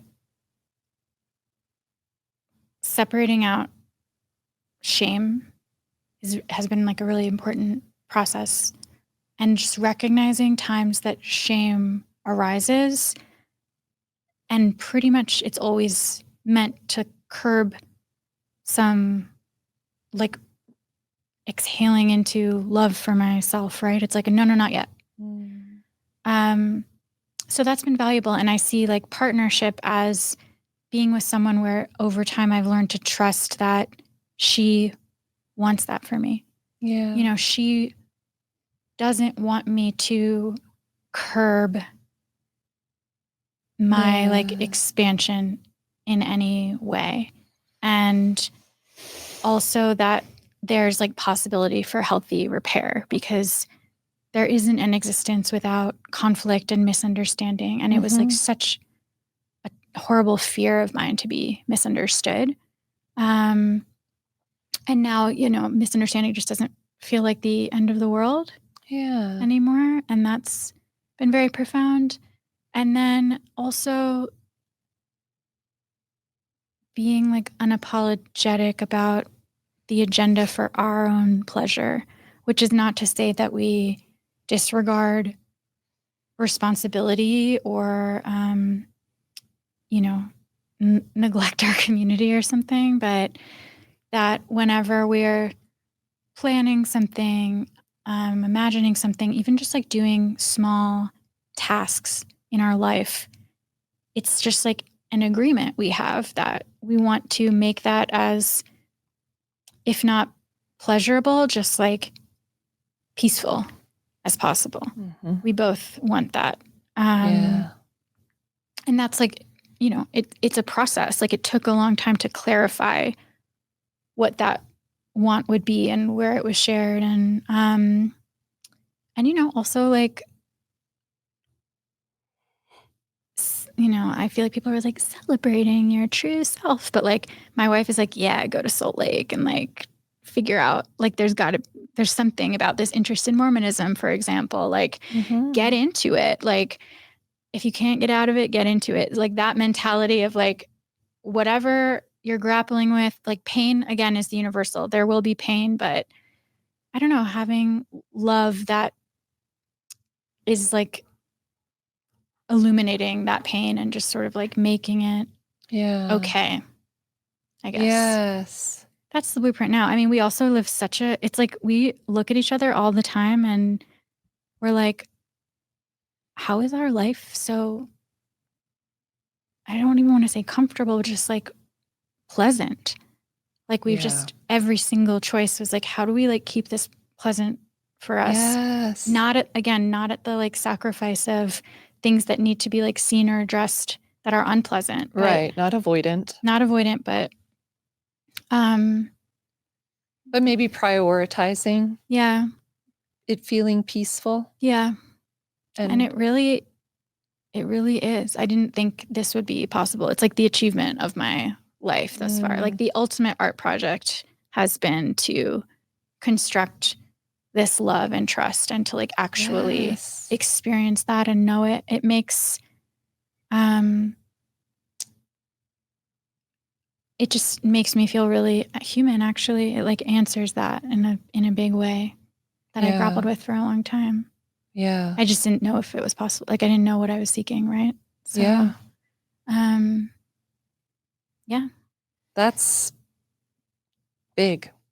Yeah. That's a really big thing to build and create for yourself. Yeah. Yeah. So. And somehow Mormonism's been a part of that journey for you. Somehow, yeah. Would you say it's? Yeah, I do studying think Mormonism has so. been helpful in your own? One, I think like, okay, gravitating towards something that's really interesting and slowly, it was kind of like just this weird secret I had. I don't know how to explain because it's like I had no business being interested. And over time, like finding, I guess like, just feeling like I'm going to make this interesting. Like I know what I'm like seeing here is really interesting.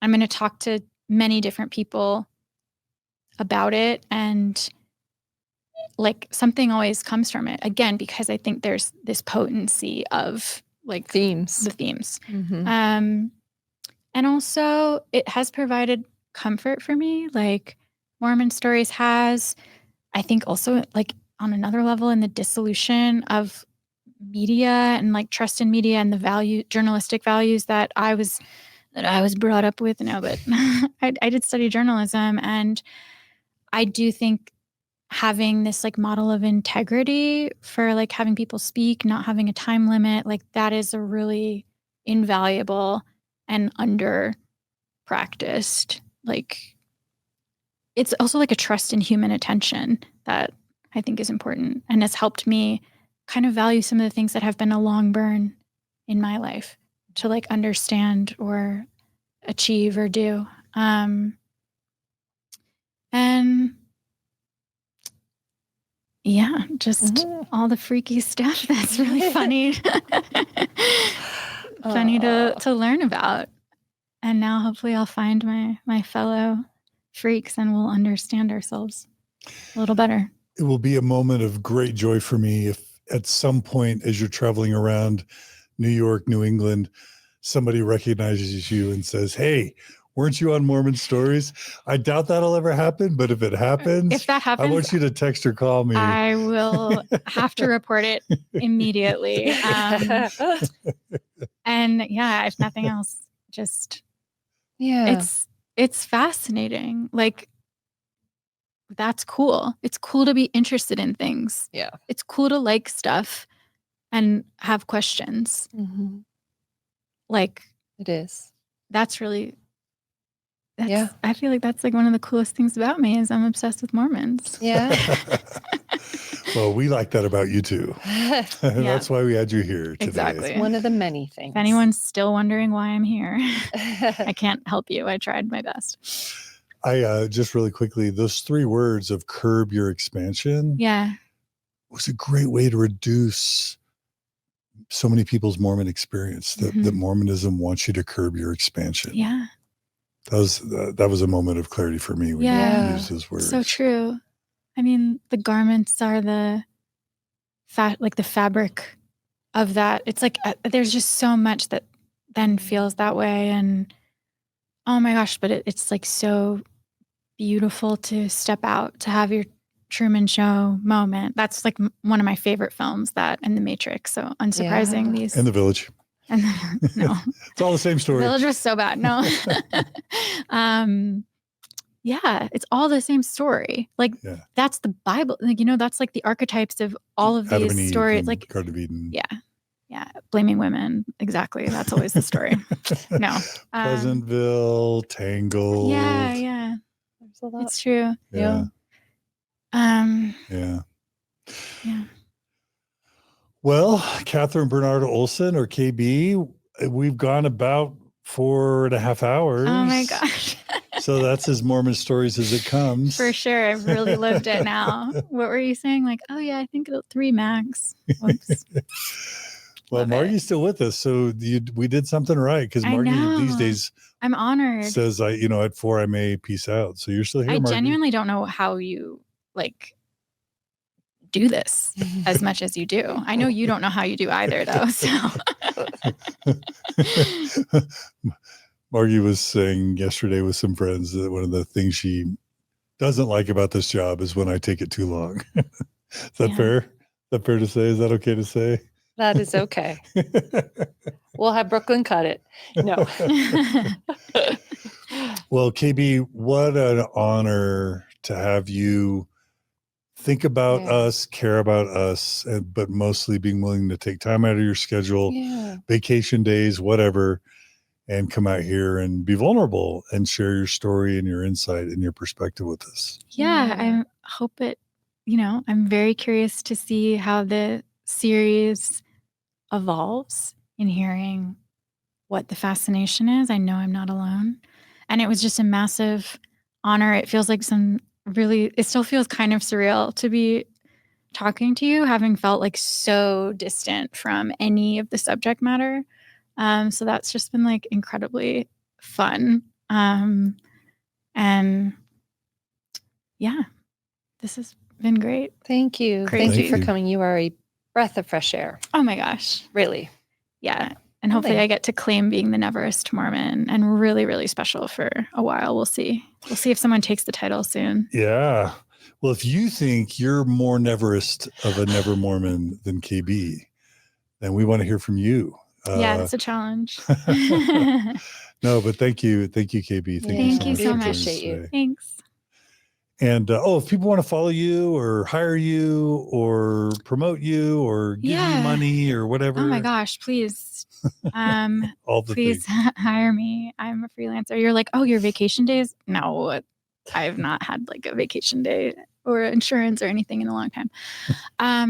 You can go to you can email me, honestly, just kb@katherinebernard.com. Trusting you all with my email. And that's your website, katherinebernard.com. Yes. Yeah. And honestly, I'm like not really on Instagram anymore. I'm tired. So I don't know. It's valid. Google me. No, I'm just kidding. But I would love to hear from my people, the Mormons, but other people who are fans, and I'm available for projects, ideas, thoughts. Do you want to, would you want to be let's just say I could wave a magic wand and you could be a social media influencer talking about Mormonism, TikTok or Instagram or a YouTube channel or a book, someday a book or magazine articles. Do you want to create, Mormon-ish themed content at some point? I mean, I think the theme, the bigger theme of questioning reality, yes, absolutely. And I now have this bank of knowledge. So sure. Again, I haven't felt like I had the right, I guess, to put myself forth as a commentator of sorts, apart from the entertainment commentary. But it's deeper than that. And I don't know if people always have the attention span for that, the level of context it would take for me to be KB's take on Mormons, But yeah, I mean, again, for whatever reason, the subject matter lights a fire in me. So for something, I would totally consider it. So you come on a panel at a minimum? If you don't invite me on a panel and I give you a light bulb moment, it's I'm dead to you? Pretty much. Okay. Well, if Mormons can become the new chosen of God, you can be a commentary person on Mormonism. Exactly. All right. Thanks, KB. Thank you. Thanks, Margie. Yeah, of course. And thanks for joining us. And really quickly, please subscribe to this channel. Please like it. That helps with the algorithms. Please comment. Please share. All that stuff is really valuable. If you're a donor, thank you for donating. You make all this possible. If you don't donate and you want to see content like this continue, you can go to mormonstories.org and become a monthly donor.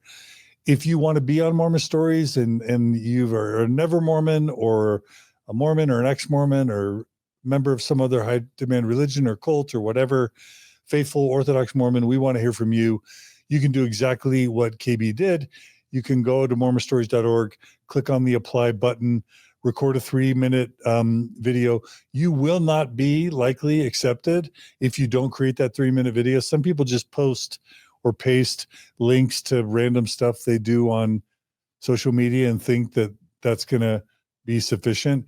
If you don't create a 3-minute audition video for Mormon Stories, there's like a 1% chance you'll be accepted or less, closer to 0 than 1. So fill out the application, make the video, apply, and we would love to consider you. Anything else you want to add to that, Margie? I don't think so. Margie Vets is the first round vetter of those applications. True. So please apply. And then, hope you've enjoyed today's episode. Email us if you have feedback at mormonstories@gmail.com. And we'd love to hear your feedback and other ideas. And again, if you have ideas for good episodes or feedback about this episode, comment on the YouTube channel or on Spotify. So that's it. Thanks for joining us today on Mormon Stories. Be good to each other. Be kind to each other. We hope to see you all back soon on another episode of Mormon Stories Podcast. And we hope to see KB back as a panelist on future Mormon Stories episodes as well. Right? See you there. All right. Take care, everybody.